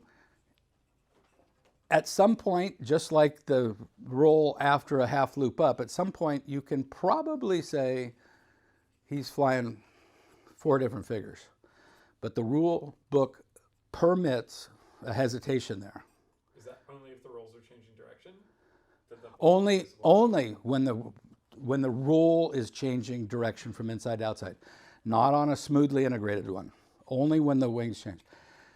1 point for 5 degrees does apply, not to the heading when the wings hit level, but the wings must hit level. If they change the rotation here, it's 1 point for every 5 degrees there, so that's a -3 or 4 if he goes back the other way, all right?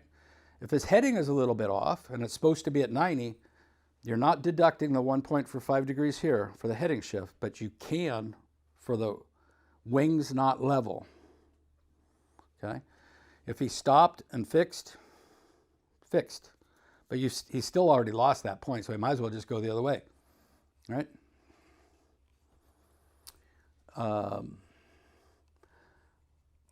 Some of the rollers have their intermediate parts on 60-degree axes. There is a 1/8, there's several of them that do this, and my favorite roller is actually 1.5 rolls that the first half is going to be off here at 120 degrees. The next half is at 240. And the last one is right back to another. And the beauty of those is judges aren't used to 60-degree lines in space out there. We're very keen to 90 degrees. So the intermediate parts are much harder to judge.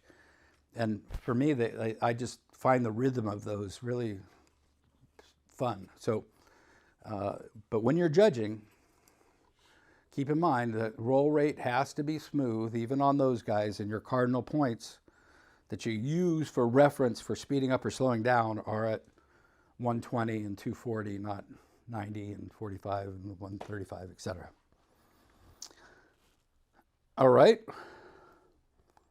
Anytime the roll is going the wrong direction as prescribed on the piece of paper, it's a hard 0. All the rollers are constant altitude maneuvers. All the turns are constant altitude maneuvers. So use whatever criteria you have for altitude gain or loss, whether that's the angle or the feet. On a 360 roller, the plane should finish the roll at exactly the same point in the box that it started, right? Because it went 360. The answer is no. It is not wind corrected. The rate of turn is rate of turn, but it's moving in the air. So the starting point and the finish point of these big ass 360s will not be the exact same spot in the box unless there's absolutely no wind. I mean, even then, it still wouldn't be, right? Because you're almost certainly slowing down through the whole figure. Not necessarily. I typically enter these things at maximum cruise speed anyway, so the plane is just creating the same. It's not going any faster, not going slower. I mean, unless you snap, you don't really creating all that much drag. Maybe a little bit, but yeah. Okay, did I miss anything? Oh, yes, I did. A snap roll is explicitly forbidden. If at any point you think the plane actually snaps, and we'll talk about what a snap is later, but if at any point, and it sounds kind of funny, but these are the most uncoordinated, cross-controlled things you can possibly imagine, especially the outside rollers. You are just absolutely pulling or pushing on the stick as hard as you can while you're stomping on a rudder in the opposite direction, and these things want to snap. But if you see a very, very abrupt pitch and yaw at the same time, the pilot got on it a little too hard and he snapped, and that is a specific constitution for hard zero for family 2. So that is one of the family specific hard zeros, snapped during the roll. Okay? Stopping a roll rate is only a -1. Snapping gets you all the way to hard zero. It's very unforgiving. Okay? Everybody good?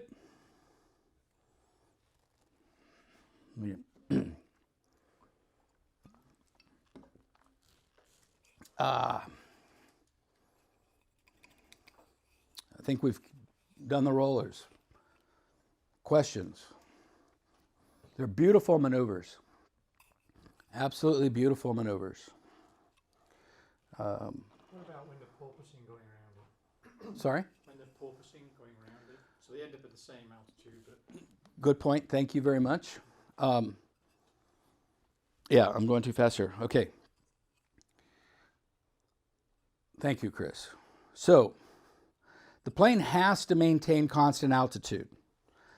If the altitude is shifting, it's called porpoising. You are allowed to deduct 1 point for every 100 degrees of up and down and going back down, huh? I think you mean feet. You keep saying 100 degrees. I think you mean Feet. Feet. No, 100 degrees of temperature shift because of the altitude change. That's what I'm saying. You guys should have known that. You're making me look bad. Okay. Every 100 feet, -1 point. Okay. Do not confuse porpoising. The plane is actually climbing and descending. In a rolling turn, the plane is continuously going from wings level, where it's creating gobs, stops of lift, to knife edge, where it's creating, the wing is creating no lift, and back to lift, no lift, back to lift as it's coming around this circle. So if the pilot is not doing his job, you're going to see a lot of porpoising that's going to look like this. Every time the wings are level, it's coming up. Knife edge, it's coming down. Up, down, okay? That is bad piloting. You will reward that with 1 point for every 100 degrees of temperature change. Every 100 feet. Conversely, if the pilot is doing his job, you will see the pitch attitude of the plane, which we know is not grading criteria for horizontal lines, but you will see egregious pitch changes in the aircraft in order to maintain horizontal flight. And it'll look like this. The center of gravity is tracking a horizontal line, but the nose is coming up on knife edges and it's coming down for wings level in order not to balloon when the wing is creating lift and falling out of the sky when it's not. Do not confuse the expected pitch changes for ballooning. you're watching the center of gravity of the plane and its horizontal flatness as it's going through this maneuver. Okay? Yeah, splitting hairs though, that 100 feet, 100 feet, is that 100 feet total deviation, like plus or minus 50? Or is it plus or minus 100 feet? That's your job. Yeah. You're teaching next year. It's really hard to judge 100 feet. You can also, you know, if they're climbing and descending 10 degrees each time, you can, or 5 degrees, whichever one you want to use, not double jeopardy. Angle, but you know, when they're going away from you, it's kind of hard to judge angle. It's also very hard to judge 100 feet. So this is a subjective thing, but you'll get the idea. You'll see some rollers that just look like they're on a roller coaster. Right? So egregious versus... Yeah, but if the fuselage isn't changing pitch, then the maneuver is definitely gaining and regaining and losing, or just lose. With every knife edge, it'll just fall out of the sky each time. It's not going to actually climb back up ever again. Okay? Separate all that. Keep track of it. Gliders, in turns, just like in straight and level, are not expected to maintain constant altitude. They are expected to maintain a constant descent angle throughout the maneuver. So once they start the roller, there's going to be some descent going through this thing. As long as that descent angle or rate does not change, they are flying with perfection. And then you would apply deviations to that, the same you would to power. Do they set that descent angle at the beginning of the maneuver or on the line entering it? Really good question. We'll talk about this more at the end when we go to this rule specific, but they cannot change bank angle. They set the bank angle for the next figure concurrently with finishing the one before. Okay, so it is whatever line they've drawn from the previous figure into the roller. Yes. They then need to maintain throughout the entirety of the roller. Yes, and then all the way into the start for the next figure. For the descent angle? Is that The what we're descent talking angle. about? Descent angle. Yeah, where we would have to maintain horizontality through rollers. So again, we'll talk about it later, but I've flown gliders, and there was a sequence that had, coming out of, let's say, a hammerhead, 180-degree turn, and a roll, and then a Humpty bump or something. The descent angle cannot change in a turn or a roll. It has to be set from the preceding figure. So there were two entire figures. You had to match the energy through the turn and the roll specific to what you needed for the fourth figure. Otherwise, it's a deviation and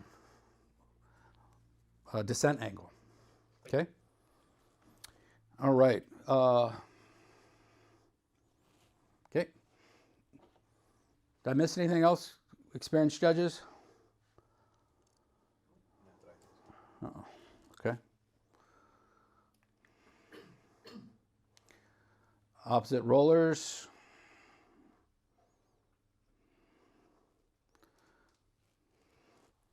Yep. Use your assistant to watch for correct and number of turns. You can get so focused on looking for the precision that you're actually not observing the number of them. Or another good place for the assistant is when we're talking about those Y to Y maneuvers where the quarter rolls had to be absolutely the right direction or else each element could be wrong. If your assistant is just calling that and says end figure, quarter roll up, 45 down, pull the vertical, quarter up, out upright, he could have done all three of those in the wrong direction and you wouldn't have known it. You need to pre-see that on the flimsy that all those elements had to be in the proper direction, because a non-experienced assistant will only call it piece by piece and he won't know that the diagonal has to be upwind or downwind according to the flimsy, okay? Your assistant judge is an assistant, not just a person calling the figures. That goes for you guys when you assist before you become judges as well. Okay, family 3. Questions on family 2? Everybody good? Good. Okay. Family 3. Talked about this briefly early. Family 3 has all of yada, yada, yada, just like everything else does.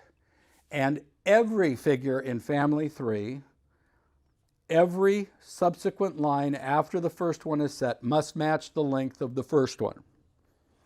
Every radius in family 3 has to match the radius, the size of the first one that is flown.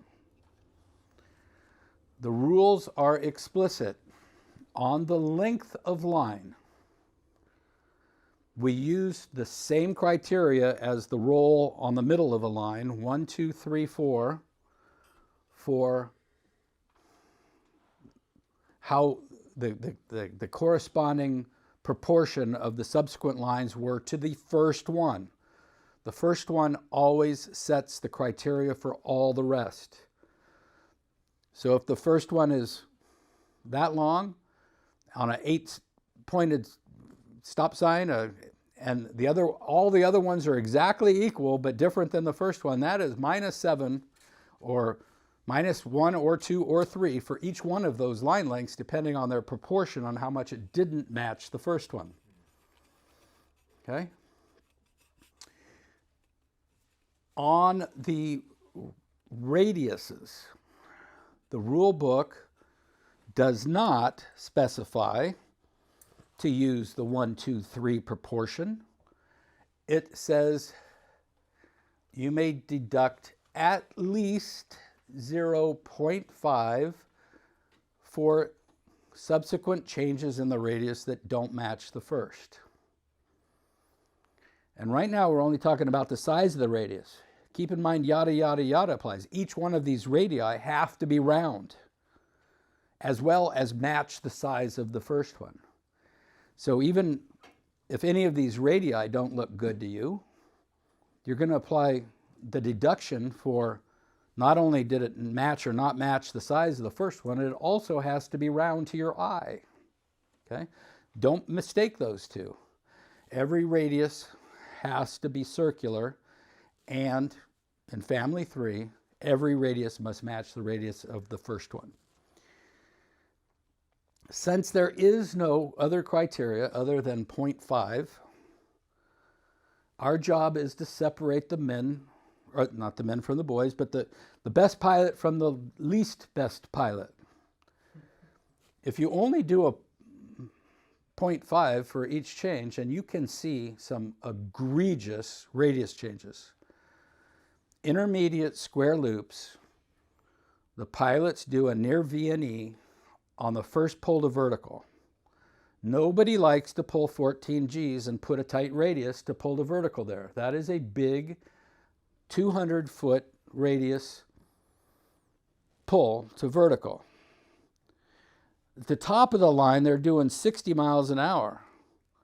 And the plane will flop over like a sharp corner in an Arresti catalog that is 1/10 the radius of the one at the bottom. The smarter pilot is going to pull much softer up there so it matches the radius that he set at the bottom. The people that do that should be rewarded by more than just a minus 0.5. I use, because there is no specific telling me to do otherwise, I use the 1, 2, 3 criteria. If the radius looks 3 times bigger, it's -3. If it's 1/3 the size, it's -3. And I can separate the really good pilots from the people that aren't paying attention to the details like this with a greater spread than people that only award a minus 0.5 for something that's either just slightly different or 10 times different. That is your prerogative to take that advice or not, because it's not specific in the rule book. But you must deduct a minimum of 0.5 anytime the radius does not match. When not just in family 3, but anytime they're expected to match, I use that criteria. Okay? Questions on family 3? We looked at them before. They're just these goofy, they look like family 1, but because they're in family 3, everything has to match. Family 1, nothing has to match. Family 3, everything has to match. But they just look like a bunch of lines connected with acute angles. Everybody good out there?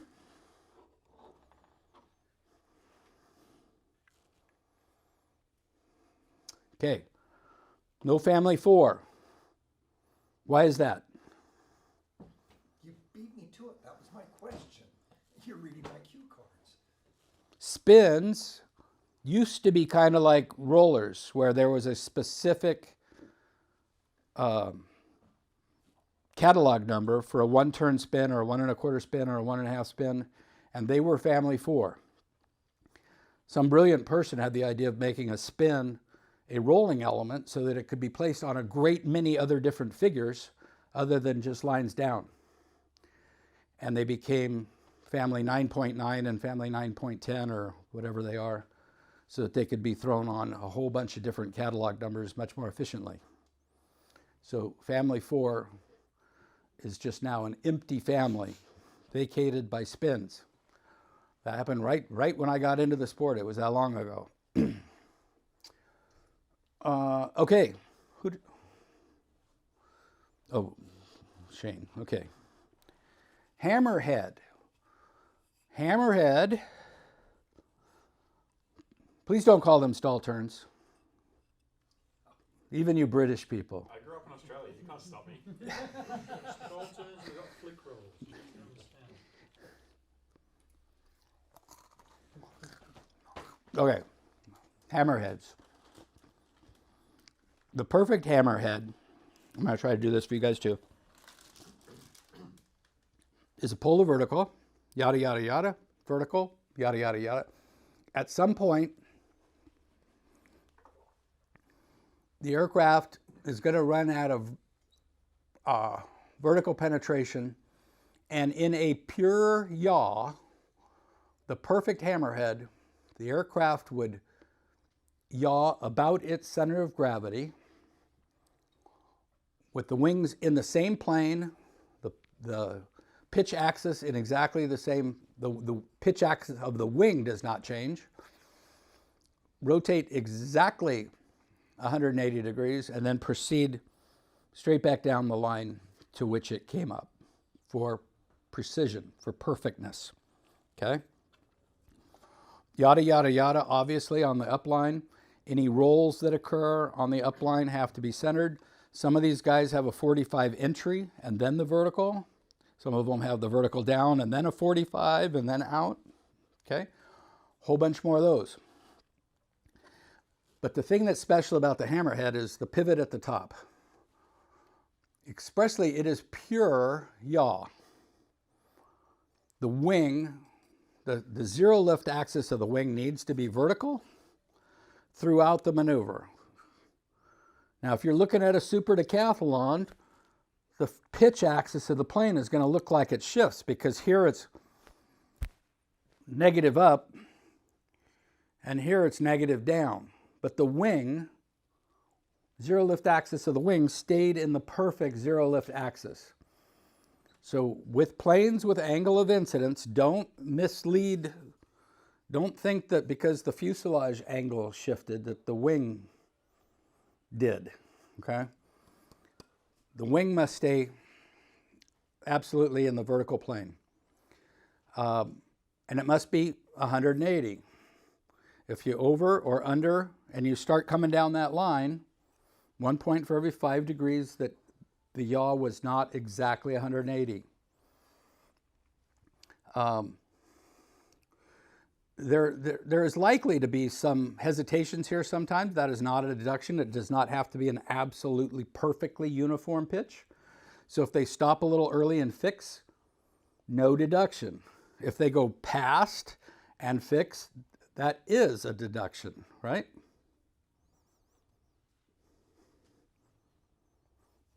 What do you think? If you stop here and then fix it, if you stop here and you drive down, then you fix it, that is clearly an error. If you stopped a little bit and then you just blended it right at the last minute, the rule book does not explicitly call that a mistake because this doesn't have to be perfectly uniform. Okay. Any pitching error to keep the wing other than perfectly vertical is 1 point for every 5 degrees of pitch change throughout the pivot. It is also 1 point for every 5 degrees of yaw roll that occurs during the pivot. And you'll see that quite a bit. It's called torquing. The engine is at full power through all this, and it wants to roll the plane through the pivot because there's no airspeed. So it really wants to roll the plane opposite the direction of the propeller, and you'll see some torquing. Same thing can happen to a glider, but don't call it torquing when you're at a glider contest. They will make fun of you because there's no thrust that's causing that to happen. Okay? It's a yaw mistake. It's a roll mistake. All right? 1 point for every 5 degrees of roll, 1 point for every 5 degrees of pitch, and we're heading back down. The pivot for no downgrade, the center of gravity, I said, for perfection is right on the center of gravity of the airplane. No lateral shift. The aircraft is granted 1/2 wingspan of shift. When the pivot starts, you draw like a bullseye the wingspan of the aircraft from the center of gravity. So you basically circumscribe a circle around this plane's wings.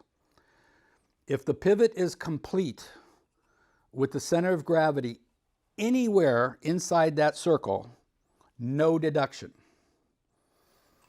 When the pivot is complete, if the center of gravity is a full wingspan from where it started, or from 1/2 to 1 wingspan, that's -1. The next 1/2 wingspan is -2. The next 1/2 wingspan is -3. That goes out forever, okay? So the decathlon gets a bonus, right? Because its radius is bigger. To a little Pitts has only got a 20-foot circle or 10-foot circle because it's the radius of the wing.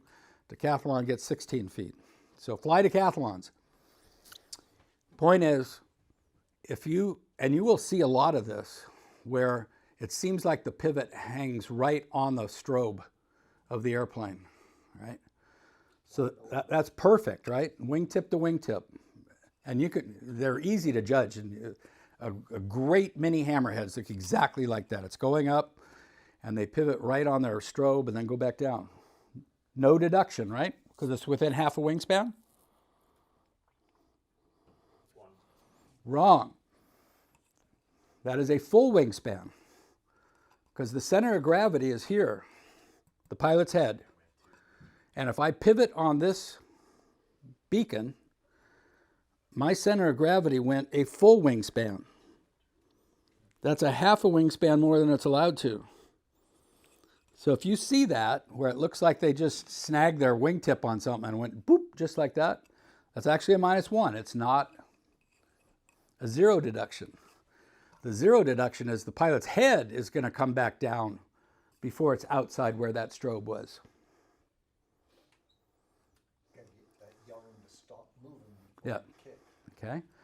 Another very misconceived part of, what do you guys call them? Stall turns. Although the wing is never stalled because it's never creating lift, right? You tell him, Dave.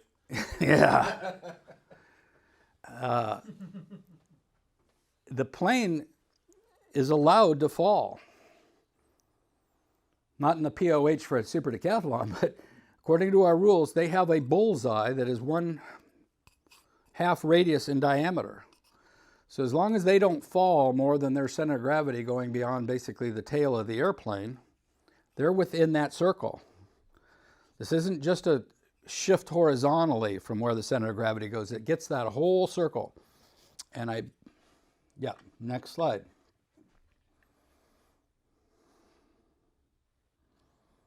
What is that?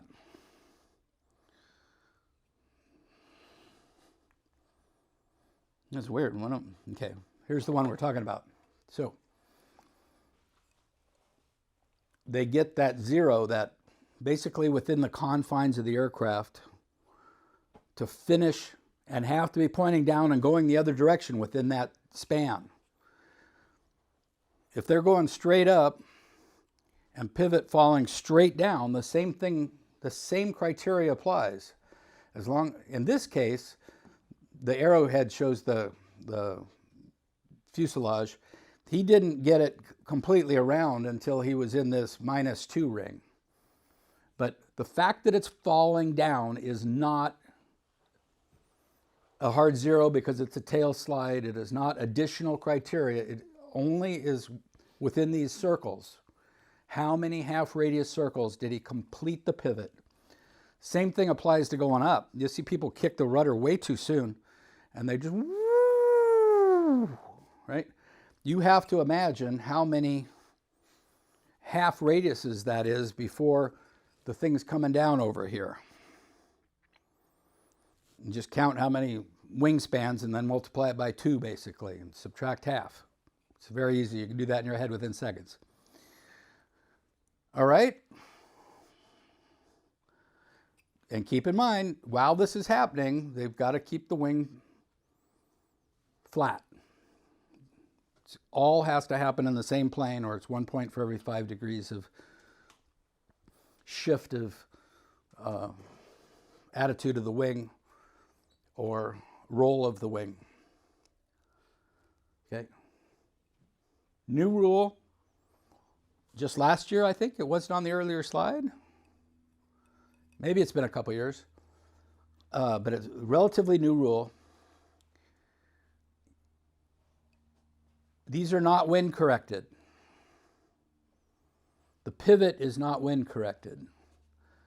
So if lateral, wind is certainly not going to make the plane fall out of the sky on its tail, but if lateral shift during the pivot is attributable to wind, you're supposed to neglect that portion of the deduction that was attributable towards wind. Good luck. Okay? My advice on that is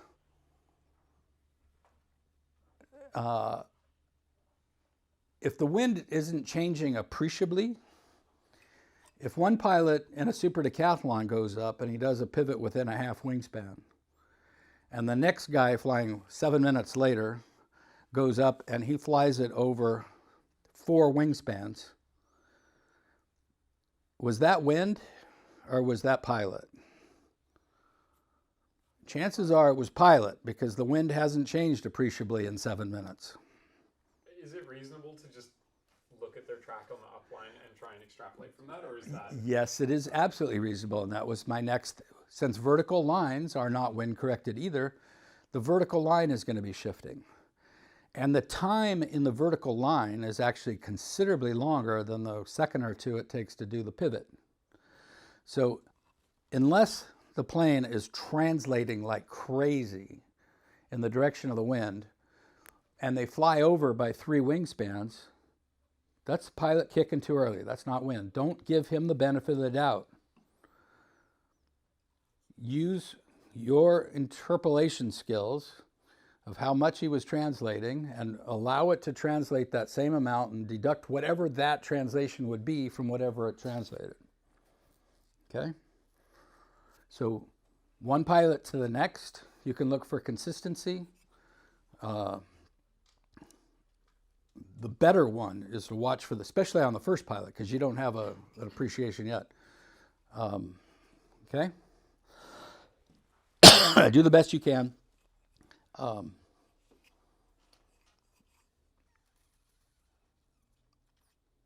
By the same token, if let's say the wind is coming this way, and he goes up and he pivots square down. Should I say that he flew 4 wingspans over and the wind kept him looking good? Therefore, I should apply a deduction because the wind actually fixed his hammerhead? Yeah, Is that fair? feel like it would be. If without wind he would have been 4 wingspans over, then yeah. Yeah. Nope. Unfortunately, we can't do that. We cannot infer an error and apply it. We did not see him fly 4 wingspans over and the wind push him back. We saw him do a perfect hammerhead. It can't really hurt you. The- yeah. Even if he kicked way too early, if the wind held him within this band, you cannot say, oh man, that would have been a suck-ass hammerhead if that wind hadn't held him back. I'm going to give him a 3. You cannot do that. You cannot infer. But if you kick too early, you're probably going up too.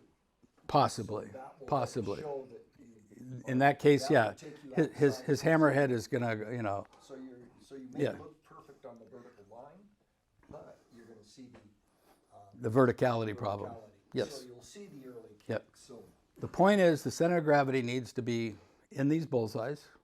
The first half wingspan is free in either direction. -1 for each half wingspan, they're out. And if you are certain that the wind caused some lateral shift, whatever percentage of that error you think was attributable to the wind, you are encouraged not to apply that to the pilot. Okay? This is specific to hammerheads. We are in family 5. This is specific to hammerhead. This is the only time where a pilot does a pure yaw maneuver to change attitude. No, whereas you can't deduct for wind correction clearly helping. That's Yeah, like yeah, very you- specific to hammerhead. It could be any. Yeah, I mean, in general, you can't deduct for.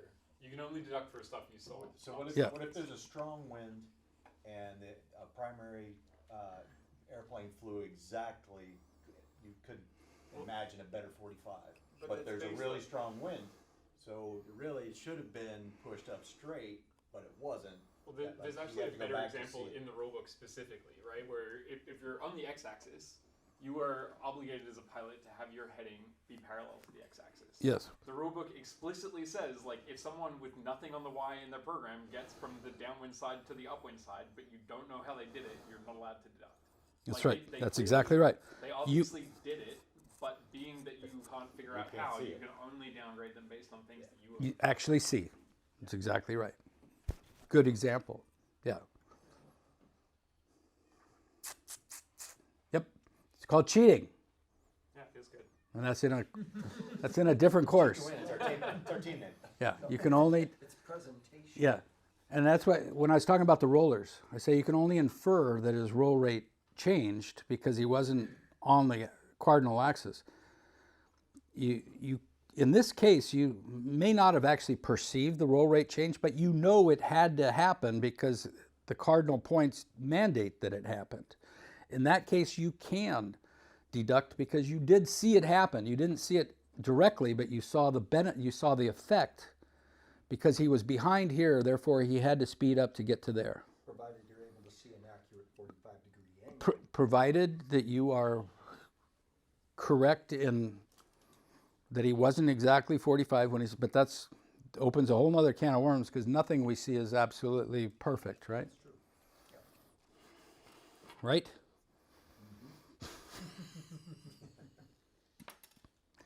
Okay.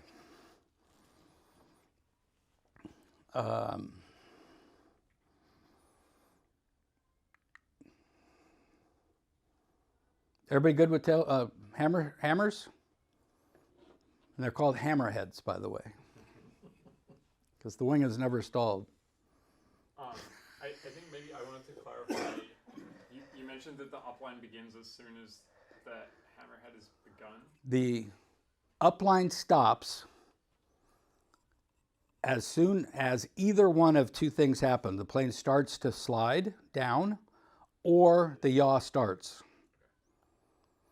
So the pivot criteria, the size of the bullet, is set in stone the second either one of those happen. Even if he's purely sliding, the bullet started where the slide started, not where the pivot.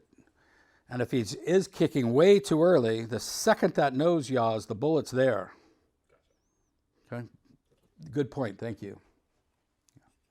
And that's specifically why that is defined for that. It's for where you put the bullseye in the sky for where he's got to finish the thing occurs the second either downward movement starts or yaw starts, one or the other. The first of those that happens is the one that sets the bullseye.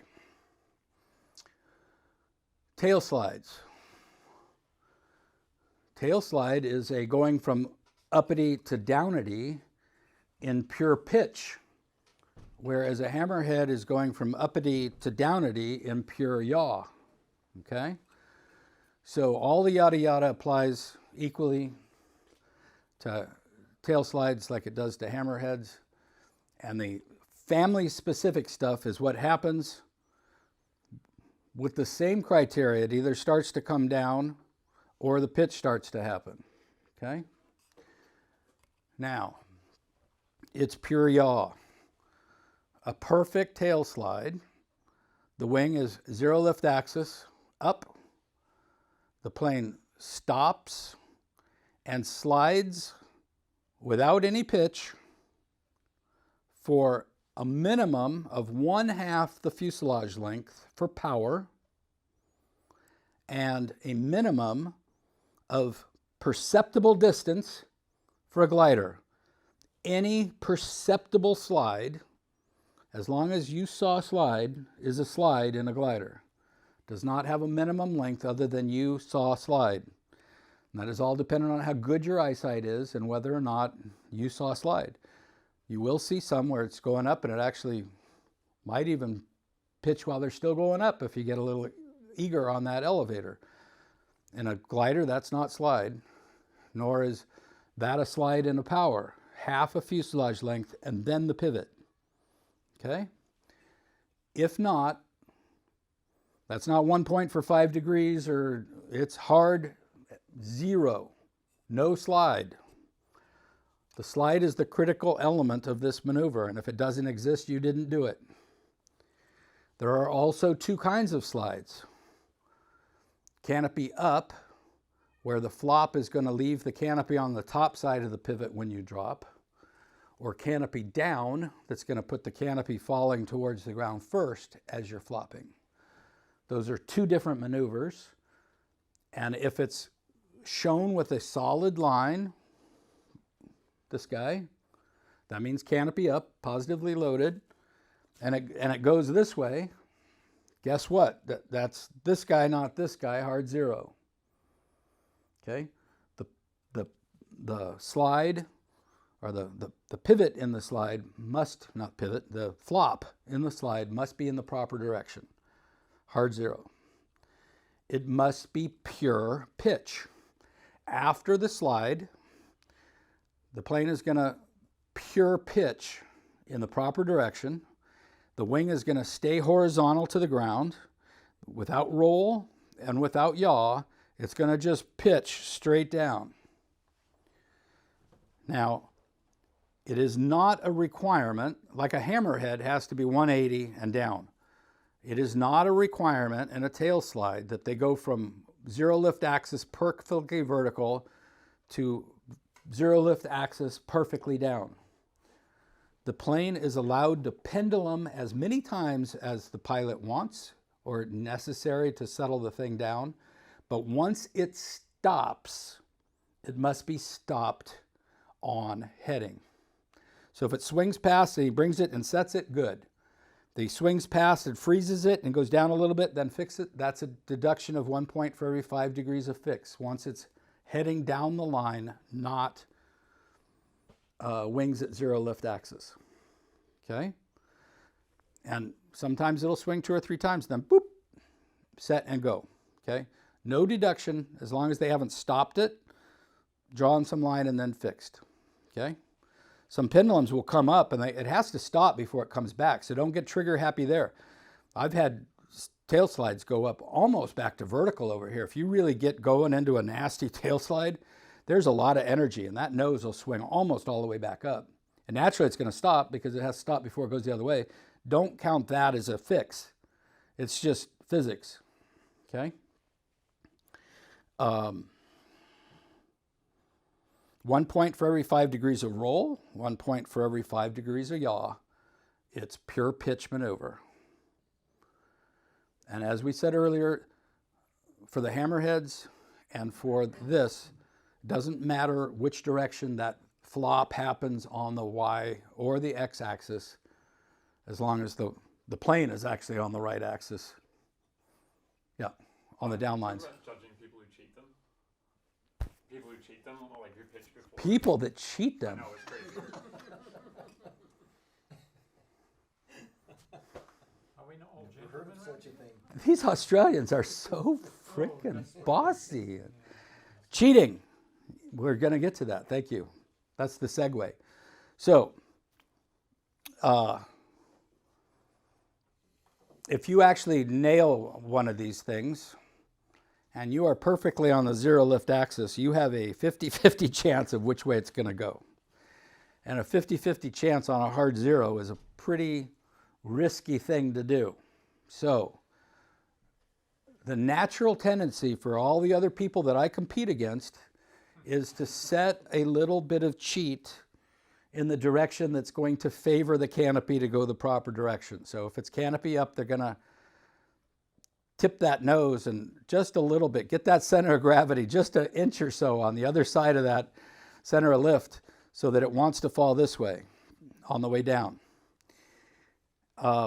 If you see that cheat, it's yada, yada, yada, right? This is a vertical line. The zero lift axis of the wing is supposed to be vertical.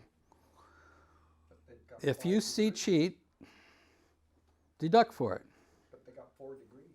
They can go right. Well, I mean, they have 2.5. Yeah. But no, if you know, you'll see some people put 10 degrees in there. And that's, yeah. That may be perceptible, If it's perceivable, and it's more than 2.5 degrees, it's more than that 0.05 threshold, you deduct for it. The other thing, if they're cheating on the way up and they're going to slide, this is a different line. It is now part of the slide, just like the pivot on a hammerhead is a different criteria than the upline. This downward line is a separate line, and if it is still at 5 degrees off, it is not double jeopardy to also deduct for the slide angle not being zero lift axis. Okay? That is why we put all these suckers on the y-axis. So you can't see that pitch as easy as if it's on the x-axis. Okay? In freestyles, that is. Sometimes those knowns make us do it right. Okay? So cheat. If you see it, you can deduct for it. It's supposed to be zero lift axis, it's not. It's supposed to be zero lift axis, it's not. 1 point for every 5 degrees for both those guys. 1 point for every 5 degrees that a wing drops in relationship to the other one, the flop. Any yaw error, any roll error. 1 point for 5 degrees of both those axes errors as the nose is dropping in pitch. Okay? No deduction for pendulum. Canopy up, canopy down. There are only 4 tail slides. Okay? There's a whole bunch of hammers because of the 45 entries and 45 exits. And there's only one, you don't pivot left or pivot right. Okay?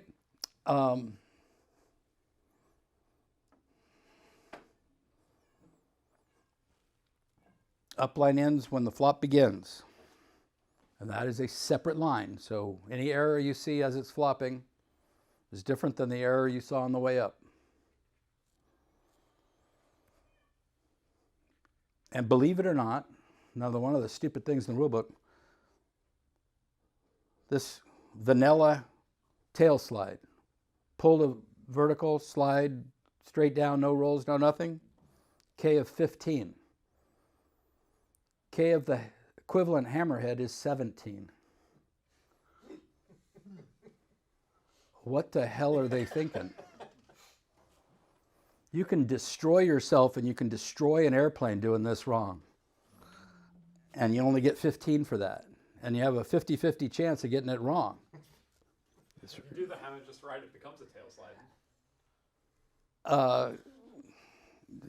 Yeah, but decathlons don't do that. Okay? Cool on tail slides? The other thing, tail slides are actually, that K is appropriate for gliders.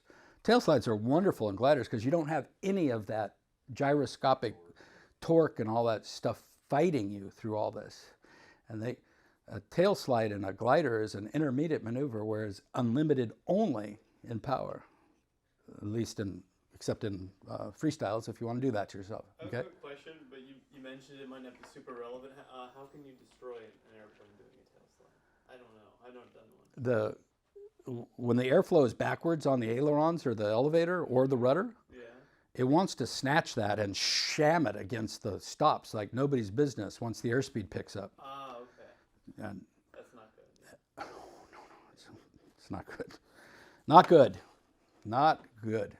Not fun for the pilot either. Okay.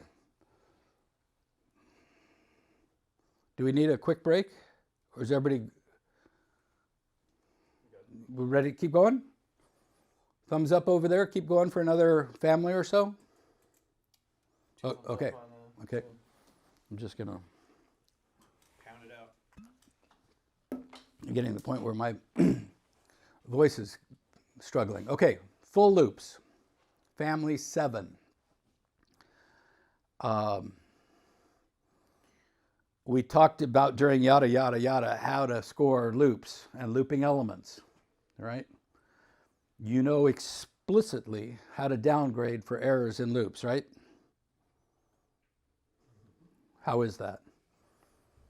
Make it up as you go along is the right answer, right? Well, you have things to look for, and then you have to decide the gradients. Yes, okay. So in the family that consists of loops, there probably isn't any other grading criteria because we've already talked during yada, yada, yada, how to score loops. That being said,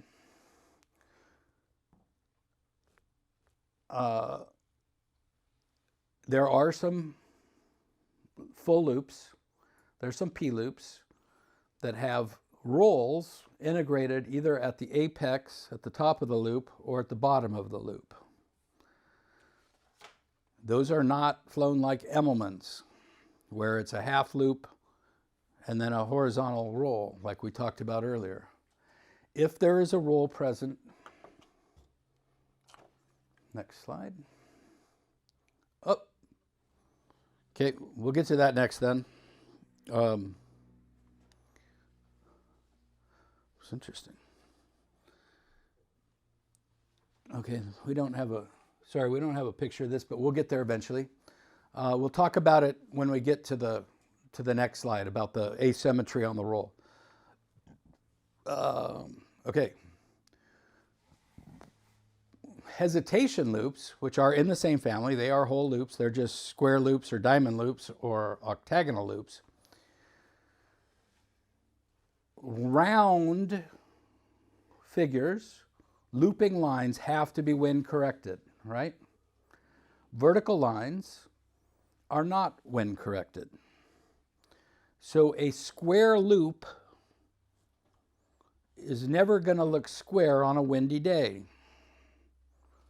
because the flight path on the upline is going to be influenced by the wind. So here we've got wind left to right, and they're flying a square loop with 100 G poles at every corner and setting these verticals. And the A line, which is setting the first vertical there, this guy on the left one, the vertical line of that square loop is going to be angled to the right. Then he's going to fly perfectly horizontally without deduction, the same length A, which is B, are equal for perfection. Then he's going to pull to a vertical down and fly down the same length A to get back down to where he started and pull. But his flight path is going to look like this diamond or whatever you have here, influenced by the flight path.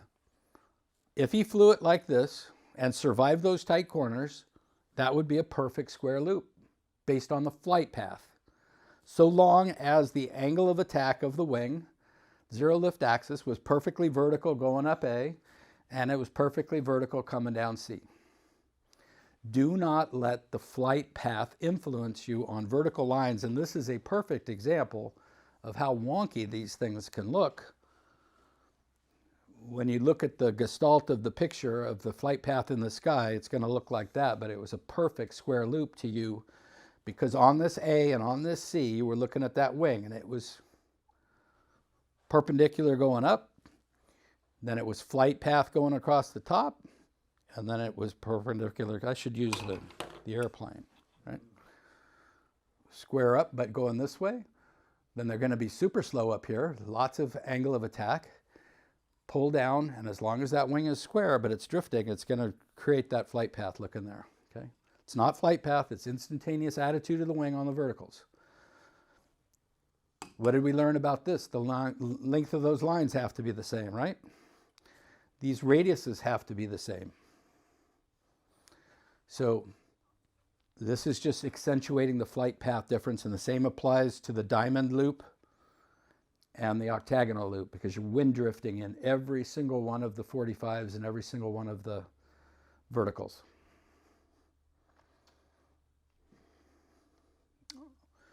All right. I believe, okay, they are talking about it here. Okay. So D, the last leg, it's not a square until it's got four sides, right? Square loops and octagonal loops, it's not true for the diamond because the diamond finishes on a 45 to the end. The square and octagonal loops are not done. The scoring is not complete until the pilot draws a horizontal line that is equivalent to the length of the first line drawn. So he ain't done till he gets to the end of D on both of these, which is the same distance on the x-axis as he was up the vertical on the first one.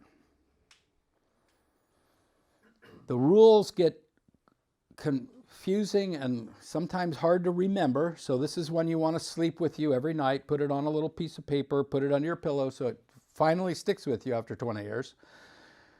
The downgrade criteria for this is awkward.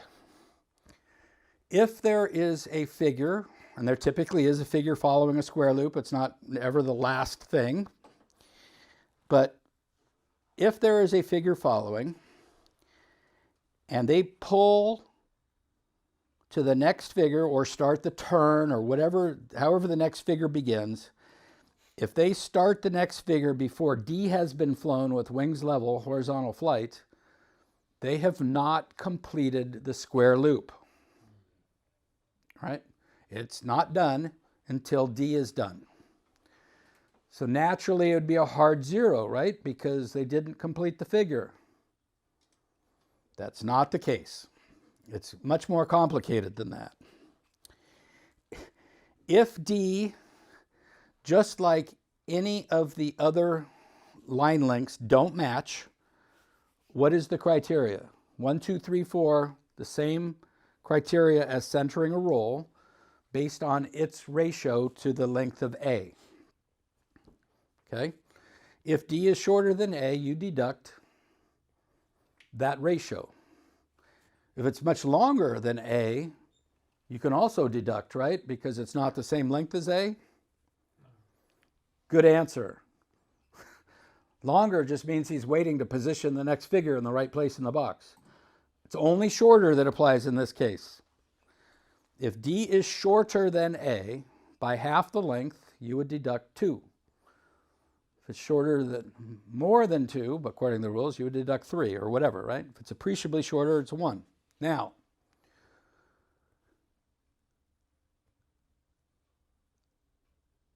if, and that's easy.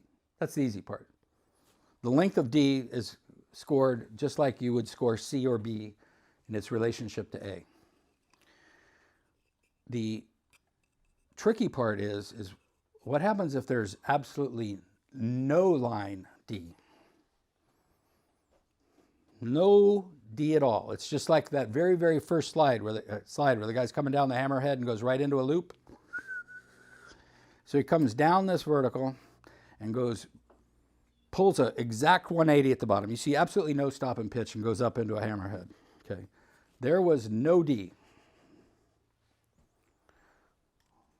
Hard 0 because he didn't do the figure. Is it -1 on this and -1 on the next figure? Okay. We talked about the rule -1 for no line between, right? This is the only case where that rule does not apply. There's always exceptions. It makes our job so easy. If there is 0 D, the downgrade for the square loop is the same downgrade you would give for the 1, 2, 3, 4 rule where there's no line between and no line after. It's -4 because the relationship of D to A is infinite, so it's -3, but it didn't exist, so it's -4. But then it doesn't impact the next figure. Like the next figure starts from a 10. And in that case, if there was absolutely no line, then you do deduct 1 from the next figure, but you don't deduct an additional 1 from this guy. The -4 is enough, they think, for this, okay?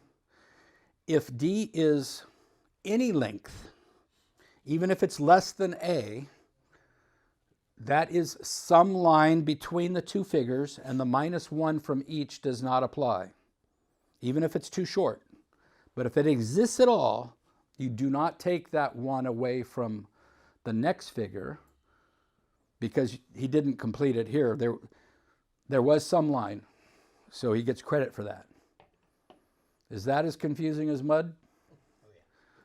Yeah. No, I literally have to look that one up every year because it doesn't happen very often. There's not a whole lot of square loops. And who actually is going to do that? And I have to look it up every year so I don't screw it up at the judging. But that is, if you think about it logically, it's not fair, but the logic holds. Okay? So if you flew in a no-wind, you flew a nice, perfect square loop. In the instant that D equals B, you begin your next figure. D equals A. Correct. Which also equals the other one. So you finish the Okay, because it's perfect. Yeah. The instant that happens, you Yeah. begin the next figure. Yeah. So you're technically, there's no line between. But you still completely finish D. Yeah. You still don't deduct. No, because if the rule book says this explicitly, if there is any D, the -1 rule does not apply. For either one of them. For either one of them, because whatever that little tiny D was is a line, and it was between the figures, even though it didn't complete the previous one. It's weird, but that's the way they defined it. Okay, I would have done it differently to apply more penalty to the guy that doesn't do it well. Okay. But I can't. Okay.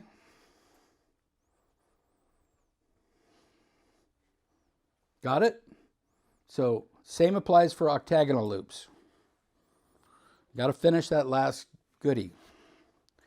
Now we can talk about this. So this is a reversing loop, but the same thing applies. When you see on any looping elements, P loops, full loops, a couple others maybe, I believe there might even be some hammerheads that allow this.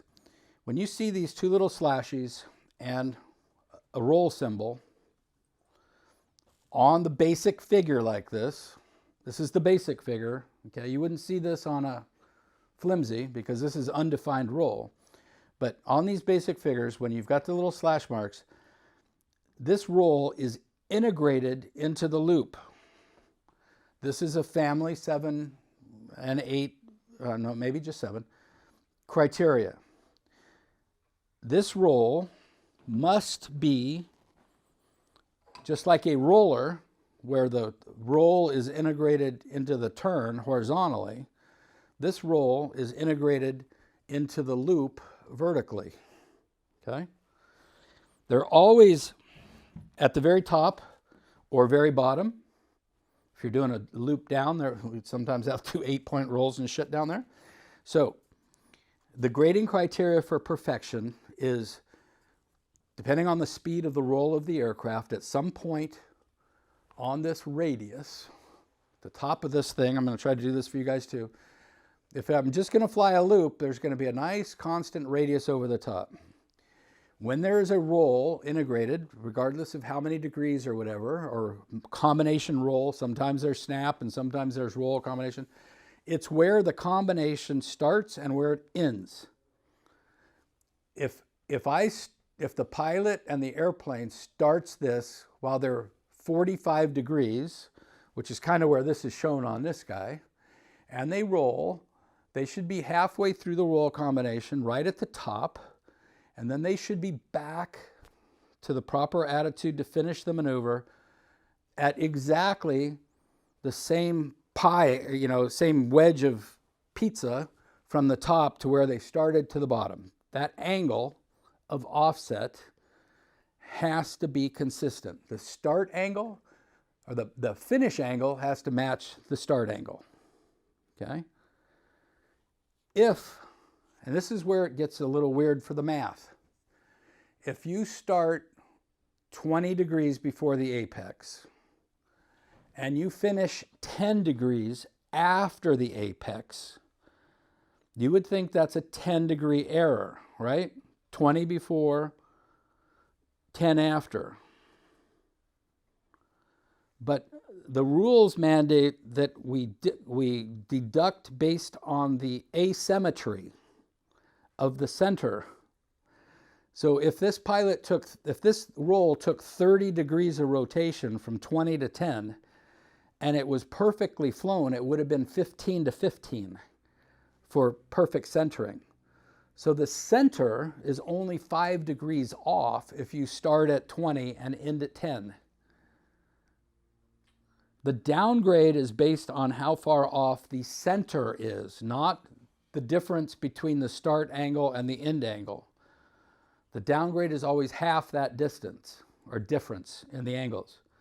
So if you're like me, where you really don't know where the center line of this thing is, but you can kind of put your finger where they start and where they end and go, that's about 20 degrees difference to me, the deduction is half that number. So it's 20 degrees divided by 2 is 10. 1 point for every 2 degrees, that's a -2, not a -4.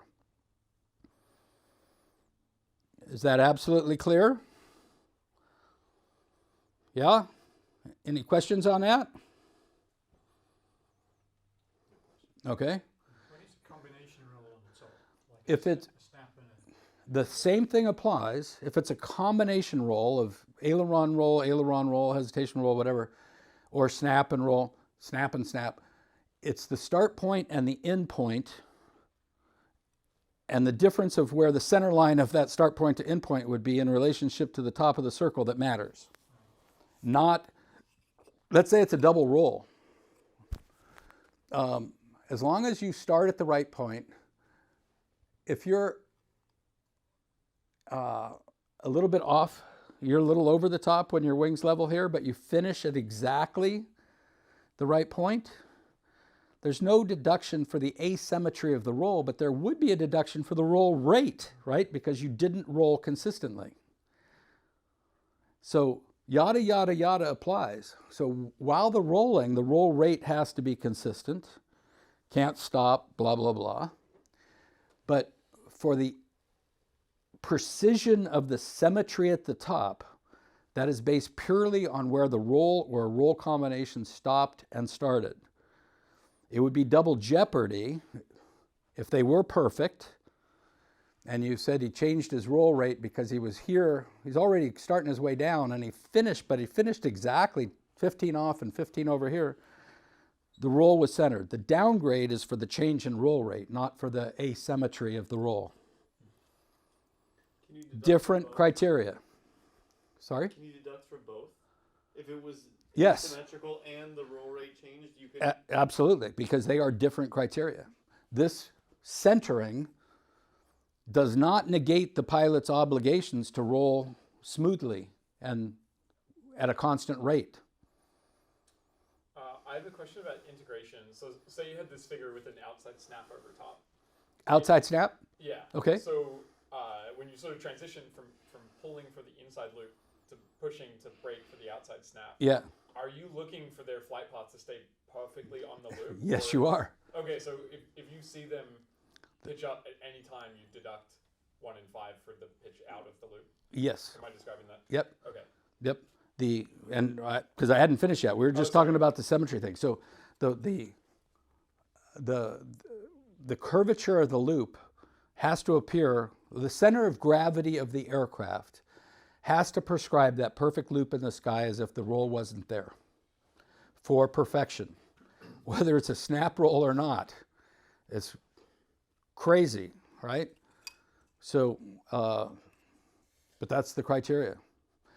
And minimum, this is one that is mandated to you.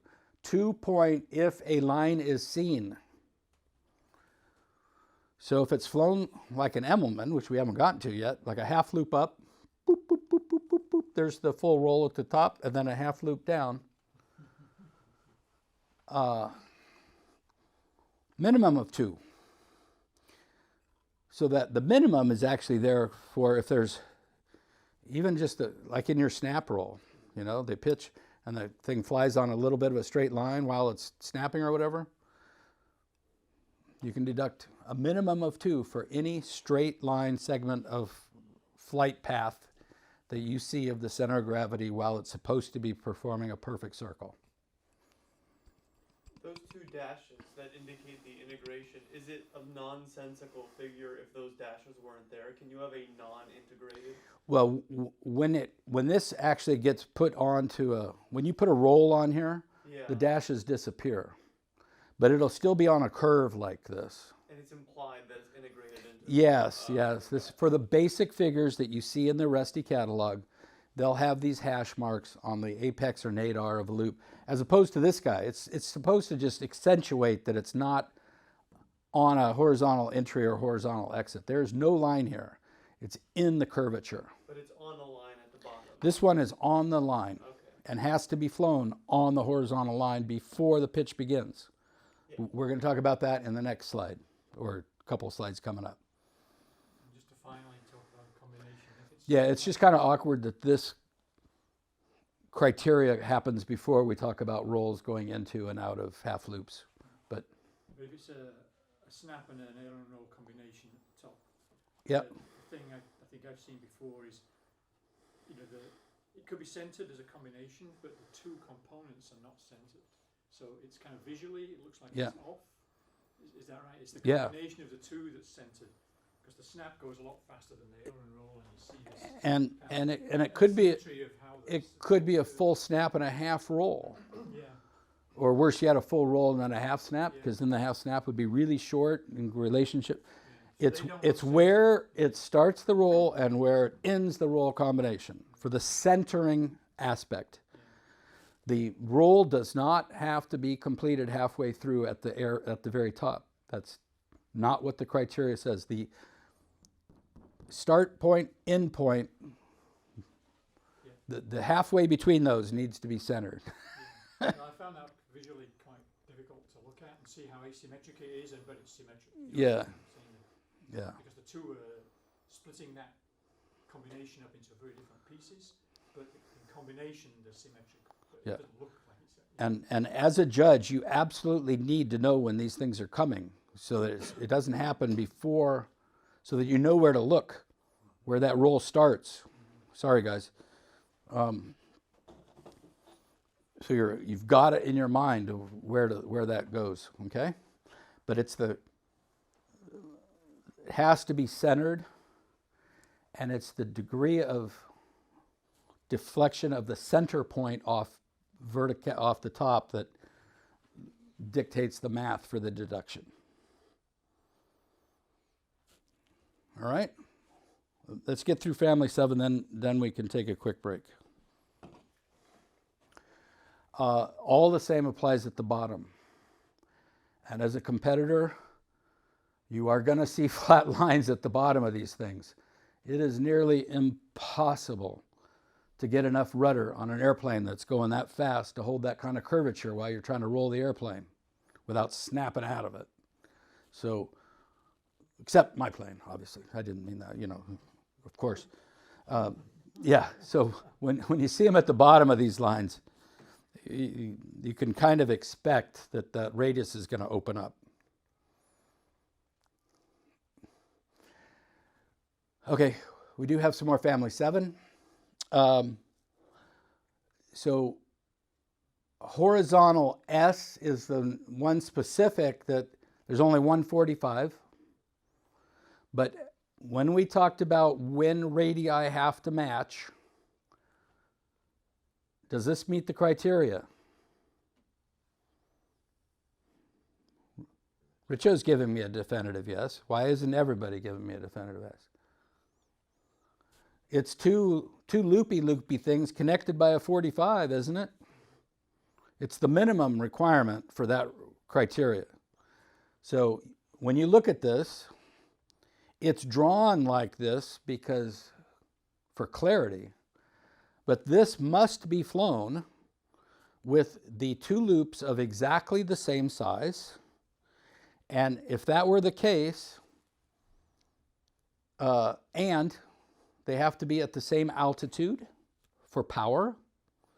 So the very bottom of this push loop would be concurrent with the altitude at the beginning, and the very top of the exit altitude would be concurrent with the top of the first loop to have 0 deductions. Okay? So the pilot has to fly this 45-degree line with the proper length to set the loop at the same altitude and same radius for power.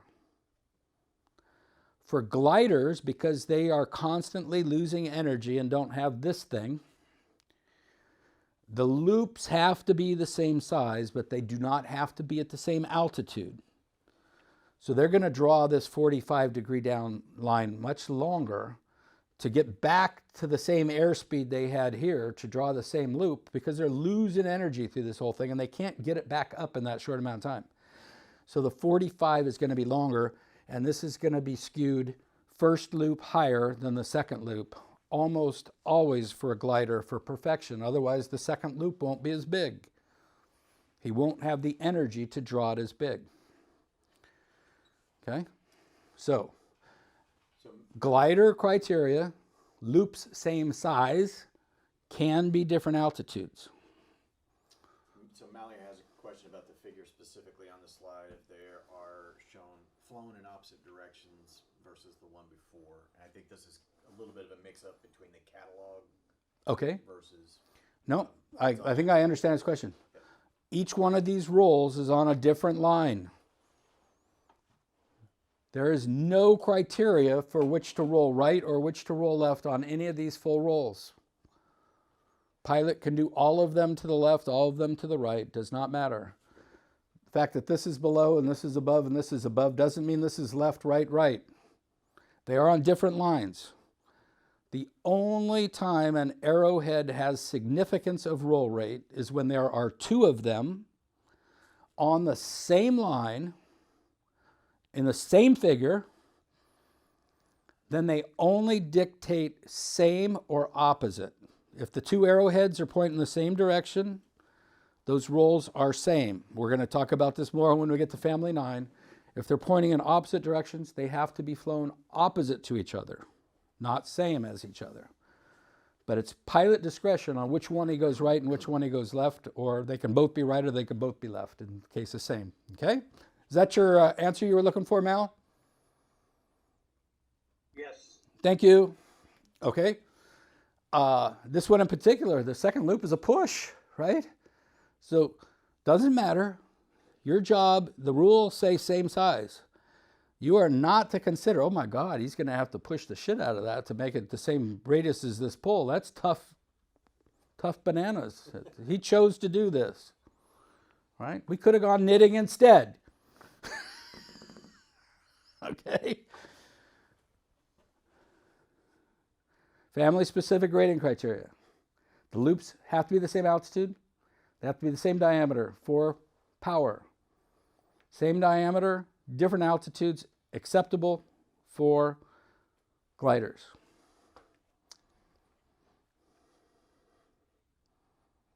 All right. Then here's one that's got a horizontal entry into a loop, but a second 45 coming out. So these are called eights. The other ones were what? Horizontal eights or something like that. Eights.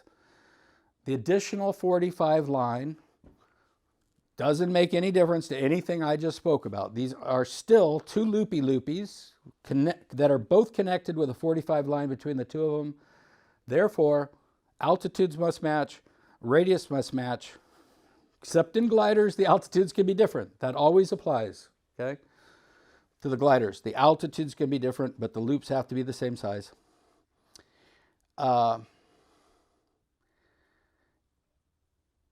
In this case, when there is a 45 entry line, see, this is the entry line. It's horizontal. It blends into the first loop. This is a 45 exit line because it's the final loop is ending with a 45. The next ones are going to have some 45 entry lines. But if there is a 45 exit line and or a 45 entry line, because the next family have both, this family will only have 45 entries or 45 exits. The next Super 8s have 45 entries and 45 exits. There's 3 45 lines on these suckers, okay? If there is a 45 entry or a 45 exit, either and or, and there is a combination roll, multiple roll on the 45 entry or the 45 exit, then the altitude, in this case, of the exit may be lower than the entry altitude. And in the case where it's on an exit line, may be higher than the peaks of the loops. So in other words, that line, that 45 entry line or exit line, may be longer than the intermediate line, and it could be flown exactly as shown here, if and only if the roll on that line is a multiple roll.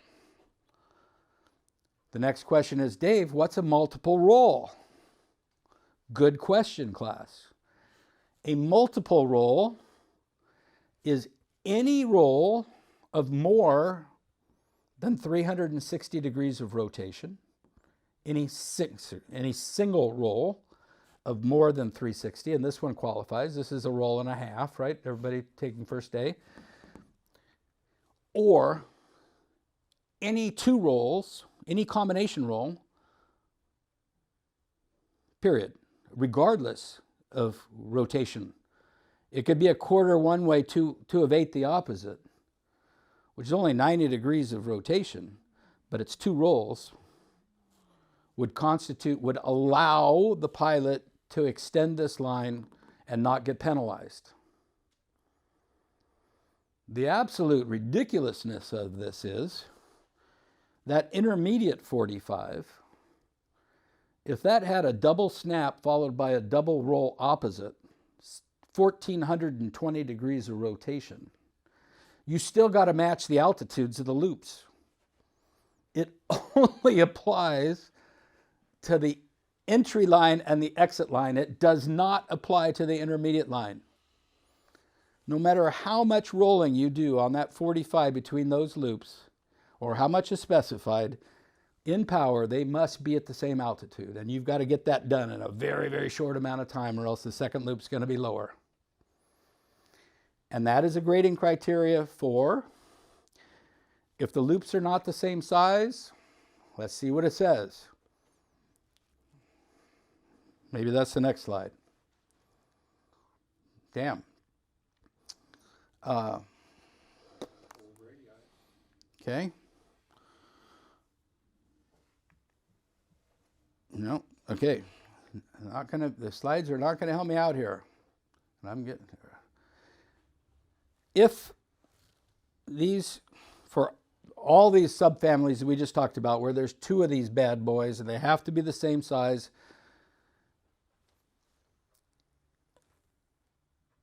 what's the downgrade if they're not the same size? Does anybody remember? We already talked about how they gave no criteria for matching the radii. Alex, give you an answer. Like in a square loop. What's that? Alex is trying to give you an answer. Oh, -2. Was it minimum 2? Yeah. Does it say that in the rule book? Or is it on my slide and I'm just not seeing it? Or are you guessing? I thought it was on a slide earlier. No, unless I'm mistaken, the rule book did not give us criteria on how to downgrade between radiuses that had to match on a square loop. And if they had, it would probably apply here. And since they didn't give us criteria there, they haven't given us criteria here. Other than it has to be a minimum of a 0.5 deduction for not being the same size, which is the only criteria that's in the rule book for matching radii. These are matching radii. They're just matching full radii. Therefore, the book only gives the mandatory minus 0.5 deduction if they don't match. That's the only mandatory part of it. That doesn't mean that's the only aspect of it. Again, you are obligated to come up with your own criteria that can be different than that minimum criteria as long as you apply it consistently and it doesn't conflict with the mandatory criteria, because it says minimum 0.5. You can come up with your own downgrade criteria that, like for me, I told you, I use the 1, 2, 3 of the, what applies to lines should apply to radii. Why the hell not? So if the second loop is half the size of the first one, that's a -2. If it's greater than 2 to 1 or 2.5 to 1 in my book, it's now -3. If it's perceptibly smaller or different, it's 1. Simple enough. 2 times is huge difference. But that is a suggestion, not an obligatory rule. I'm just letting you know that. That's just what I do because the rule book gives me some latitude for my own criteria. You are free to do your own as long as it's the same as mine and you do it right, like me. Okay? Is that clear, class? Would it be double jeopardy if you did something like that, though, but also took into account the entry and exit altitudes? Because they're both related, right? If the radius are not the same, Yeah. then you won't be on the same exit and entry altitude. And you start taking away your points for 100 feet or something. So is that well, a double jeopardy thing? Not necessarily, because the length of this line can also dictate the height of that thing, not just this radius, right? So the size of these things is kind of, in perfection, they're the same, exactly the same. But you can easily, just like this is drawn, these are the same size, but this altitude's whacked. Could I downgrade this because of that altitude not matching? Absolutely I can, because the 45 is too short. But there's no criteria for the 45 being too short. The criteria is this has to be at the same altitude as this. So I would deduct how many hundreds of feet different. This is about 800 feet for a normal loop-ish. So if that's 25% of that, it's 200 feet, it's -2. Even if these things are perfectly round. And if they're not, same thing. If he drew this way too long, but really drew a super tight loop down here and came off down here, you know, I don't know.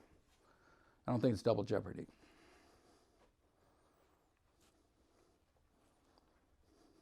Good? So, same rules. Just when we have these additional 45s coming into or out of it, the length of those 45s, the exit heres do not have to match those as long as that is a multiple roll. And that is, you know,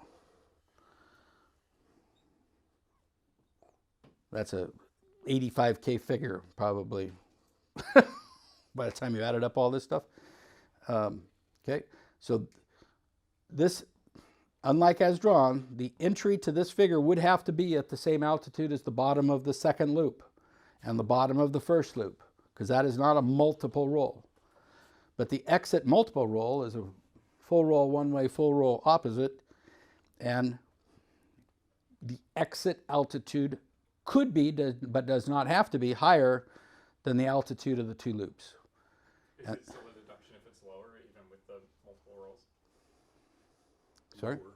So when you're describing the last one, because it was a 45 down, you're saying, well, now you're allowed to exit lower. And on this one, you said you're allowed to exit higher because it's a multiple roll. Is Yes. it a deduction if it's lower? Yes. Okay. They can only be longer. You can only extend them. They cannot be lower. Thank you for asking that question. Same for the exit. Yeah. These can only extend, not truncate. Good question. Yeah. For the full roll and then opposite full roll on, Yeah. on the exiting 45 line, is it like you're allowed a minimum perceptible pause, or do you kind of have to like slam the stick opposite direction as you pass through center? Yeah, we haven't gotten to family 9 yet, but that's a good question. But yes, you are actually obliged to stop the airplane momentarily. Okay, and I'll wait for the family. Yep. Okay. And would this figure be legal in a freestyle, for example? Sportsman freestyle? Yeah. Huh? Sure, why not? No. Really? There is repetition. There are 2 half rolls on 45s, and there are 2 full rolls on 45s. So this would have to be a 2 of 4, and this would have to be some kind of point roll or a snap roll or something. You cannot repeat a figure in a freestyle. But otherwise, you could put that, if you're nuts. I mean, there's 3 45s here. Every 45 is either going to be steep or shallow. There's 3 places where the roll before has to match the roll. The length of the line before the roll has to match the length of the line afterwards.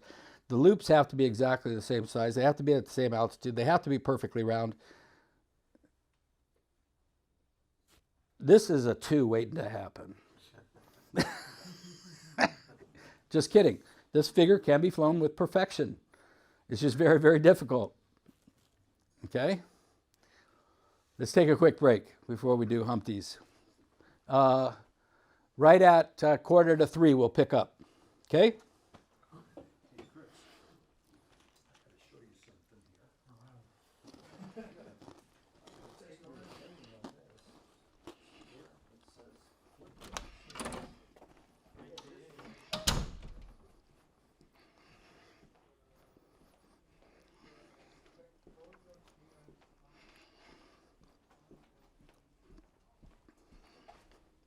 Howdy. Hey, how you doing?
here. What's that? The real reason I'm here. Yeah, is that right? Right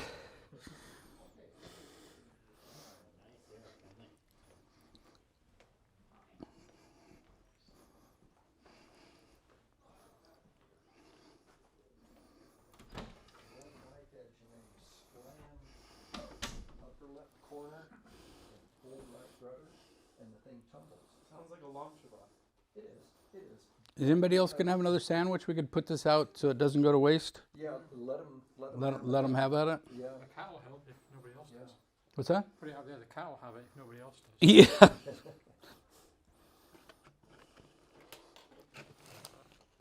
So the thing is, because Sean is in the Yeah, that tray's pretty flimsy. on heading, Grab it while it's, if you want more.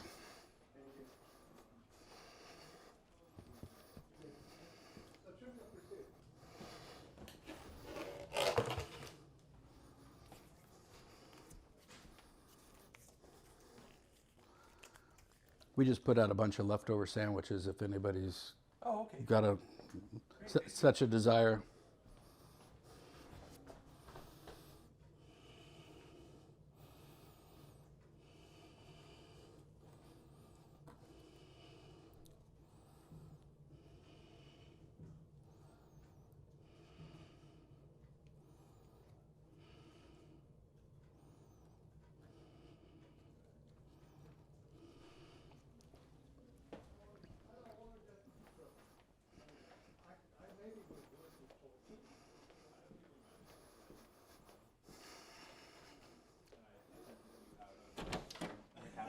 Spent 2 days pulling the thing off. heard of riding a drive. Really quite easy to wrap that up.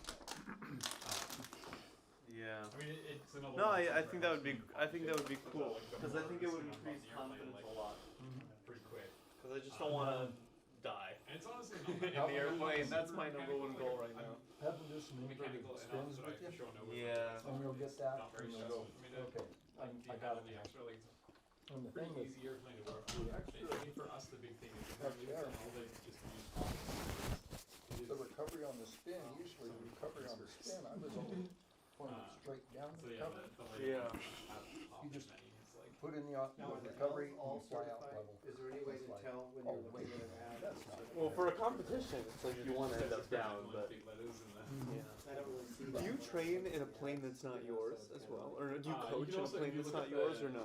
The registration for it, it'll list whether or not it's. Are you asking, will I ride along with somebody in their airplane and coach them from the sky? Correct. Yeah. I've done that, yeah. Okay. I mean, do you currently do that? Like, if I wanted to have you coach me for a flight, I'm based out of Livermore too. Yeah, So no. I'm like, I don't know. Is that something you do, or are you more along the lines of it depends on the plane, depends on the pilot, etc. A lot of that, because it's not my profession, I only do it, you know, I have a full-time job. Of course, yeah. So I have to do it as time permits. I was retired and that's all I did full-time. Really? Yeah, that's why I still have my decathlon on my pits, is I've done a lot. I'm not a CFI, but I've brought 100 people into this sport in my decathlon. Yeah. I have, yeah, I've flown with Chris in his Great Lakes. I've flown with other people in their airplane. I only do that for certain needs, because with me in the airplane, it's a different airplane.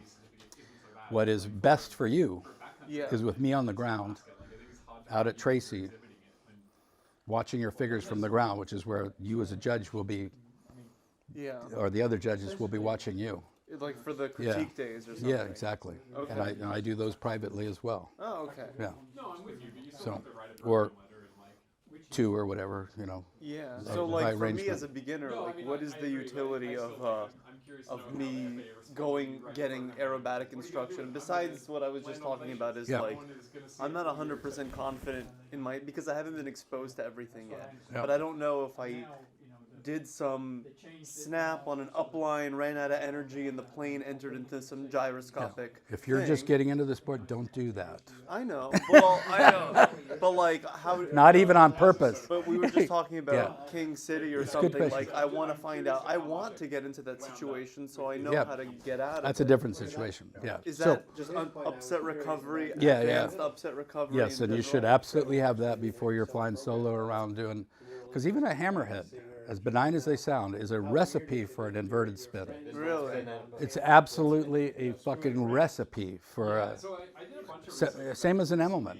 There are these things called Emmel spins and hammer spins, and they are fantastically disorienting, and they kill people. Really? Yeah, because you're cross-controlled, and the plane can instantly go from everything looks bitchin' to you are instantly in an inverted flat spin in both those cases. So there's really a standardized upset recovery like program that like Go through all of the spins. Yeah. that I've done, but I feel like I haven't gotten into every gyroscopic situation. Yeah. What if I go You've done do a a long crossover spin, you've done inverted accelerated spins, you've done power on spins. When I say all of the spins, I'm not talking about upright, inverted, flat, not flat, all this, but like I haven't done all of accelerated. Yeah. Crossover spins vary this one. But spin isn't the only type of upset. You can be in some kind of weird tumbling situation, I would imagine, can't you? Or it's harder to stay in a stable tumble. No, tucker upper is a gyroscopic long shavak where you're timbling end over end. Yeah. And you can let that thing develop and go, or you can just pull it out anytime in the extra. Yeah. The extra is just incredible for that. So that's what they do down there. I mean, that's all they do. Yeah. So You that would eat be you, the place right? to go. I think I've met him at some point. Well, I they don't. have different- He is now full time with his own air show thing. He's not with two team anymore. So who is the team? Like if I wanted to get this upset recovery, is King City who's teaching there? Sean Tucker. Just go to Sean Tucker's school down there. Yeah. And they do this whole thing That's like what they do. that's pretty much what they do. That is what they do. I just want to tell them like I want to be able to get out of anything. That's Yeah. That's the it. best attitude. That's it. Yeah. Okay. No, that's You good. want to have somebody teach you. To get out of it. Yeah. Yeah. Okay. Yeah. Another step different than that. I mean, because you really got to be doing something really, really wrong to get into those kind of things. But a way I would answer differently is, I would fly with you in your plane for the primary purpose of making sure you're looking where you're supposed to be looking. 99% of the success in this sport is looking where you need to be looking to see what's going right or what's wrong with your airplane. And there are way too many people that don't stress that. Some of the people that mentored me into this sport said, just look straight ahead when you pull a loop. That is the worst fucking advice you can possibly give somebody. You mean right when you're about to pull? Throughout the whole loop. Oh, okay. But you Right. can't see anything after like 2 seconds. For 80% of the loop, you can't see what the fuck's going on. So, Okay. yeah, so you got to know exactly when and where to look. Same thing for every other maneuver. Hammerheads, you're not just looking over your nose. You're shifting your haze. You're putting your focus of attention here, but you're watching for all this stuff. And that is why the decathlon is by far the best, because the coach is behind the pilot, and I can see where you're looking. In your plane, I'd be in front of you while you're piloting, and I can't see those things. Yeah. Okay, guys, I think we're 3 minutes past. Doing great. Keeping your voice and everything. Thanks. What?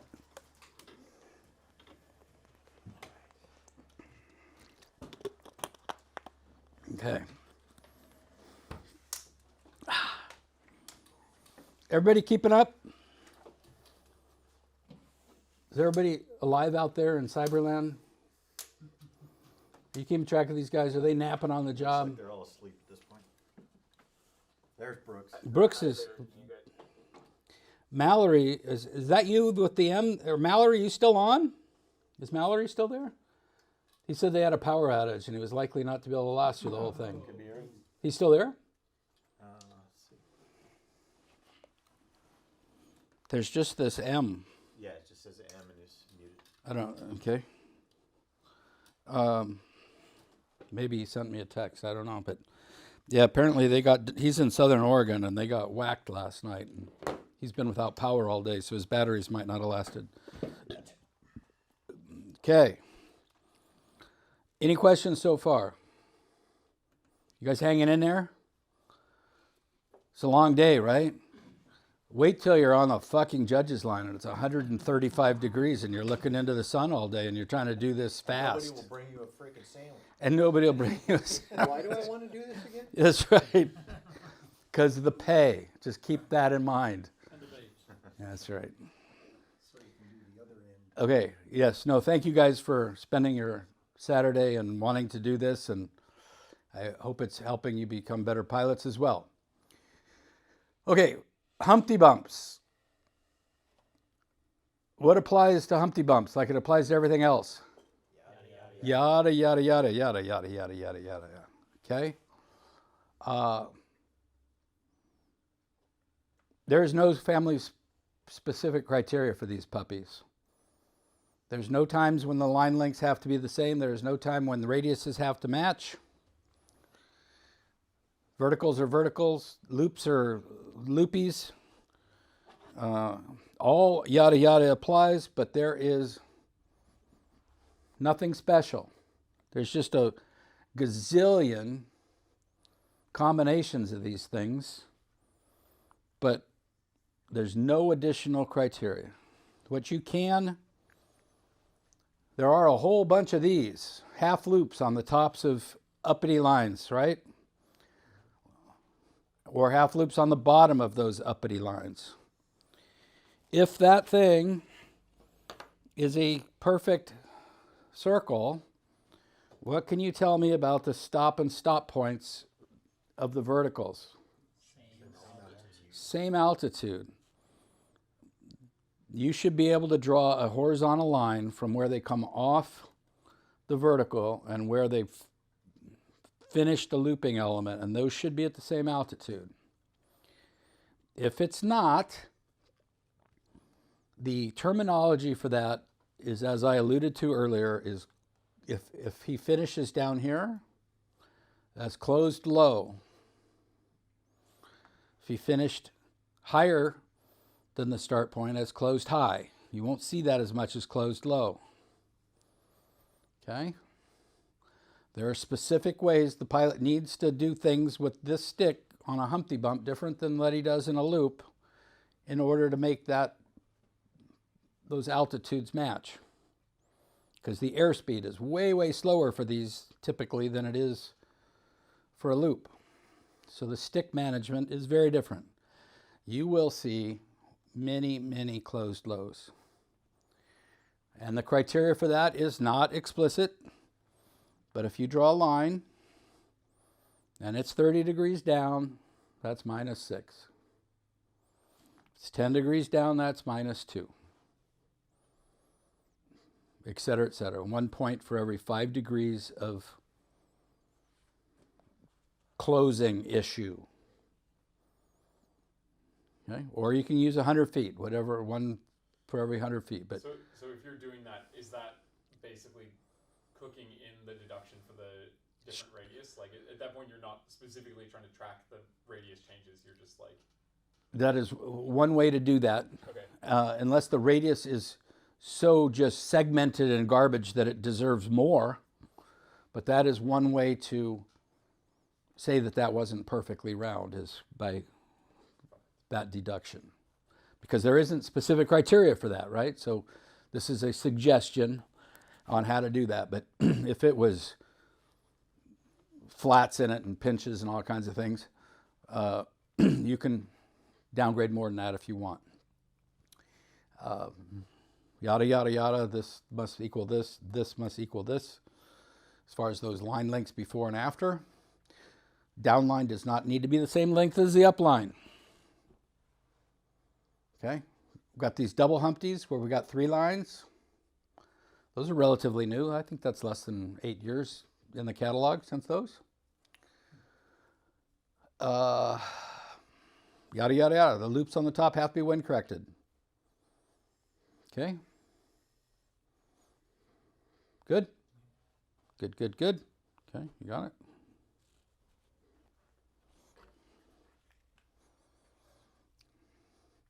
Any questions out there on family 8? Is everybody with me? Jessica, are you there? They're all there? Well, they're still connected. Brooks is on here. Everybody awake? Yeah, they're all still here. Jessica's still here. Yeah. It summarizes it. It's Ted, 1 Tom. point per 100 feet on the closing differences. Is that the only gain piece? I'm sorry, say again? Can you just summarize, beyond the yada yada yada? Yeah. Is it like 1 point per 100 foot? Is that what you said? Well, there is. What I was stressing is because of the nature of these Humpty bumps, there you will see lots and lots and lots of half loops, but it's the top or the bottom of the loop, not the sides, like in horizontal half loops. And the entry speeds and exit speeds of these things are very, very different than flying a regular loop. But the grading criteria is that it has to be round. But since there is no specific grading criteria how to measure the difference in roundness, for Humpty bumps, one of the normal criteria for a lot of judges is to base the perfection of the roundness based on the start and stop altitudes of the upline and the downline. Because if they're not horizontal, then the loop was not round. They can be horizontal and the loop not be round. So you're still looking for roundness. But one of the easy criteria is how different the line when you start that half circle is in altitude from the difference when you finish it and start on the downline. And if you draw a line from the start point of the half loop and the end point of the half loop, and that line is declining by 20 degrees, then you may use the criteria that would be a 4-point deduction because it's 1 point for every 5 degrees of those 20 to cause that error. And you would call that, so that the pilot knew what he did, you would call that closed low. And the further and further that is low, the worse and worse that loop was not round. That's just physics. It would really drop off. Okay? The reason I asked for the recap is just because I didn't see that anywhere in the quick reference guide. So I was just making sure. Yeah, it's not in the slide specifically because it's not explicit in the rule book. Remember, the rules do not give us criteria other than that it has to be round, and if it's not round, your deduction has to be more than half a point. Anything beyond that is up to you to determine, and I just know a whole lot of judges use this angle between the start and finish or hundreds of feet different, which to me the angle is a whole lot easier to project at the front of the box and the back of the box and height at top of the box, bottom of the box than trying to determine how many hundreds of feet that is. Makes sense. Okay? Thank you. Thanks. Yep. Any other clarifications, specifications? Is there anything on the slide I missed? Okay. Family 9. Yeah, baby. These are our rolls. These are our snaps. These are our spins. Family 9 get thrown on all the other families in order to complicate the other families. All right?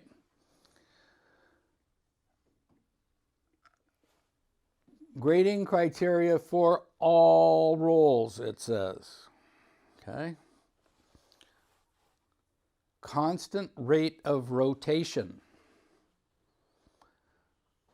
So once a roll is started, whatever rate is chosen, whether that's fast or slow, doesn't matter. It's that the rate stays the same throughout the roll.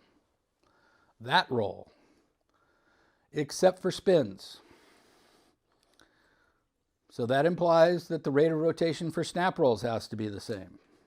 Okay, keep that in mind. During, we didn't do the family ones, the arrestee stuff, but we have aileron rolls. We have both aileron rolls and hesitation rolls. And then we have snap rolls, which are a different variety. And then we have spins, which are a different variety, right?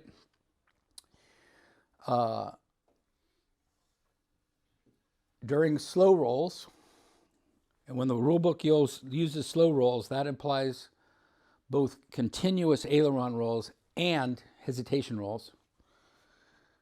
the center of gravity must continue to follow the shape of the underlying figure, but the attitude may change. Okay? What the fuck does that mean? That basically means that if you're on a 45-degree line, like on a half Cuban, and you're rolling, the track of the center of gravity needs to follow as if that roll wasn't there. Okay? That is very much a slippery slope. That this is in the rule book like this. It's very new terminology. And what is the reason that I say that is a slippery slope? Because a 45-degree line is based on the zero lift axis, the attitude of the zero lift axis of the wing, not the fucking flight path. Specifically, not the effing flight path. But now this says, during a roll, the center of gravity projection, also known as the flight path, must follow the same shape as the underlying figure. That does not say that it has to be on a 45-degree line, right? Please don't interpret it to be that way. Needs to continue to follow the shape of the underlying figure. So if on a very high headwind day on a 45-degree line and the line looks very steep, the flight path should be kind of along the same lines as what it was beforehand. But you are not to judge 45-degree lines by the center of gravity trajectory of the flight of the center of gravity. It's just a kind of guideline here to say that if you're on a 45-degree upline and you roll and the plane is now horizontal during that roll and then picks up and goes 45 again afterwards, that is not the basic underlying shape of the figure. What it is also not saying is that you're going to apply 1 point for every 5 degrees, that the center of gravity projection isn't 45 degrees, because you're not allowed to do that when he's not rolling. So why would you allow to do it while he is rolling? Center of gravity projection is based on wind. So don't get carried away with this. If there is an egregious difference between the flight path while they're rolling, then you can apply a deduction, but they haven't told us what that deduction is when they changed this terminology a couple years ago. So decide for yourself if something really, really looks bad during the roll. Because obviously, on a 45, you're using this instantaneously. That has to stay at that same attitude, right? How do you judge that 45 anymore when he's halfway through this half roll? You can't. And yet we're told explicitly it's not the flight path that you're supposed to use for the 45. But now somehow while it's rolling, you're supposed to use the flight path, and it's supposed to be the shape of the underlying figure. Okay, good luck. Good luck. Okay. Particularly, and it does say slow rolls. Very, very important to know, those of you that may have not done snap rolls, but when you do a snap roll, the plane translates in space significantly. So how can you possibly, and you'll see it on verticals, snap on a vertical line, the vertical line will jump over here to finish that. There's absolutely not a deduction, it's physics. But if that happens in a slow roll, you end up over here. Was that wind drift? What happened? Because, can you really keep track of the zero lift axis of that wing when he's presenting himself to you like this? No, because you can't see the zero lift axis anymore. Could be pitched off 20, 30 degrees and you won't know it. So during these rolls, any of them, horizontal is easy because horizontal is flight path of the center of gravity of the airplane. So horizontal rolls, it's absolutely crystal clear that it stays horizontal. Once it's vertical and you're supposed to be looking at the zero lift axis of the wing or 45, that criteria is now impossible for you to follow as a judge. And, okay, it just shouldn't look like a wholly different figure when they do this, or else something's really wrong. Every rolling element has a prescribed amount of rotation. Any more or less rotation than is prescribed is 1 point for every 5 degrees over or under that it is over or under rotated for all spins, all snaps, all rolls, okay? Here it's clear. This is your, one of your questions before. Unlinked and or opposite rolls must have a brief but perceptible pause between the rolls. So if you're rolling really fast and stop and immediately go back, the roll had to stop because it went the opposite direction. It's perceptible? Of course it's perceptible. It stopped and went the other way. So by physics it must, but what I think this is saying is the pilot has allowed a little bit of hesitation there, or cut him a little slack, okay? It doesn't mean you do a half roll or a full roll, fly 3 or 4 fuselages, and then do the other half. See, brief and perceptible. That is the criteria. Anything more, we're going to apply minus 1 point up to hard 0, just like we did on a roll following a half loop up.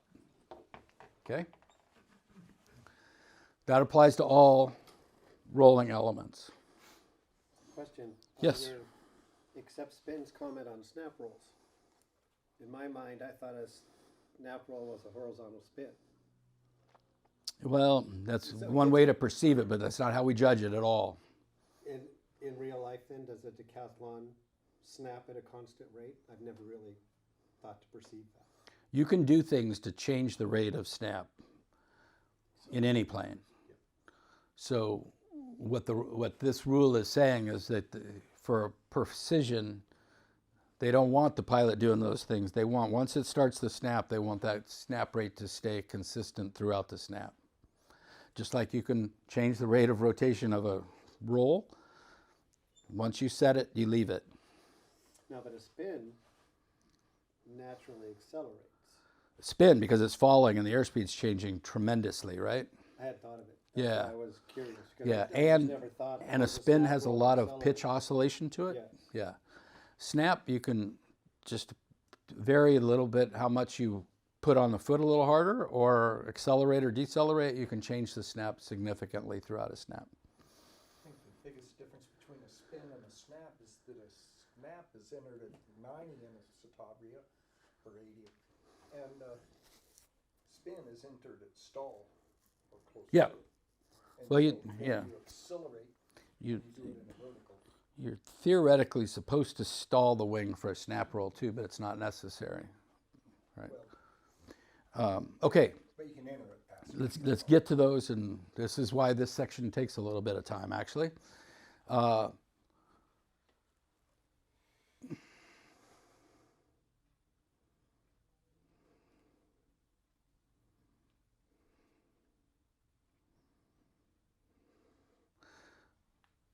See, this isn't my slide. This is a new slide. During the snap roll, the center of gravity must continue to follow the shape of the underlying figure. It's absolutely not true. On a vertical line, that is not going to happen. It's going to translate crazily. So I got to talk to my boss about that. Okay, but with all, we've got to start them and stop them, wings at the prescribed amount of rotation, regardless of what the attitude of the line is, okay? And we do have these times where they go opposite directions. All right.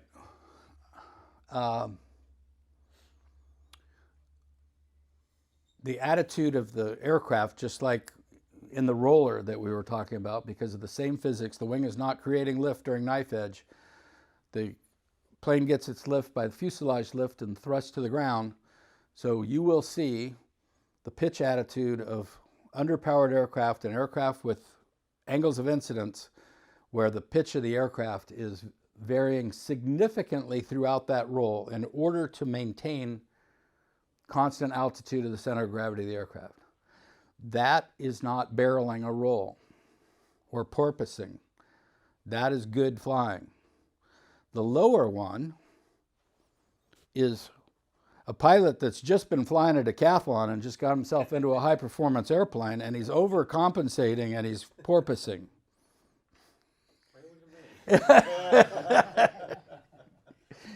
Okay? This is not good flying. This you can downgrade by, now this isn't to scale obviously, this isn't even remotely 100 feet because the top of this rudder is only about 6 feet.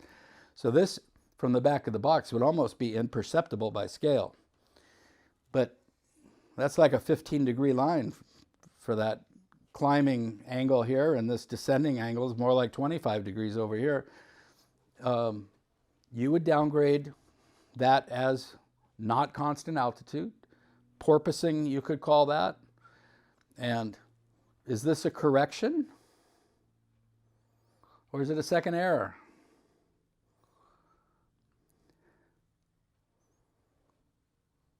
To me, that's a second error. I was trying to think, like, Yeah. how would you perceive that Yeah. to correct it? Yeah, because he knew what he's bringing his altimeter back to yeah, sure he is. Oh, it's up 8 feet. Yeah, okay. So, aileron rolls, you are on a horizontal line, you're looking for horizontality through the whole thing, okay? Aircraft attitude will absolutely be varying, but keep your eye on the center of gravity. And so as you're watching the center of gravity stay nice and flat, you're also watching the roll rate and make sure it's consistent, that the time it took to go from here to here is the same as to here, and then the same as here, same as to here. Clickety, clickety, clickety, click, okay? If that's changing, that's a variation in roll rate. 1 point per variation. That's very clear. Let's say he rolled from here to here at 90 degrees per second. Is that setting the standard for the rest? Yes, I guess you could say that. But let's say then he doubles it to 180 degrees per second because he hit the nitrous in his super decathlon. That's a roll rate change, -1. But now he goes back to 90. Is that a correction back to the original? No. Or is it a change? It's a change. Per variation. So every time it changes up, down, up, down, up, down, it's 1, 1, 1, 1, 1 every time. It's not a correction to get back to status quo. Okay? Clear? As clear as all those other thousands of things we've talked about today? Okay. So you got to teach this 20 times before you can actually get it right yourself. And I still get it wrong. Okay. That was family 1. Those were continuous rolls. Family 2 is 2-point rolls. Family 4 is 4-point rolls. Family 8 or 9-point A is 8-point rolls. Each segment has to be the same rate as the first one. Okay? The first roll sets the standard. So unlike a smooth continuous aileron roll where you're deducting for changes, this one is starting, stopping, starting, stopping, starting, stopping. The first one sets the standard just like it would set the standard for the length of a line or the radius of a looping element. If the next point is faster or slower, it's 1 point because it didn't match the first. If the third one was the same as the first one, but was different than the second one, that's not a deduction because you matched the first one. First one sets the standard because these are all independent little pieces. It's not one smooth thing. Okay? So, boom, but back to boom. back to boom, that's only -1. You wouldn't deduct the second one because it didn't match the one previous. It matched the first one. Okay? First pause sets the standard. 1 point for variation that doesn't match that standard. Rolling motion must stop completely at each point. Must stop completely. If you put soft point on a competition point roll and score the figure, I will spank you. Because a soft point means he didn't stop. If it stopped, it stopped. It doesn't matter if it's for a millisecond or 2 seconds. A stop is a stop. Just like a line is a line. Okay? If you saw it stop, it stopped. If you think it's soft, that means it kept going. If it kept going, it is a hard fucking 0. Okay? And what they're talking about there is, yeah, when this guy's coming up to here, it can't go slow down and go. It's got to stop and then go and stop and stop and stop. Not, okay? It is a point roll. There must be a point there. And each point, even if it's an 8-point roll, every point is judged by 1 point for 5 degrees of error for every single one of those puppies. Okay? Must be at 45. 1 point for every 5 degrees of error. Must be knife edge. 1 point for every 5 degrees of error. All the way around. Lots and lots of room for many, many accumulations of small errors on 8-point rolls. Even a 2 of 8 or a 4 of 8. Each stop has to be right there. Okay? This may be a perfect place to talk about if it gets corrected. The first one is short. The second one is right. Yeah. The answer. This is good point. Let's do a 2 of 4. It's going to stop horizontal. Okay? Each roll is 90 degrees, right? Mandated. But let's say he stops here, 20 degrees off. -4. Then goes to here perfectly. Do you take off another -4 because it was over 90 degrees? No, that's double jeopardy. The correction was that he finished properly. And the end point is what matters, the stopping point, not the degrees of rotation to get there. It's where it stops and how many degrees it's off of perfection that counts each time. And that's the way you don't get lost in what the points are. How far off is he here? How far off is he there? How far off is he? Okay? It's not the amount of degrees that it took to get there.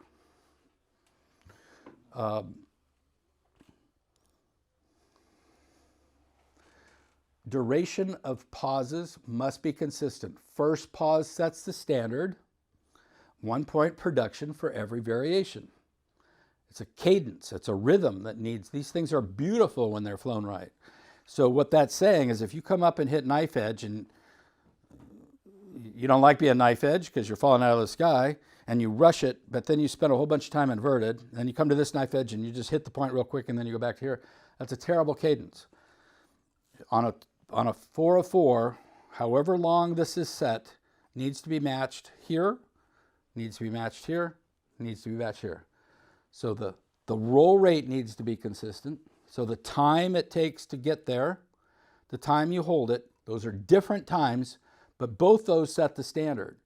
The first roll rate has to be matched with the next 3, and the pause that you're holding it needs to be matched the next 3 times. Every time they don't match the original, it's -1 off. Yes. Is there an implicit last pause? I guess, so for argument's sake, like there's a screaming headwind and I have all day, so I take like 2-second pauses on all of my points. But I finish the last point and then I pull super hard straight into a hammer. Do I need to, is there a pause on the last one, or is it like you've touched the last point, you're free to go? Once you hit wings level on the last one, the roll is over. Okay, thank you.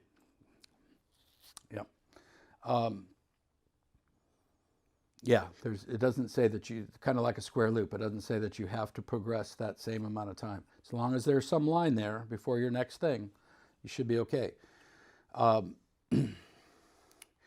And what this does not say is minimum 1 point deduction per variation. This says 1 point explicitly.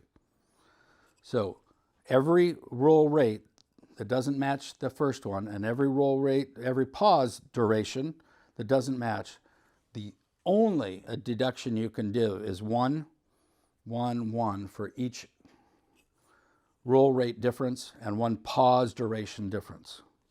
1 is your only arrow in your quiver here. Okay? Even if it's 1 pause is 10 times as long as the other, you don't get the minus 10 for that. Okay? No ambiguity in the instructions. Just following on from Richard's comment on that, this year there's that 2 or 4 into split S, so you've got a pause on that first of the 2 or 4, then you complete 2 or 4. Yeah. Should there be the pause then before you actually go down? Same answer. I don't believe that's true. The roll, Yeah. So on strictly a 2 of 4, the maneuver is over according to the rule book, because I've not read anything ever that specifies differently, as soon as wings are level horizontal flight. So you really only have 1 pause in a 2 of 4. You don't have 2. That seems like a better example because I would expect to get deducted if I took a huge pause. Yeah. You would, because you'd be drawing a line. Exactly. Like if it was, like 2 of 4 into a split S or like 3 of 2 or whatever. You don't let it drop straight away. Yeah, I would expect a massive deduction if I've never read in the rule book where the final pause, where the figure is over when the final pause matches the pause of the first pause. Thanks. Okay. So, and I have read that it's explicit that a figure is over when the plane has hit wings level horizontal flight. So I think that would be the fallback position of somebody at a protest. You have to go by the rule book where the rule book is explicit. it makes sense that the square loop is the exception. I just wanted to check that Yeah. it was. Yeah. No, good. That's good. That's great. Yeah. 1 point for every 5 degrees that the wings are not either on their prescribed rotation when they stop. Okay? Everybody good?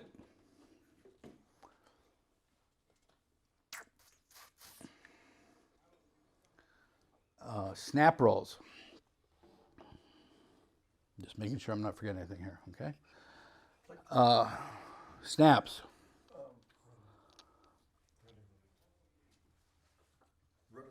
The rules are explicit here to us. A snap must have 2 elements. It must initiate with pitch, and you must see pitch. For a positive snap, that means the nose is going to pitch towards the pilot. For a negative snap, that means the nose is going to go away from the pilot. But you must see that pitch change. Simultaneously, or milliseconds thereafter, but not before, there will be some yaw. And then simultaneous with that, there will be auto rotation, and you must see auto rotation. If you do not see either pitch, and if you do not see both pitch and yaw, it is not and auto rotation, it is not a snap. If you see one of those two, it's not a snap. You must see both, okay? And pitch is pretty easy. And here, if the plane is going to pitch, regardless of what the kind of plane is, and the nose is going to move towards the pilot is about a body length away from the nose, and he's about 4 body lengths away from the tail. 3 body lengths, maybe. When a plane is 1,000,000 miles away from you at the back of the box, you're probably not going to see the spinner move 6 inches, but you will definitely see the tail move 1.5 feet. So, just like what we were talking about before, vertical lines, you can infer that if a decathlon is off by 3 degrees, it's actually perfect. If the fuselage is off, the wing is perfect. If you see the tail drop in a positive snap, you know the nose went up. All bodies move about their center of gravity. All bodies in physics move about their center of gravity when they're a free body, like an airplane is a free body. So if this is to pitch, the tail will go down much further distance than the nose went up. So you can watch the tail. It's easier to see this. If the tail doesn't move perceptibly, you know the nose moved even less perceptibly, and that's not pitch. Okay? So watch the tail. If you see the tail drop, then the other reason you want to watch the tail is you know that a plane is in auto rotation, in positive auto rotation, if the tail is creating a cone with the rudder pointing inward, just like here. See, that's in auto rotation because the tail is undulating in this big circle around the flight path that's like this. It's going like whoop, whoop, whoop. An outside snap does the same thing, but the tail is pointing outward. Okay? Tail is the telltale for snaps. Rule book tells you to look at the nose, look at the tail. It's physics, okay? And you can see it. Much easier, much more perceptible, okay? So let's say, like, hypothetically, it's a MX2, maybe a yellow one, and it's going like 180 miles an hour. Knots. It's a, sorry, 180 knots. It's a pretty small cone. Yeah. What's the question? I'm just making fun of you because Oh. you always get dinged when you didn't actually snap your MX. Okay, that's a good point. And it actually talks about this briefly in the rule book if you read the whole section on snaps, which you should, because I know every night you guys read this rule book. Every night, right? Else you go to sleep. It's really wonderful reading for the children. It is clear that you must see pitch and you must see auto rotation. Now, the degree to which different aircraft do that is highly dependent on both the aircraft and the airspeed at which they're doing it and the attitude from which they're doing it from. It is absolutely entirely possible to snap yellow MX2s and purple extras by just stomping on the rudder at certain airspeeds and certain attitudes. Just stomp on the rudder, it'll snap, okay? What the rule book explicitly is telling you as judges to do is watch for pitch and watch for auto rotation. Keep it that simple. If you saw any pitch and you saw some auto rotation, you saw those. That's a snap roll, okay? Don't overthink it. If you did not see any pitch and you did not see the consequent auto rotation of the tail swinging this conical motion back there, that is not a snap roll. And it must, the conical nature, the auto rotation must persist through the entire snap. You will see a lot of snaps that are obvious pitch, obvious auto rotation, and then about here it goes like that. Over accelerated, the snap stopped, and he just got on the aileron before the thing stopped and finished off with an aileron roll. It is 1 point for every 5 degrees that the snap does not progress throughout the entire prescribed number of rotations. So, if it is exactly as I described, pop, snap, whoop, like this, that's a half snap and a half roll. That's a hard zero because it's more than 90 degrees of error. If you get this guy and he's snapping, and then somewhere right about here it becomes aileron roll. Now it's 60 degrees a roll and 320 degrees of snap. Now you're at minus 60 degrees is zero. If it were 30 degrees, it'd be minus 6. Okay, so however many degrees that you think are aileroned, an aileron roll where it is not, the tail is no longer conically moving, that is not auto rotation throughout the prescribed number of degrees, and you deduct 1 point for every 5 degrees that you do not see auto rotation. These are really, really hard to judge. And whether it's on a horizontal line or on a vertical line, very, very different. In Unlimited, we have these nasty outside snaps that are sometimes initiated from positive loading. If you don't see pitch on those, He faked it because you're going from positive loading. You've got to pitch all the way to stall the wing negative before you can do this negative thing. On a vertical line, on a horizontal line, which we have to do sometimes, and I hate these things, crossover snaps, or if you're upside down, you have to do a positive snap, same thing. You really got to pitch all the way from positive loading to stalled negative at a high airspeed. Hurts. On a vertical line, you're at zero lift. So to go from positive snap or negative snap on a vertical line is absolutely no difference except the way the plane rotates when you step on the rudder. The amount of pitch is absolutely no different because you're starting at zero lift and you only got to get it stalled a little bit to snap. So vertical snaps, especially up, the pitch can be minuscule, but look for it. Look for it because if the guy if we over pitch a vertical snap, you scrub so much energy you can't do anything afterwards. So we deliberately pitch these as little as we can so we don't kill all the airspeed to finish off the figure that sometimes has some rolls yet to do after the snap, and then you've got to do, cap off this thing and fly off it. It's fucking retarded, but it's fun. So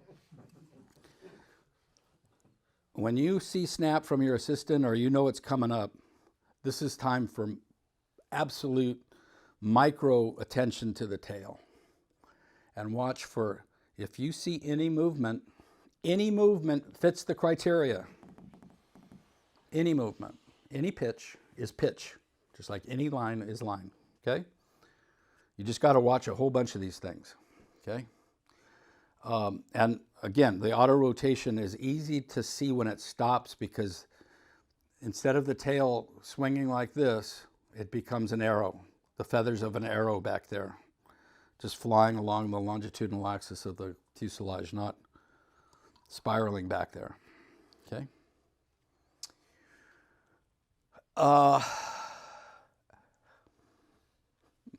This is another one I'll spank you. Buried the snap too. Buried the snap means you did it right with lots and lots of pitch. It's not a downgrade. It just means you wanted to blow off a crap load of energy, and we do this deliberately on downlines sometimes. Boom! Okay? Do not use the rate of rotation as criteria for a snap roll. I can aileron roll my MX faster than I can snap it because it rolls at 420 degrees a second. Doesn't snap that fast. So if you watch a snap and you go, that was too slow, that couldn't be a slap, had to be an aileron, don't even think like that. There's all kinds of things we can do in the cockpit to slow down or speed up snaps as we can with aileron rolls. So the fact that a snap didn't come around as fast as an airplane can roll is not a criteria that you didn't see a snap roll. Bearing it was another one where, bad judges, I would pitch so much and the plane would just, as long as it stayed on a horizontal line, it didn't matter. And when we're coming on a down line, you don't want to necessarily pick up a bunch of airspeed, so we deliberately pitch the shit out of it, so it's scrubbing all that energy we're picking up as we're going down. Amount of pitch is perceptible to as much as we possibly want. It's no difference. Any pitch is pitch. Okay?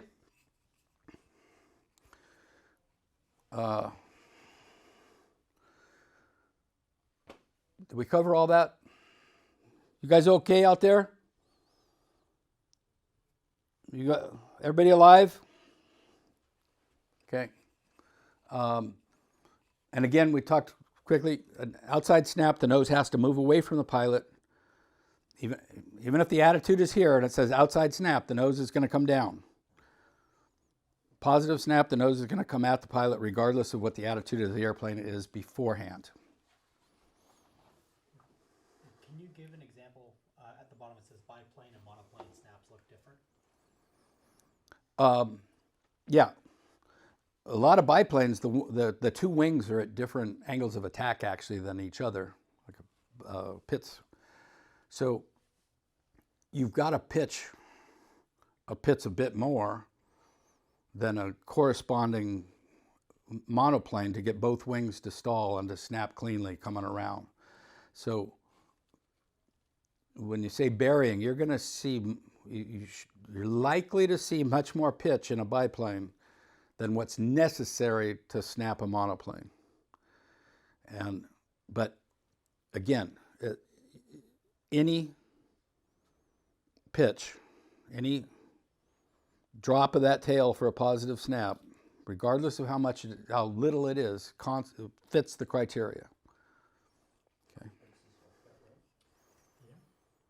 I think the best example of that is Jungmeister, right? You see the Jungmeister doing snap rolls.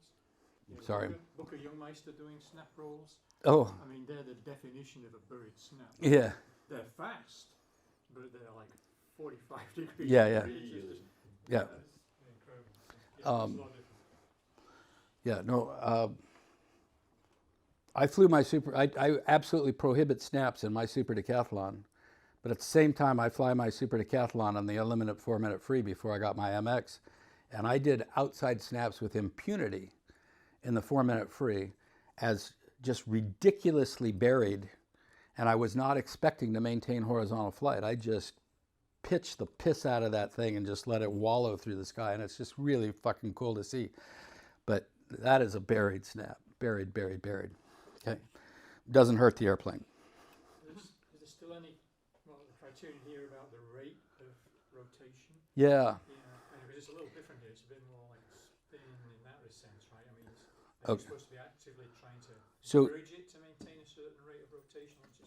In a snap of anything more than half a rotation, there is time for a seasoned pilot to be able to do things to speed up or slow down that rotation. And the rule prohibits that. It wants a constant rate. So if you see the rate of rotation change during a snap, you are encouraged, you are told to deduct. With a regular roll, it's 1 point for change. So I assume it, because it said for all rolls except spins, deduct 1 point for every roll rate change. So that applies here to snaps. Yeah, again, just thinking about the whole style guys like me flying the biplanes, it's not a rotation change, like a visible change, it's just a slowing down overall because you're just burning so much energy. You've got so much drag in there. Yeah. Well, you already got, you already got full rudder and you got Yeah. No, the rules are not favorable to Great Lakes or people flying decathlons that want to do that to their decathlons. You're right. The plane is losing so much energy that the roll rate is prone to slow down as the snap progresses. And with all the millions of other rules that you have to keep track of, if you can actually keep track of that when you're first on the judges line, that you can see and perceive variations in roll rate during a snap that occurs just like that, then good on you. It is a rule. You're supposed to be looking for it. But, yeah. You're only going to see it in the lower performance airplanes. In the low performance airplane, it is a disservice to the owners of those aircrafts and the pilots of those aircraft. This rule is a disservice to them for sure. It's not, and it's not what the IAC is about. So it's a fair point. Just one quick clarification. I understand the concept behind auto rotation, but in terms of judging auto rotation, are you talking about auto rotation is when you're judging the conical shape of the tail? For a snap specifically, yes. A spin is different. Yeah, but if the conical shape stops and it begins to rotate back along the longitudinal axis, you're like, okay, that's now an aileron roll. Yeah, we talked about that. Yeah. We gave a couple examples that once the auto rotation stops, you are to keep track of how many degrees that it was not in auto rotation. Yeah, and I just wanted to make sure it's the conical part that you're referencing in terms of not being in auto rotation anymore. It's not some other thing. No, that is your indicator that it is in auto rotation, as the tail is conical in nature, not arrowhead in nature. Gotcha. And you briefly mentioned it, so maybe a quick question. Why do you not allow snaps in your decathlon? Mm-hmm. The fuel tanks don't dig it. Oh, yeah. Twice. So, okay, snaps, plane is going to translate. So the line is going to, no matter which kind of line, it's going to move off axis, translate a little bit. All right? Don't let that affect your score.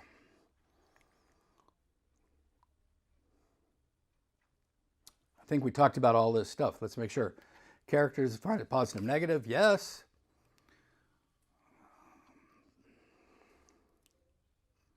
Negative snaps, yes, yes. Character of the figure at the point where the snap is initiated determines the catalog number. Character of the figure at the point where the snap is initiated determines the catalog number. Okay, that is critical for freestyles. If you're just the judge on the judge's line, that don't worry about that. But if you're writing a freestyle or correcting a freestyle or checking somebody's freestyle, this is a critical point. That which snap, because in the catalog for aileron rolls, there's horizontal, 45, vertical, blah blah blah. For snap rolls, for positive snap, there's horizontal upright and there's horizontal inverted, and those are different catalog numbers and different K factors. Same for a negative snap. There's negative snaps from negative and there's negative snaps from upright. Different catalog number, different figure. And whether the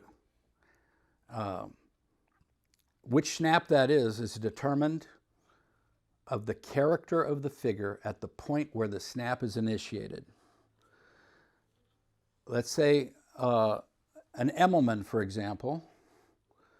You come up, the plane is positively loaded during the half loop up. And the snap starts exactly at that point, which is positive loading.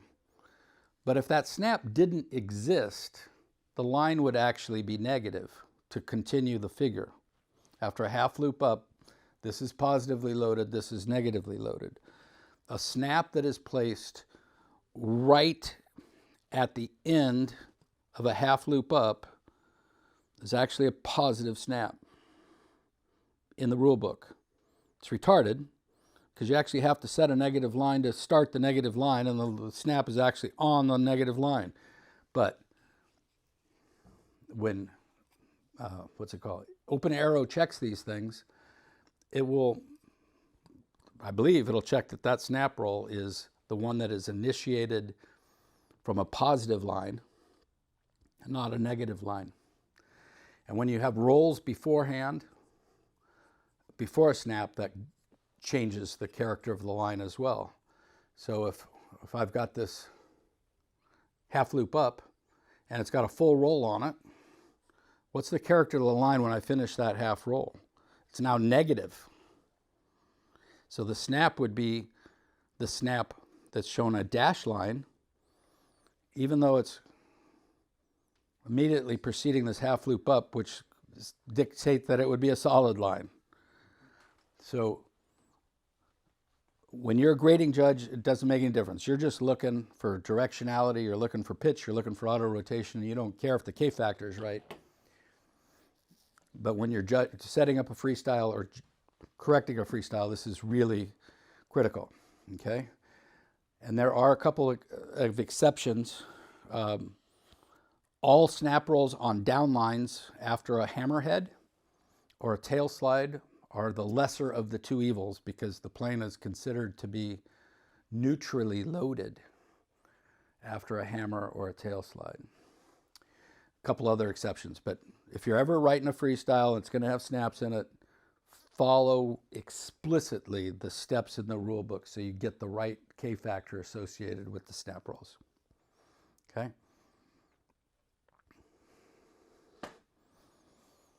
Alrighty.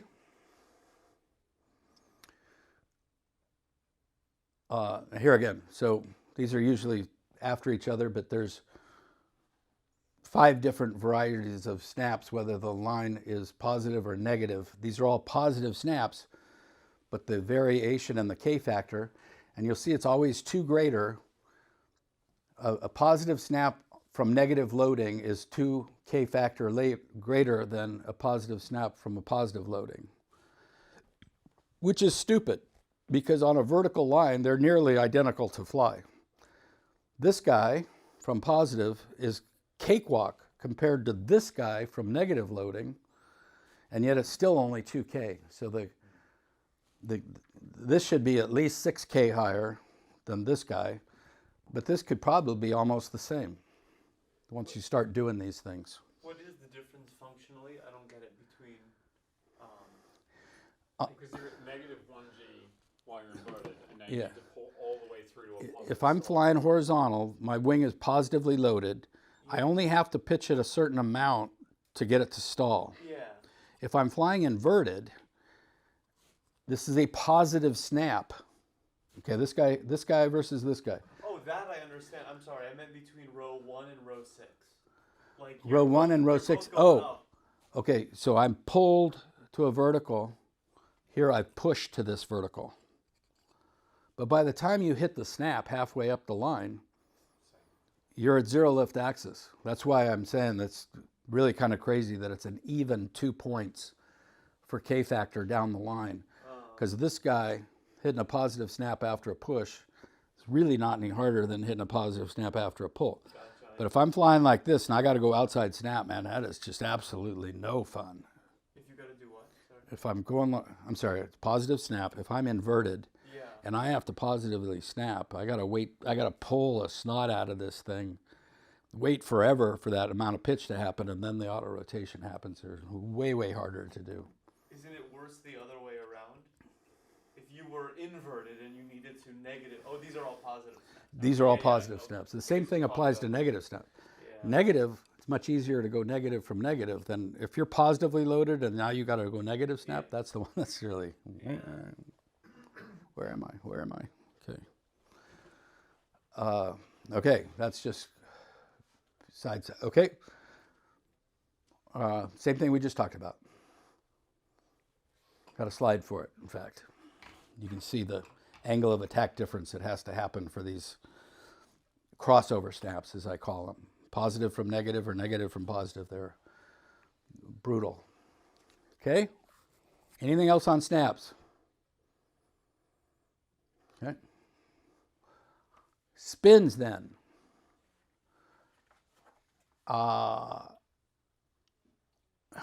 Spin.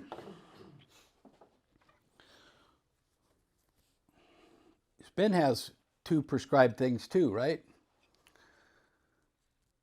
Begins with an aerodynamic stall from horizontal flight. Not a snap entry. Begins with a stall. So a spin, what you're expecting to see is a constant rate of pitch at constant altitude, because these spins are on horizontal lines, all of them. They're actually on the vertical line afterwards, but they initiate from a horizontal flight. The spin occurs on the down line, but they're initiated while flying a horizontal, never a 45 up or 45 down. Horizontal line will initiate a stall. What happens when an aircraft stalls? The nose drops, right? The wing is not creating lift anymore. The center of gravity falls. The nose drops. The aircraft must pitch down in a positive snap. Well, or towards the ground. Down is correct. The nose will pitch down to the ground, whether you're in an inverted spin or an upright spin. Simultaneously with the nose falling, and falling is the operative word here, roll and yaw occur. Okay? If roll and yaw occur while the nose is climbing, is that a stall? No, it's a forced entry. The falling part is the critical part that you are looking for in a spin. Regardless of inverted spin or upright spin, the nose is going to fall to the ground. And simultaneously, or milliseconds thereafter, the nose is going to yaw off to one side, and that leading wing is going to drop to the ground. Okay? Then it's going to auto-rotate the prescribed number of rotations, and there's nothing less than 1. So there's 1, 1 1/4, blah, blah, blah, all the way around to 2. And the plane has to stay in auto rotation until the prescribed number of degrees of rotation, and then immediately establish the downline, which all spins are on. They're going to immediately establish a downline with the wings in the proper axis corresponding to the number of degrees of rotation that was prescribed. If auto rotation doesn't start initially, and these are scary because in auto rotation the plane is scrubbing all kinds of energy, and you can just see that they're falling without picking up airspeed. If they snap into it and the plane is never stalled, it's a spiral, and you'll see the plane flying down just like this, picking up airspeed like absolutely nobody's business. And from 2,500 feet or 3,000 feet in a one-turn spiral, you can exceed VNE very, very quickly in a decathlon. So these will get judges out of their seats if this is a spiral and the pilot doesn't get themselves out of that quickly. You must see the pitch, the yaw, and the roll simultaneously for a spin, and then it's auto rotation. You're going to see that tail flying around backwards back there. The roll rate is not consistent. The pitch rate is, the nose is coming up, coming down, depending on the type of aircraft as these things are coming around. But when the wings, the plane of the wings get to the prescribed heading, the rotation must stop smartly. And then there is an allowed amount of time to get the pitch attitude correct. Some planes will be at a one-turn spin, the nose is going to be way up here when it stops, and then they've got to pitch that nose down to set the vertical down. It is not a downgrade during that fix. It is a downgrade if they finish and draw a line like this and then fix it. They have instantaneously, or one heartbeat, basically, to get the wings to the zero lift axis after the rotation is over. Okay? Everybody good on that? If it comes out of the spin and spirals, 1 point for every 5 degrees of spiral that was not auto rotation, up to and including hard zero.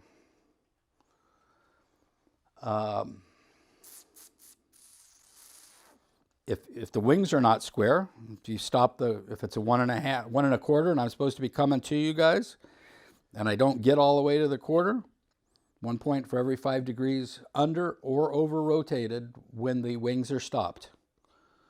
Okay? If they come back and fix it, that's a fix, not a error. Because if they don't come back and fix it, let's say my 1 1/4 is off right towards Brian, and I over rotate a bit, I draw the down line, and then I pull out. Now I'm off heading 2. You deduct for the off heading because it's the second part of the line. Pilot's choices are fix it for no penalty after you've set it over and bring it back. No deduction on your part. Do his pull and end off on heading. Or if he doesn't think you saw this, he can fix that in the pull and come out at you.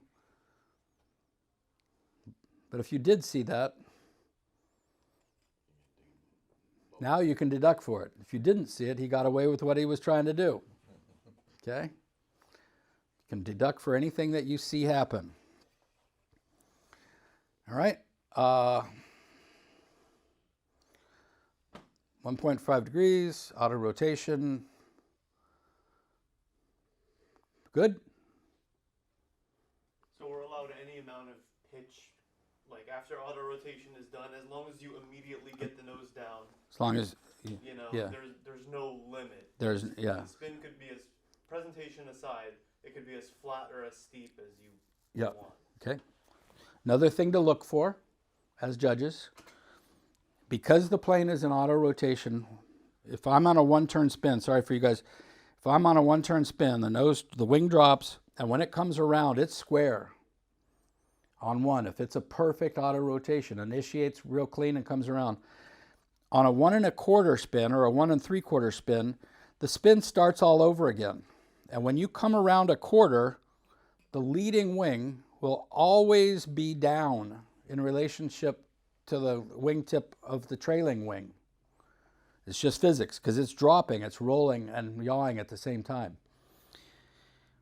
If he finishes and stops with the wings like that, that is a downgrade because the wings are not horizontal. Okay? When you fly 1 1/4, you've got to get on that opposite rudder before it finishes to get the wing square when it finishes. And you will see a whole lot of 1 1/4 spins that are coming down like this, because the pilot's not looking left and right and seeing that that leading wing was down 10 degrees when the spin stopped. So look for that. Wings level is got to be corrected the instant the spin stops. Okay?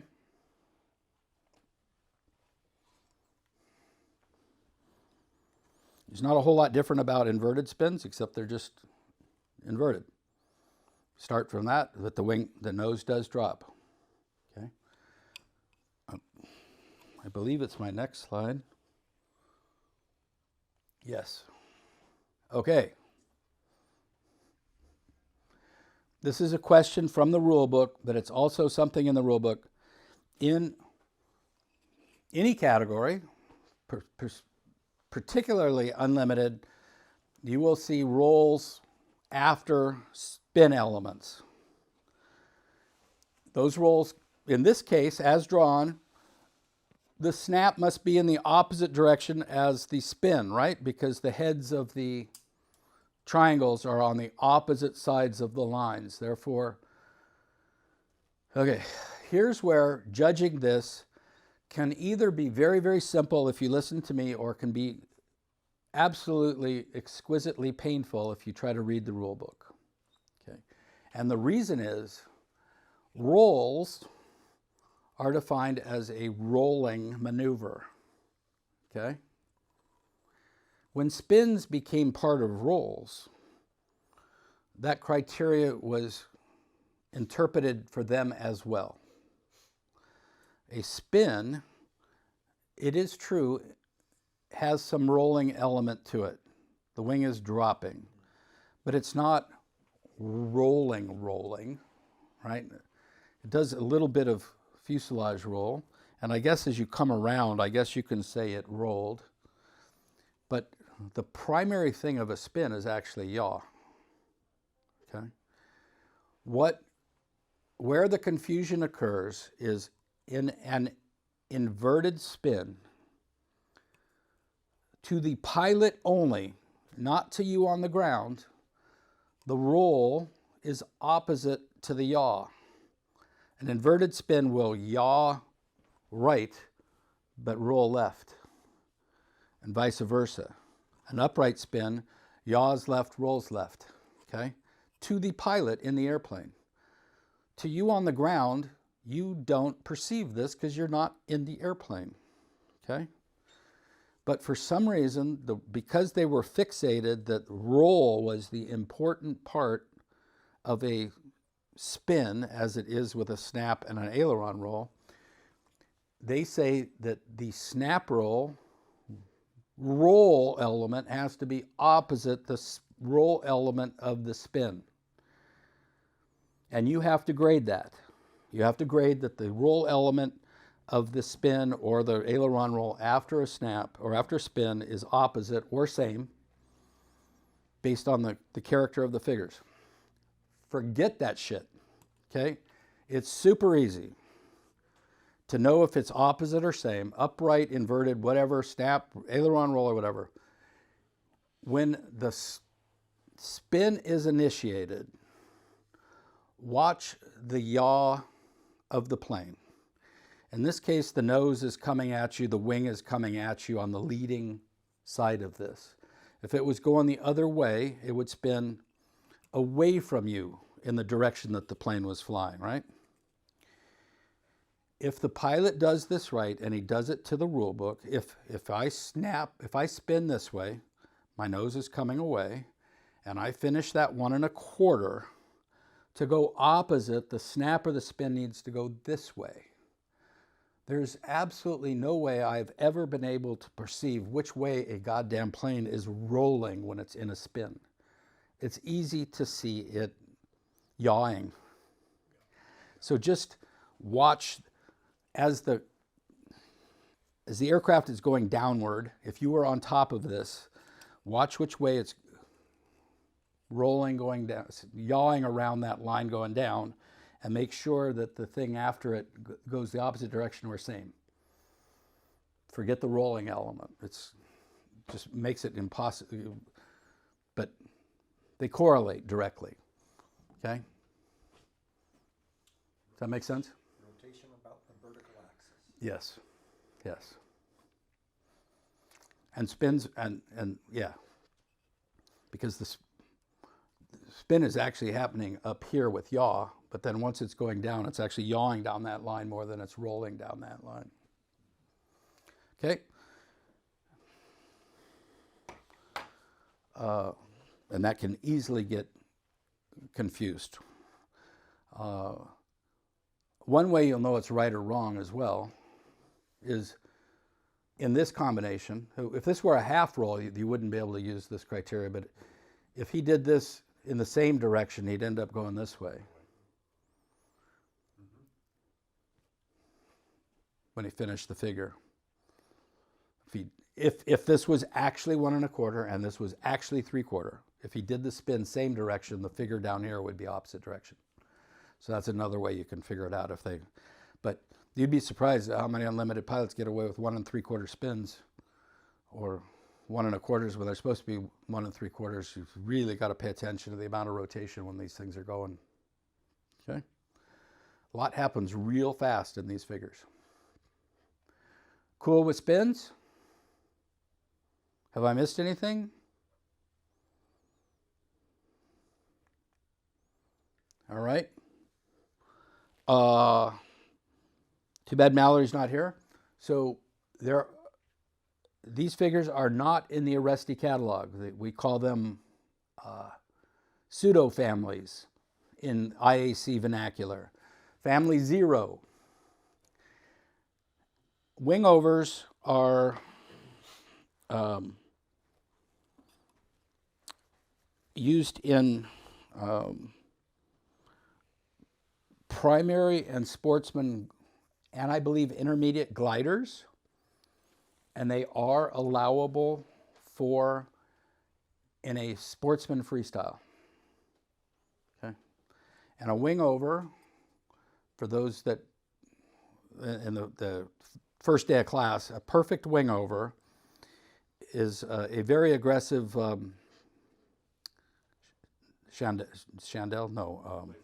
lazy eight. Yes, thank you. It's a directional change of 180 degrees. It's kind of like a roller. It is a smoothly integrated half roll into basically a half loop. You're going to pitch up, and exactly at a heading change of 90 degrees, the wings have to be perpendicular to the ground, unlike 60 degrees for the commercial check ride thing, and then smoothly integrate the other half roll going back the other way.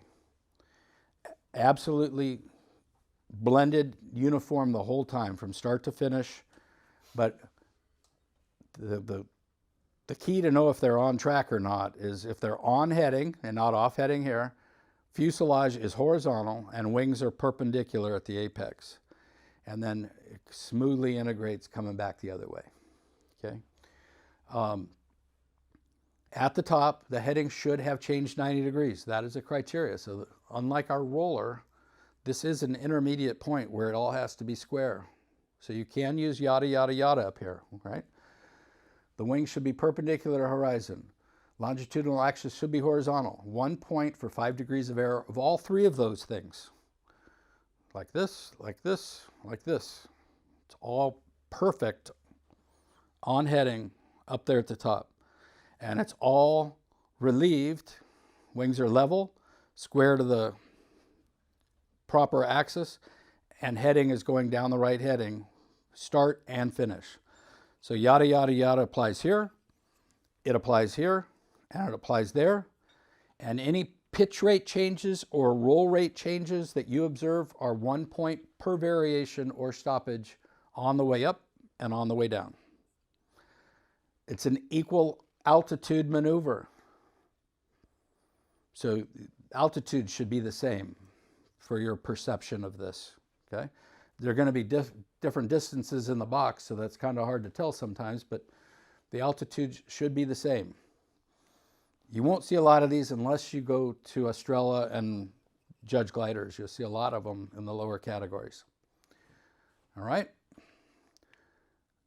Wingovers and quarter clovers. Quarter clovers, same thing. You can use these in a sportsman freestyle. They are in glider, primary, and sportsman, and intermediate knowns and freestyles in gliders. Quarter clover is, there's two different varieties.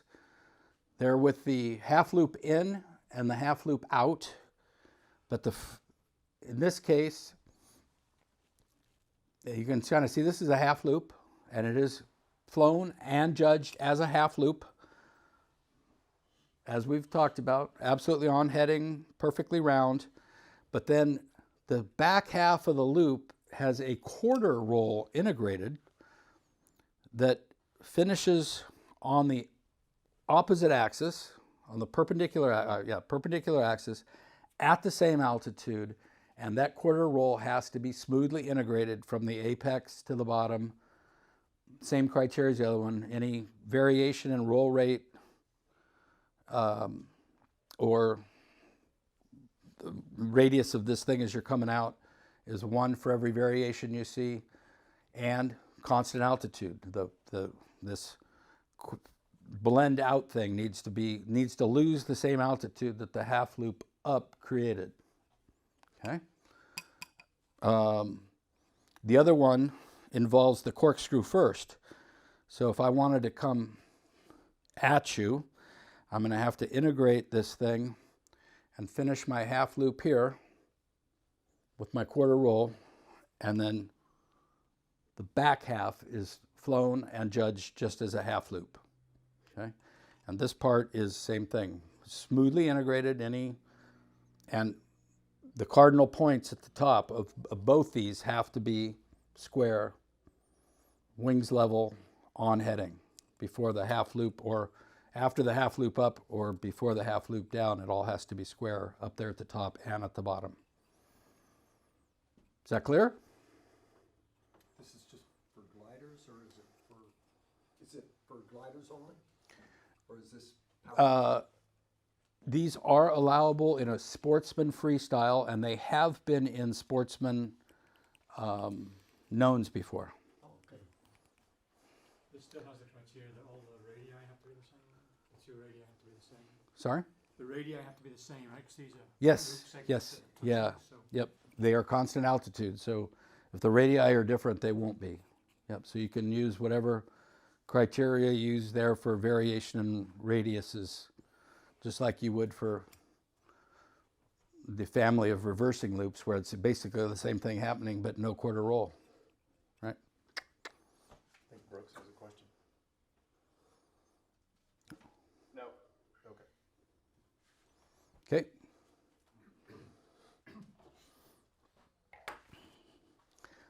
They're harder to judge than it sounds, because it's a very 4-axis maneuver, both of them, but and you don't see a lot of them, but you will, and be ready.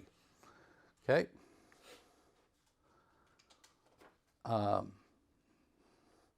Normal radius criteria, that's your specific criteria. 1 point for the top and the bottoms of the half loops, yada yada applies, and the finish has to be on the perpendicular axis, on heading, wings level, on axis. Okay.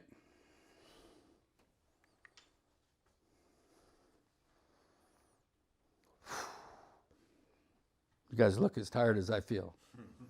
Now, We're almost done. We're almost done. Presentation. Presentation is the score that you give at the end after the sequence is over. And the scoring criteria, the soft criteria for, was it balanced in front of you? They manage the wind appropriately? Control of the distance and attitude for best viewing angle? Consistent pacing? Presentation is subjective. There's no hard criteria for any of it. These are things to consider. Well, we did say before, new rule, for every figure, there is this -2 that you can apply if the figure is flown in the box in a position where you cannot not effectively apply the criteria. A loop over here, a loop on the y-axis, right? A 45-degree line on the y-axis is not a smart thing either. So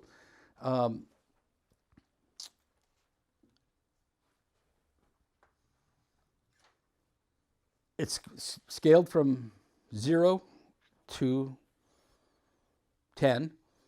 There's no hard 0 for presentation. So you get the whole scale, 0, 0 to 10. It's subjective, as I said. So I have never given the first pilot in a group either a 0 or a 10, because that excludes any other pilot in that group from doing better or worse. So since there are no criteria, to me a perfect sequence is absolutely centered. In my view, the same amount over here is the same amount over here. The figures are presented where I can see them cleanly. They're not over my head because I'm 65 years old and I don't like leaning back in the chair and hurting my back. They're in the center to the back of the part of the box and they're presenting. They're not at 4,000 feet. They're presenting and they're smooth, nice, continuous flow. When you see an artistic flight, you'll know it. It's beautiful. When you see somebody that's getting just bashed by the wind and he's out of the box over here and then he's out of the box over there, you'll know it. If a guy comes in and just flies absolutely freaking fantastic, the first dude, unfortunately, I still give him an 8. But that's my benchmark for perfection now. Next, somebody has to do way better than him to get better than the 8. Guy comes in and looks like total crap, I might give him a 2 or a 3, but I still leave room for somebody to do worse because we are there to grade the best from the worst. And there is no concrete objective for this. So no matter what you give a pilot, somebody could do better. So, but whatever you give the first guy, everything is either worse than that or better than that for these criteria. And that works for me. Doesn't this really apply to pretty much any figure, though? Like the person who goes first is gonna have to, it's affected by, or the whoever goes is gonna be affected by the performance, whether good or bad, of the previous competitors. But I guess. Well, I don't start with a 5. So if somebody is really, really good, I mean, if they were a rock star, I'd give them a 9 maybe. Rock star, I'll give a 9. But I still have to anticipate that somebody might actually impress me better. Well, I think Philippe was asking about a figure, and like, I don't know, if I say Dave fly a figure and there's nothing wrong with it, like he's getting a 10. Like, if they fly, if you can't find anything to deduct, like you have to give them a 10. Oh, I'm sorry, you were talking about figures or presentation? I was understanding this, but I was thinking about this pretty much since the beginning of the classes. Yeah. The effect of your perception on it could be something that's slightly more subjective, like a loop, like the shape of a loop, like a crappy loop that's going to be a 3. You know, somebody could fly it like it will set your benchmark differently. Like, yes, there are objective things like, you know, the percentage rule and things like that, but realistically, you're going to kind of go off of how circular it looks. If a guy flies a loop and it looks like that clock, it's a 10. Yeah. And you have no right to put anything other than a 10 if it looked like that clock to you. Yeah. Presentation is different. Presentation is entirely subjective. And there is no criteria of deductions. For a guy doesn't start with a 10 with presentation and get deductions for errors. So our job is to scale the best to the not the best. And if you give one guy, and there's many, many other pilots to fly a 10, you've not given the opportunity for somebody to impress you even more than that first guy. And it's not the raw score that wins. It's you beat the other guy in points. So an 8 in presentation, if it's the highest score I gave, a guy should be proud of that, right? It's the best I gave. He might have been one of the early pilots. I didn't give him a 10 because I had to give room for something else, but he got more points in presentation than anybody else did. And he won that figure with an 8. I'm still awarding him more than everybody else that didn't do as good a job, even though he lost a couple points of raw score. Okay? I just don't think it's right to give somebody a 10 if you haven't seen them all when it's a subjective criteria. That's kind of what I was saying is, like, let's say you see a loop. The first guy that goes, that loop looks just like that clock over there. Yeah.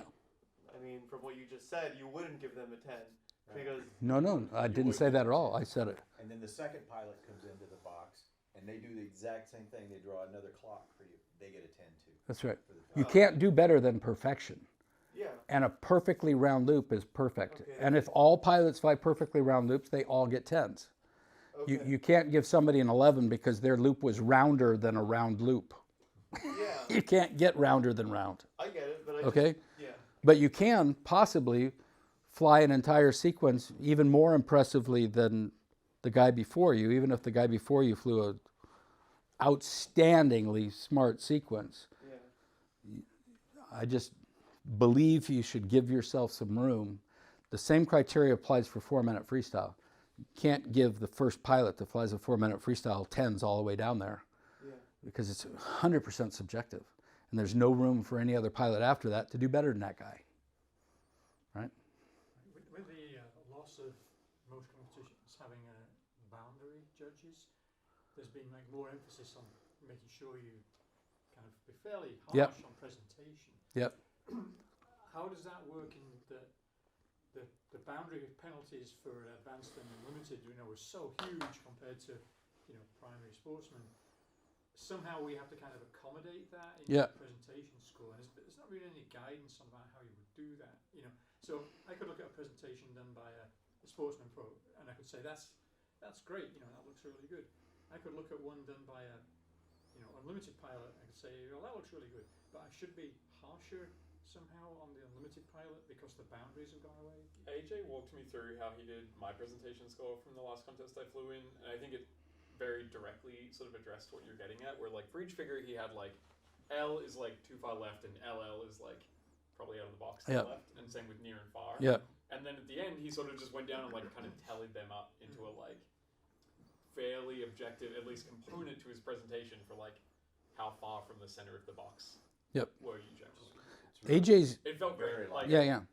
Like I wasn't sure. I couldn't figure out what one of the acronyms was, which is why I asked him. And when he explained it to me, I was like, "This is brilliant. We should it is good. Probably I ratify think his this." recorder was wrote EE and It wasn't E. Yeah, and just like I took it to AJ, he's like, no, that's not what I said. It should have been C for close. Yeah, I think maybe my E's were F's for far, but F's but for yeah. far. It's funny that we had the same thing. Where it's like, what on earth does E mean? So he has kind of created his own way to try to quantify presentation score. Okay. Nowhere in the book does it say to do this. When I first got into the sport, it was an objective score. And the flimsy, the A's and the B's, had a grid, a center grid, and a left grid, and a right grid. And if the figure on the flimsy was in the left grid, and the pilot didn't fly it in the left grid, you got a tick. And if he, likewise, if he wasn't in one of those 3 bands, in the proper of those 3 bands, it got a tick. And the number of ticks that you got dictated the score. So AJ's kind of follows that, and he's got the double tick if it's 2 out, and I think that was the case as well. If it's supposed to be on the right and it's in the left, then you get 2 ticks for that. It's been a long time, but what he is doing predates him in the sport significantly, but it's very much like what it used to be. He's made it mathematical. I still think, even if his mathematics, he didn't end up with any ticks, I would suggest he shouldn't give the first pilot a 10, because there's possible that somebody else is going to fly with no ticks that actually did better no ticks than the first guy's no ticks, right? It's the combination of the two. Yeah. I don't think it was like a raw. I Yeah. still think he took some amount of like, was it autistic? Did it flow? But I think Yes. Yeah. I It felt gave you some idea of his perception. Where were you in the box? Whereas somebody says 7.5 for presentation, you've got no idea Well, what that. Yeah.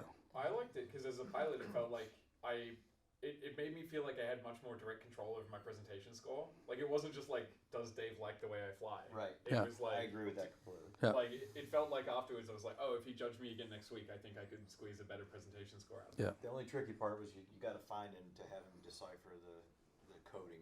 Yeah. Go to the bar. Yeah, which worked out great.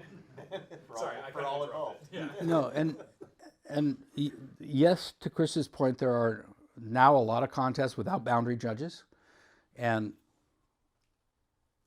it's not specific to just unlimited. It's specific to every category, because a pilot, even in sportsmen, there are no outs in primary, by the way, right? None, so never was. So when you're giving presentation scores to primary pilots, consider that their outs wouldn't have counted against them. But even in sportsmen, at 5 apiece, and you fly 10 figures, that's a possibility of 50 points lost, where the presentation is only 15.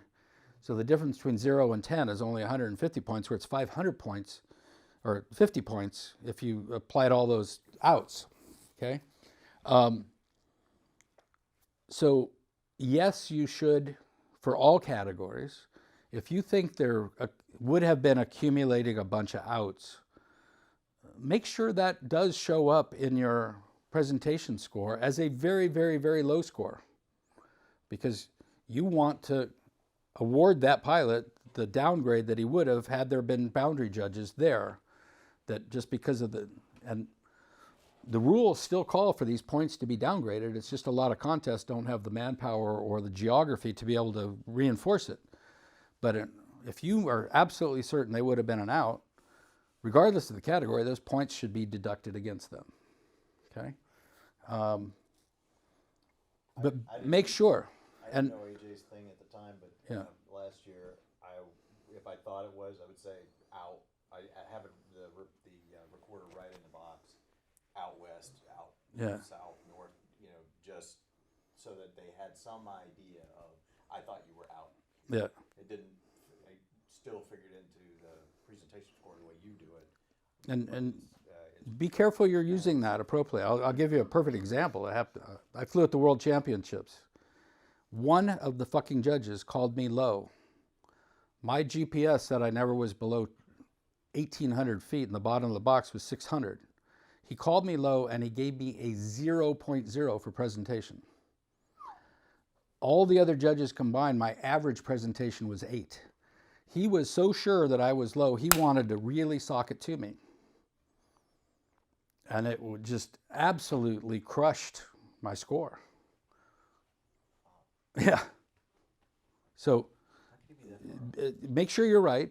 I mean, everything is subjective. This guy was excessively punitive when he thought I was low, and no other judges called that figure low. One of your students? My GPS, huh? Yeah, one of your students? Yeah, one would think, or somebody I judged in the past, maybe. Okay, so if you really want to throw the hammer at somebody, make sure it's appropriately being thrown, because there was no way I was at the bottom of that box. Okay, talked about that. The K factor has been adjusted to be roughly the K factor equivalent to the average K for an entire flight. So in unlimited, a sequence is 420-ish K, 10 figures, so it's about 45 K for presentation. Same thing applies for all the other criteria. Balance, but be consistent, okay? If you're dead certain this guy was low, make sure you let him know with a presentation score as well. You know, just like this guy did to me. But Yeah. How does brakes fit into Brakes, that? Yeah. you know, constant pacing. A brake is certainly, You know, I mean, you see occasions where people, you know, take 2 breaks, or even 3, you know, and you just drive Yeah. nuts, right? Presentation gets dinged for that. absolutely. Brakes. Now in S2A and intermediate, is the pilot going to take a break? Probably is, just because the plane can't do that whole sequence without a break. So you might want to cut some slack there. But if they take a second break or a break because they screwed up, that is not consistent pacing, and that is certainly fair game for dinging on the presentation score. Hey, Dave. Yeah. Hey, Mallory here. Hey, Mel. I think the other thing is people have to be around gliders quite a bit to understand what consistent pacing is, especially in wind conditions. Because we have to, and also speed changes, and there's a rhythm to that. But for example, coming back when we've gone to the edge of the x-axis and coming back against the 25-mile-an-hour wind, or not wind, we have to hold it for quite a while. That would be normal, consistent pacing for a glider, where it might not be for a power plane. That's Do you true. understand what I'm saying? Yeah, yeah. So what Mal is saying is, with a lot of headwind, a glider in particular is going to spend a whole lot more time penetrating into the wind on between figures to keep it in the box than a power plane does, because they just don't have that ability to penetrate into the wind as effectively as we do. So is it the pilot's fault that there's a 20-knot wind that day and he spent a lot more time going upwind on the x-axis, but he had to rush like crazy going downwind? We have the same thing, Mal. On windy days, we rush on a downwind and penetrate up into the end, but it is slightly more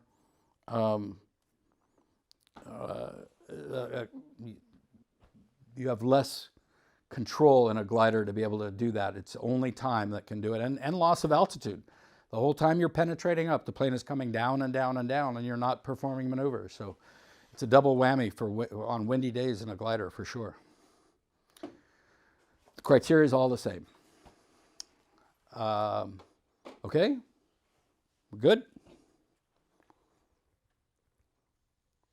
All right. We'll go through this quickly. So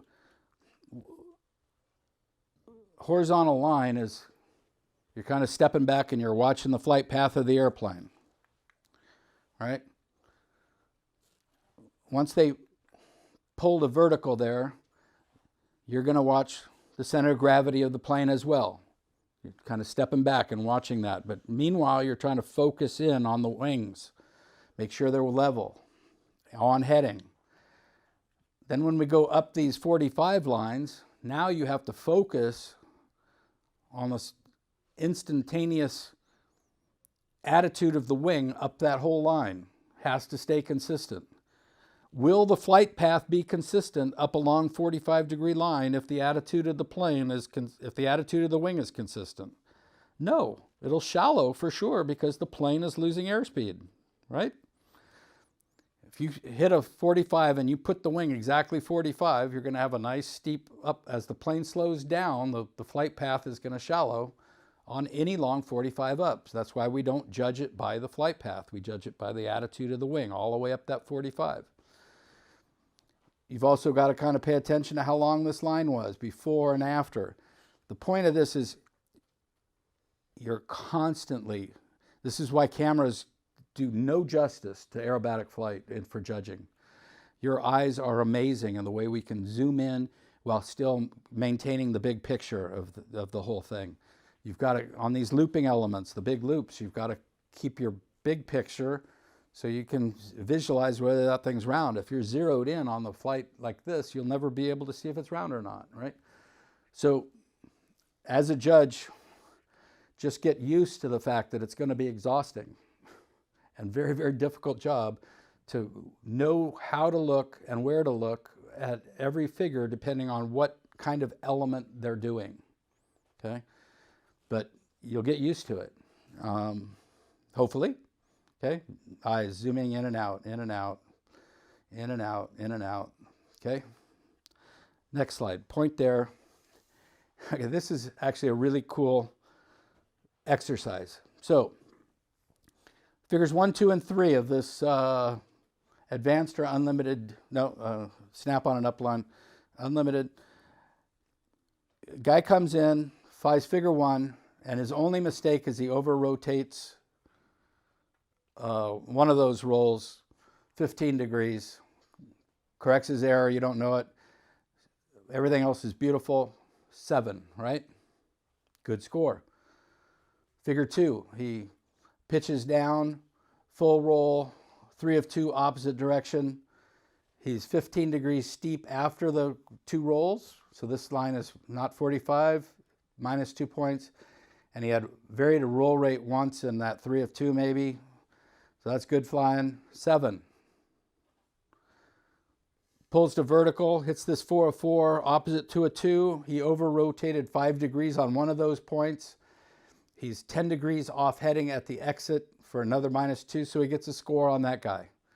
777, that's a very respectable unlimited score. Okay, consider this sucker.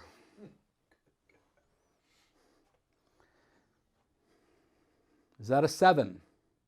If he flies as good as he did there, it's all one figure. 4 tops. It's a 1. Minus 3, minus 3, minus 3 equals minus 9. For the same good flying. The point is, if you're using your cash and you start with 10, and you downgraded like you did here, he had those couple errors. Right at this point, he's at a 7. He comes down and he makes these points. Right here, he was at a 4. He pulls to vertical. He made the points that we talked about. He is at a 1.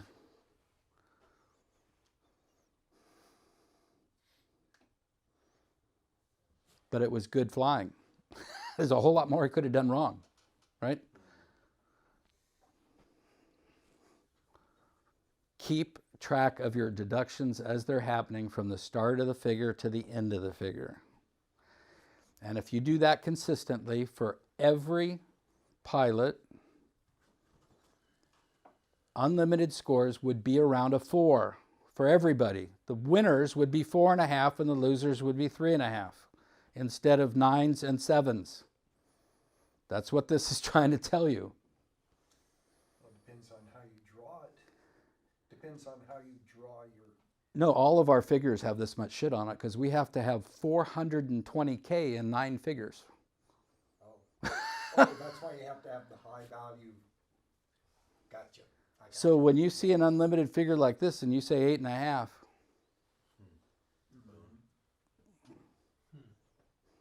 okay. The other guys, forget it. No. This is another point to that. So this block is the scores given by judges for figures that had a K between 10 and 19. So you can see the mean is 8 to 8.5 here.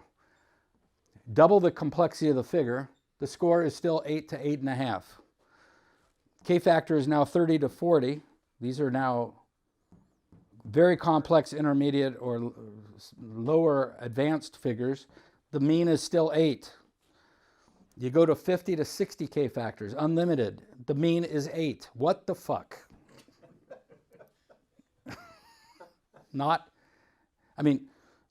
Okay, yes, our skills are supposed to get better as we go up, but it's just not humanly possible to fly an end figure with 16 rolls on it, 8-point rolls, and 4 45s and 60. You got to look harder. That's what that's saying. Okay. This is why the unlimited pilots don't teach this class, because you don't want you to know this. Give it an 8.5. Okay. Benefit of the doubt. We've talked about this a few times. The benefit of the doubt is not giving a pilot an advantage over the other, because that means you're giving all the other pilots a disadvantage. Benefit of the doubt is when you doubt what you saw, or explicitly, as we went through the other, if the rules can be applied in two different ways, you must give the lower of the two factors. Okay? I won't say names, but as an example of what not is benefit of the doubt, is an assistant judge once told me, somebody that had just come out of my class that had heard about benefit of the doubt, the grading judge actually said out loud during a flight that they knew that the pilot that was flying had a brand new sighting device on their plane and they hadn't got it dialed in yet, so they weren't going to be as strict on the verticals. No. Okay, that is not benefit of the doubt. That is being a shithead. Okay, and then they brought this to me and said, "Is that right?" And I'm like, oh, no. Okay. I think you guys are ethical, and you know what benefit of the doubt is. If you're making a decision because you think it's going to favor somebody, you're actually disfavoring everybody else in the category. That is not what benefit of the doubt is about. Okay. If there's a question about exactly what was observed, the benefit will be in the competitor's favor, meaning you will not score it because you didn't know what to do. You didn't see it right, you're going to give it an A. A is the mother of all benefits of the doubt. It means you didn't know what was going on, and to be fairest, you're going to put that competitor's hands in the other judges. Okay, this one is clear, and we've talked about a couple examples there. If their actions can be interpreted by two different interpretations, the lower one prevails. I actually have a question about that one. Yep. So I guess it's the example we used earlier with like the wedge instead of the roller is kind of what I'm getting at. So like a pilot flies in front of me, I grade everything I see to sort of the best of my ability, and after they're done flying, I figure out what actually happened. Yep. Given that I have the scores, is it appropriate to rearrange things to give them the advantageous interpretation, or are they kind of stuck with whatever I ended up with while it was graded? Very good question. Your score sheet is official when you hand it off to the runner. Okay, so if you have not handed it off to the runner and you're reviewing it with your assistant, all things go. That being said, if you hard zeroed something and you think, oh, you know, I think I applied the hard zero rules wrong, the only thing you can do is scratch out hard zero and put A. Yeah, you cannot score it because you didn't do the mathematical deduction as it was happening. I realized I put a lot of ifs and buts on that. And Yeah. I guess I was that was contingent on like I just scored everything I saw. Yeah. And then with that written down, but I think you've answered my question that it is permissible to fix things up until when I hand it to the runner. Yes. Thank you. Yeah. And sometimes assistants get off track too. They can skip some of them don't even know a resty. So they're like, what figure are we on? We're on figure 4. And they're just putting in a score for 4, but they could have gotten off by then.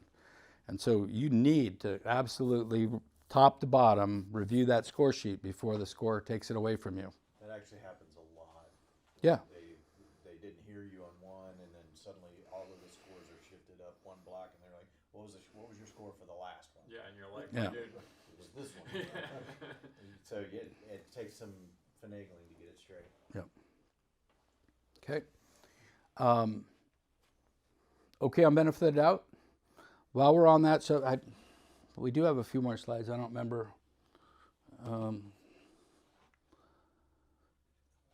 Maybe it's there. As I was saying, a really good judge is up to date on the score, or the score for that figure as it's happening, and is ready to give a score at the very, very end. For the upper category, for primary and sportsman, it's hammerhead, Humpty Bump, vanilla wedge, whatever. In the upper categories, it might be an end figure, quarter roll up, half roll down, 3/4 on the outline. I have my assistant say end of figure after they've said the last thing that I need to see, because sometimes on an end figure or a bow tie, there's so many lines that I'm not sure if the figure's over yet, and I'm not ready to dump my cash until I hear end of figure, and then the score just comes hopefully right off the tip of my tongue. So if you get in a rhythm like that, it helps you when the assistant says end of figure and then and they're a little bit ahead, obviously, right? You don't say the score when they say end of figure because they're saying the end of figure after they've announced to you what's going to happen next. So they should be a portion of the figure ahead the whole time. Or if they're really, really good and experienced, they'll say end of figure right when the wings hit level horizontal flight at the very end. And then that's your cue to dump your score. It depends on how good your assistant is, but... Can I extend that just yeah. a little bit? What's that? Can I extend that just a little bit? Yeah. Brian Jones taught me, another thing that he taught me was he wanted to know the figure number. And that's good because the recorder can hear figure 4, in figure, blah, blah, blah, Yeah. blah, end of figure, and I say score 8. They heard that it was figure 4, and it sort of helps keep that thing. If they don't know a resty or whatever, that's a good Exactly. point. That's a And very good point. A lot of times the recorders don't Yeah. really know arrested. So I found a lot of value out of that. Yeah, as well. that's- It's very much the same thing that you're talking It's good, yeah. Especially if your assistant, your recorder is completely, about. Overwhelming. doesn't know anything about a resty. They don't know a loop from a hammerhead, and they're just going down the boxes. Double jeopardy, talked about that many times today. The fix after you've applied a penalty is not scored again or deducted again.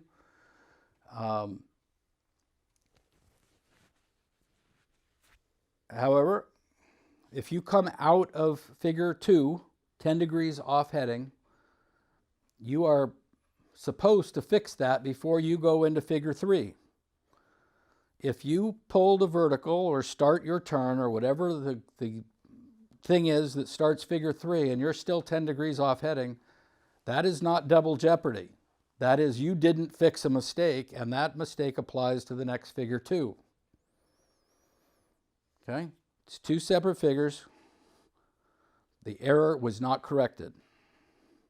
Not double jeopardy. Anything not corrected, you do not downgrade for the correction. You do downgrade if they don't fix it and go into the next element. Is that clear? Okay. That's same for errors inside of a figure. If you over-rotate on an end figure, if you over-rotate by 15 degrees and you pull up and now you're 15 degrees off on the next upline, that's a second error. You count that one again as another -3. Okay? Conferences. Typically, a conference is only going to be called in the event that a pilot gets completely whacked out and people are lost, judges are lost. It takes some time to figure out where they are. Years ago in the sport, chief judges used the judges' conference as a way to inflict their mentality on the other judges. And that is still true in international regulations. The chief judge can only call for a conference if there is matter-of-fact errors in the mix of hard zeros and 0-0s or scores that he thinks the scoring program is going to have difficulty figuring out. And then he can call a figure, and then he calls all the judges up with your sequences, and he may ask you, what did you give figure 3, and go around the line. And let's say there's a mix of people that scored it and a mix of people that hard zeroed it. If you are one that scored it, and you listen to the other judges that hard zeroed it, and you go, fuck, I didn't see that, but I do recall that that's what happened. I agree, I missed it. You do not hard zero the figure. I'm sorry, you do. If you scored it, and you subsequently at a conference believed that the hard zero was true, you do change it to a hard zero. If you hard zeroed it, and now you believe that your hard zero was inappropriate, that does not become an A, it becomes a C, conference average. You may not score it. A hard 0 can go to a C, a score can go to a hard 0. Or you cannot change your score. Those are the only things that can happen at a conference per judge. Okay? And it's just how you feel you saw the figure and how the conference went, whether you believe it happened. And perception errors are not subject to a conference. And that is like, did he snap or not? Because in going back 2 minutes later after that, these are the things like, did he actually come out on the wrong heading or not? You know, yes or no things. Did it over-rotate? Those are not subject to change at a conference. And they used to be. And there used to be lots and lots and lots of conferences. Okay. If you change it to a C, or even a C, you know, I was wondering where that goes into Jasper. You know, how does that compute? If you change it to a C, yeah. Conference average. The only reason it's a C is so that the pilot afterwards know that you changed your hard 0 to a C as a result of the conference. Does it change the score? Yes, your hard 0 now, the C is exactly the same in the scoring program as an A. Yeah, that's right. It's just C stands for conference average, just so that the pilot knows that the judge changed their mind as a result of the conference. That's what that's all about. Okay?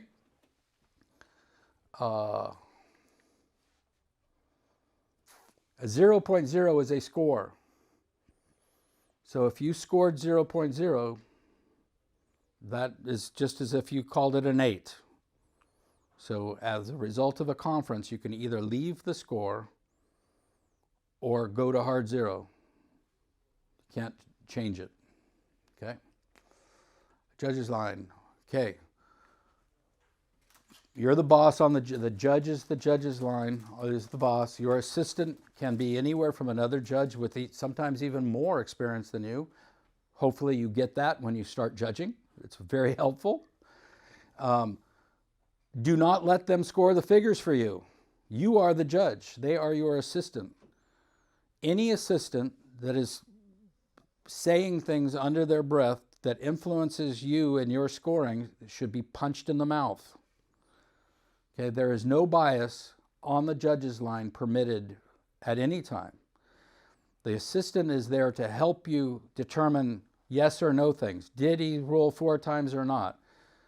But if they're going, oh God, did you see that? He over-rotated. Don't allow that, okay? Because it's not consistent from one person to the next. It's a source of bias, okay? Ask them to do certain things, like tell you if the directionality is right. Count rolls for you. Did they stop or not in a point roll? You know, you can ask them. You know, I was watching that point roll. That third point looked a little soft to me. Did they actually stop? And if they say yes, they stopped, then you can feel pretty confident that they stopped. But don't let them say, you gave that guy a 3, that was a 7. It's bad, bad, bad, bad, bad, okay? Make sure your recorder can keep up with you and knows enough to get the scores in. And remember, it's always look at 0.0 if it's an integer, 0.5 for the halvesies. Once you complete all your criteria, you will be on the approved list of judges. The judges that are not on the approved list of judges cannot judge at an IAC contest. I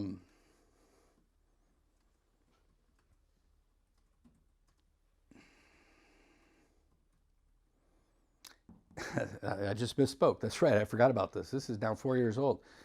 At one point, there were so few judges that they determined that if you're an advanced or unlimited pilot, that you should know enough about the rules to be able to judge. I don't know if they've retracted that or not. This slide might see it says new in 2022. I don't know if that's still true or not. But they have greatly softened the criteria for judges. The number of judges that you have to, number of flights that you have to judge to maintain as a judge, some other things. So we need you all to finish all the things you have to do. Please finish that out. Greatly appreciate it. I'm happy to help you in any way I can. The next steps, which is probably the next slide. Oh, protests. Boy, we're running out of time. you can file a protest at a contest if you think that the rules have been inappropriately applied to you for some reason. You have to cite the rule that has been violated against you on the protest. You have to, the person filing a protest has to give $50 with it that is not returned if the penalty is not retracted. If it is, you get your money back. There's always a jury at a contest, typically of judges and or other officials. And the jury has to read the protest, talk about the rule book. They can call in both the person making the grievance and any other witnesses that may be to determine whether it's right or wrong, and then they determine the protest, okay? There's always a jury chair. He presides over it. He is not, he's a jury chair. He's not the deciding factor. The jury collectively makes the decision. Who voted what is supposed to be confidential, so we don't create any bad vibes in the sport. The book does say jury decisions are final. There's one example where that was not the case,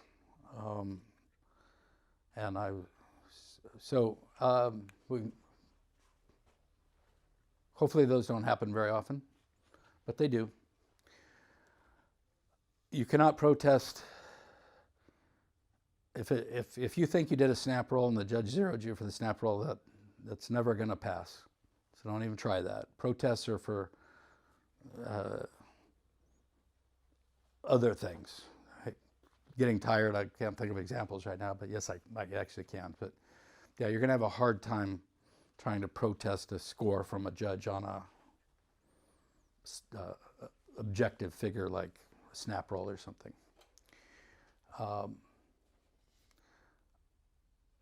4-minute freestyle. Okay, that's where we are.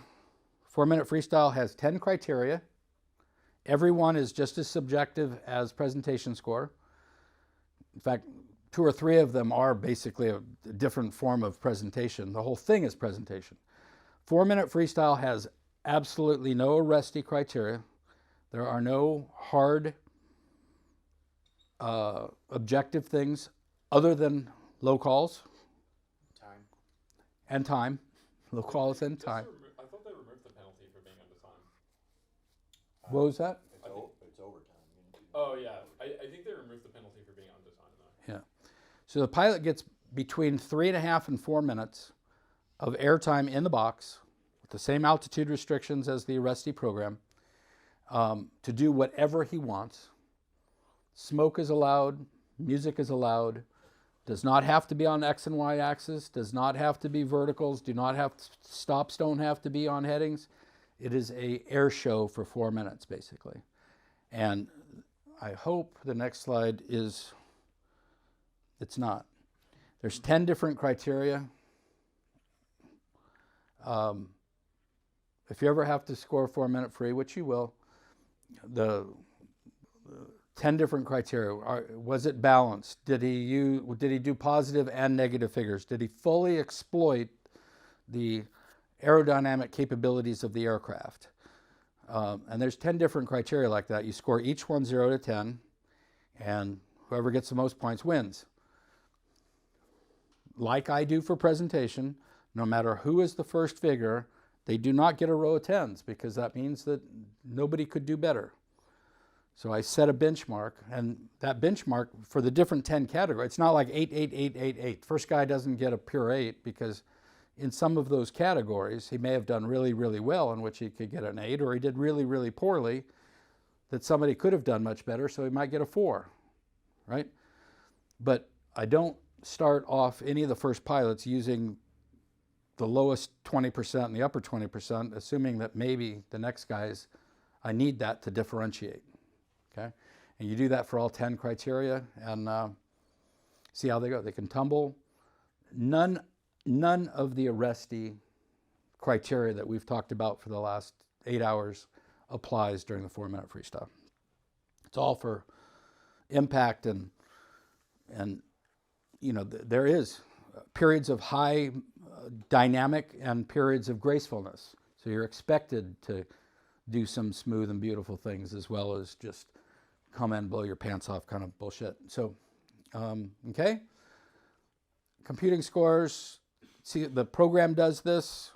It is pure average in the IAC, except at the U.S. Nationals. They use this thing called Fair Play, which takes into account judges' prior methodologies, whether they're typically score from 7 to 10 or from 3 to 10, so it's not just the raw score at the U.S. Nationals.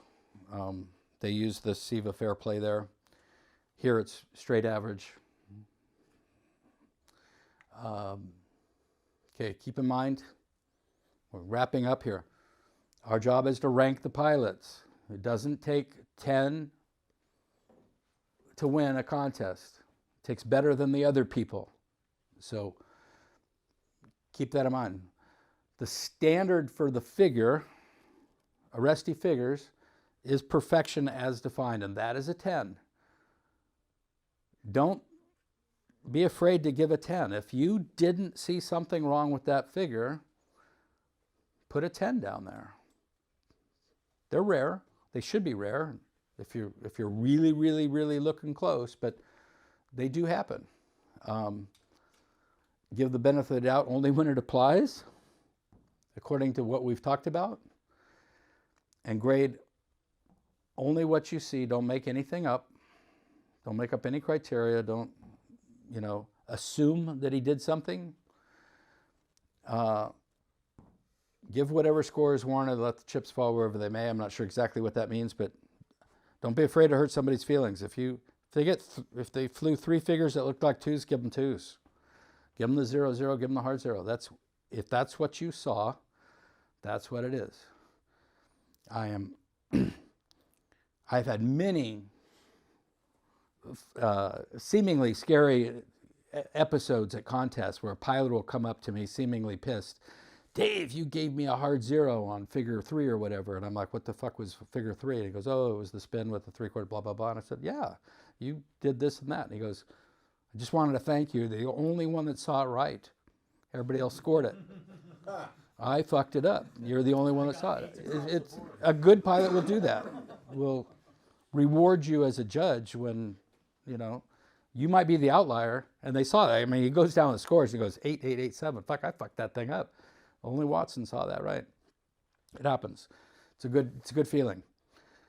Don't adjust for difficulty. That was like this 3-figure thing. And if just keep downgrading as you see the downgrades, and certainly try not to know who's in the pilot seat. Just watch the airplane, make the downgrades according to what that aircraft is doing, no matter who's flying that airplane here. Okay? Rule change process, you can submit a rule change up until July 1st of each year, which is awfully soon because most contests aren't even gearing up by then. But in preparation for this class, I already have 2 that I'm going to be submitting. You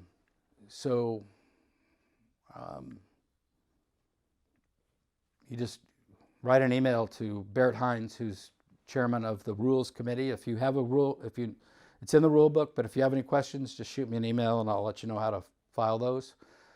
Okay, and then the board, they go to the rules committee first. The rules committee makes recommendations based on all the proposals that are submitted by the members.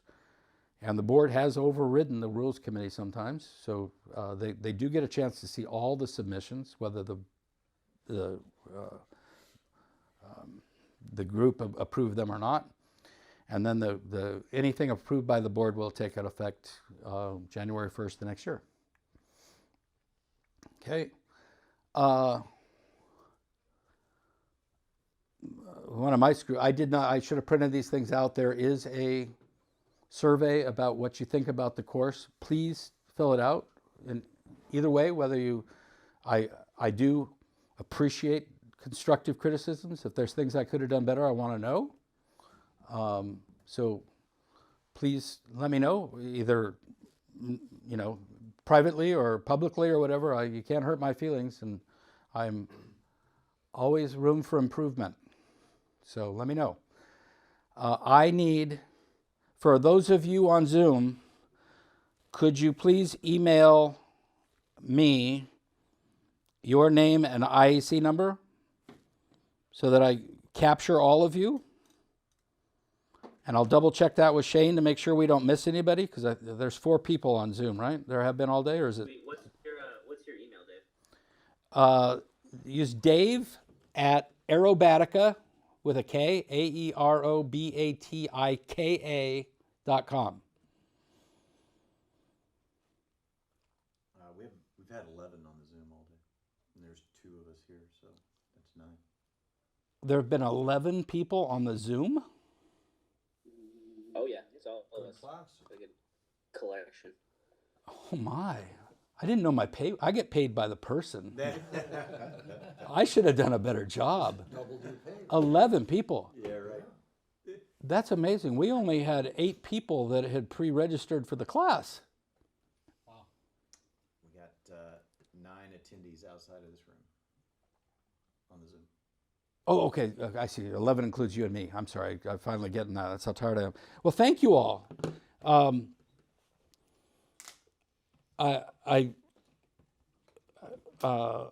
glad we were able to do this.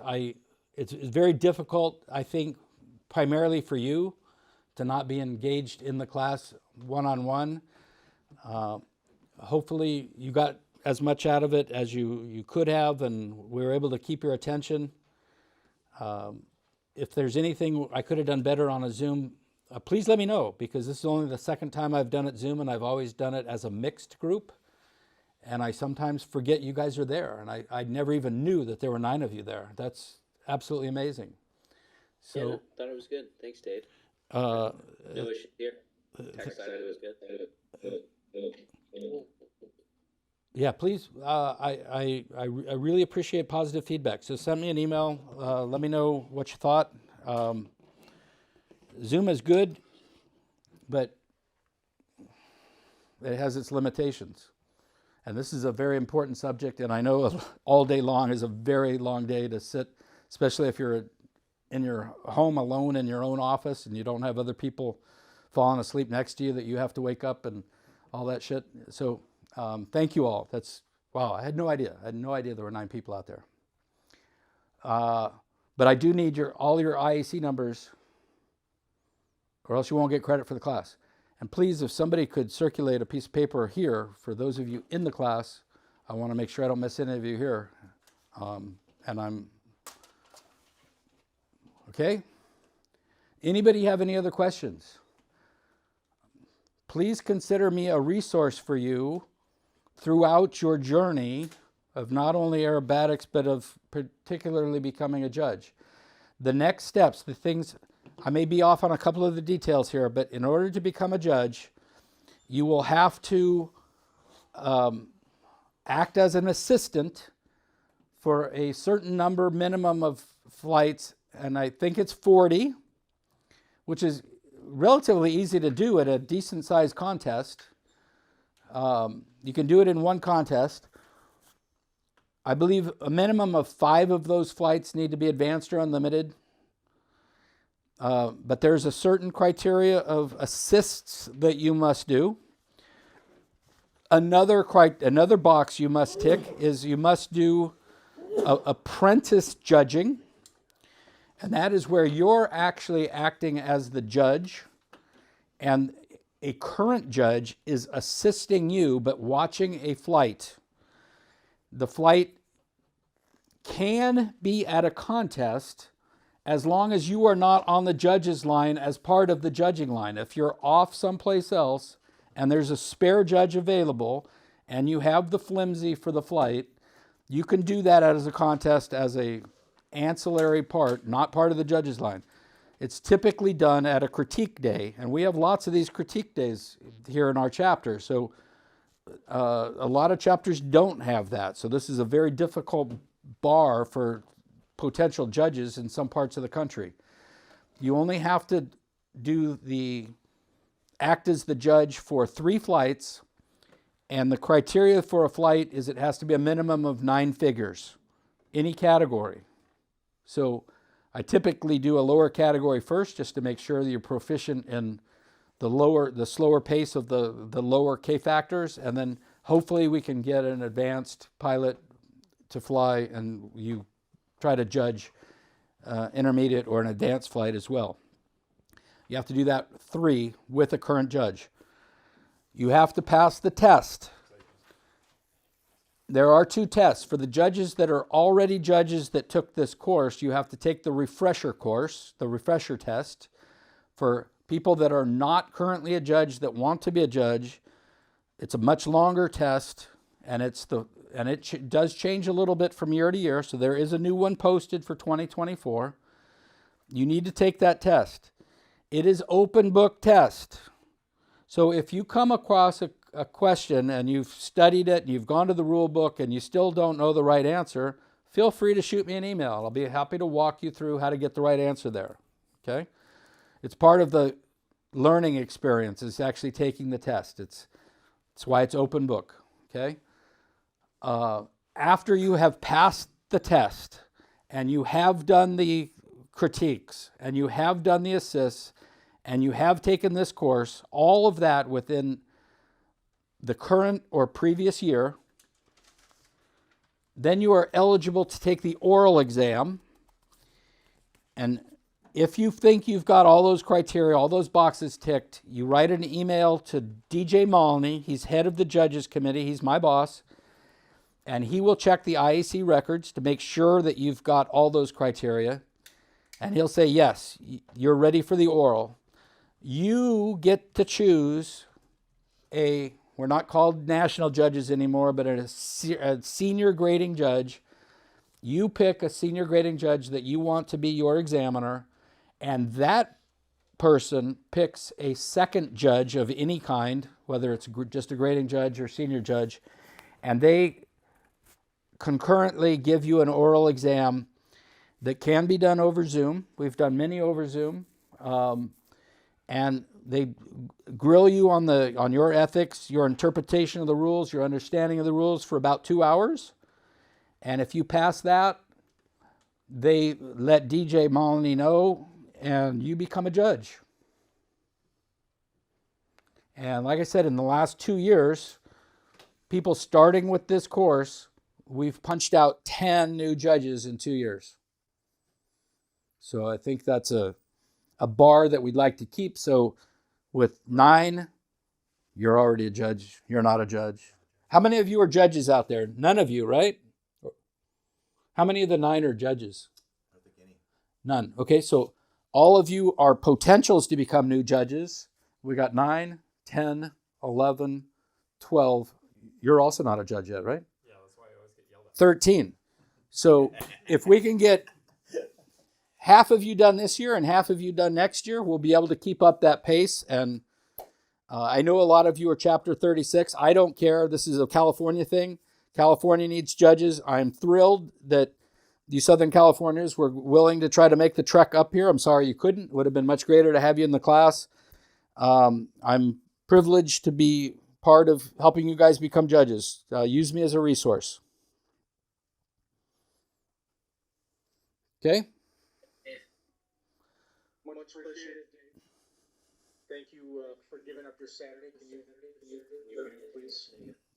It is my pleasure. I'm. Become judges. It's a lot. I've seen you do it the last 3 years. Yeah. Much appreciated. Well, thank you. If none of you become judges, then it is a waste of my time. But I'm very thrilled with what we've done the last 2 years, and I really hope you guys keep the momentum and that we punch out another 10 or more in the next 2 years. Maybe even more with the potential of 13 right now, right?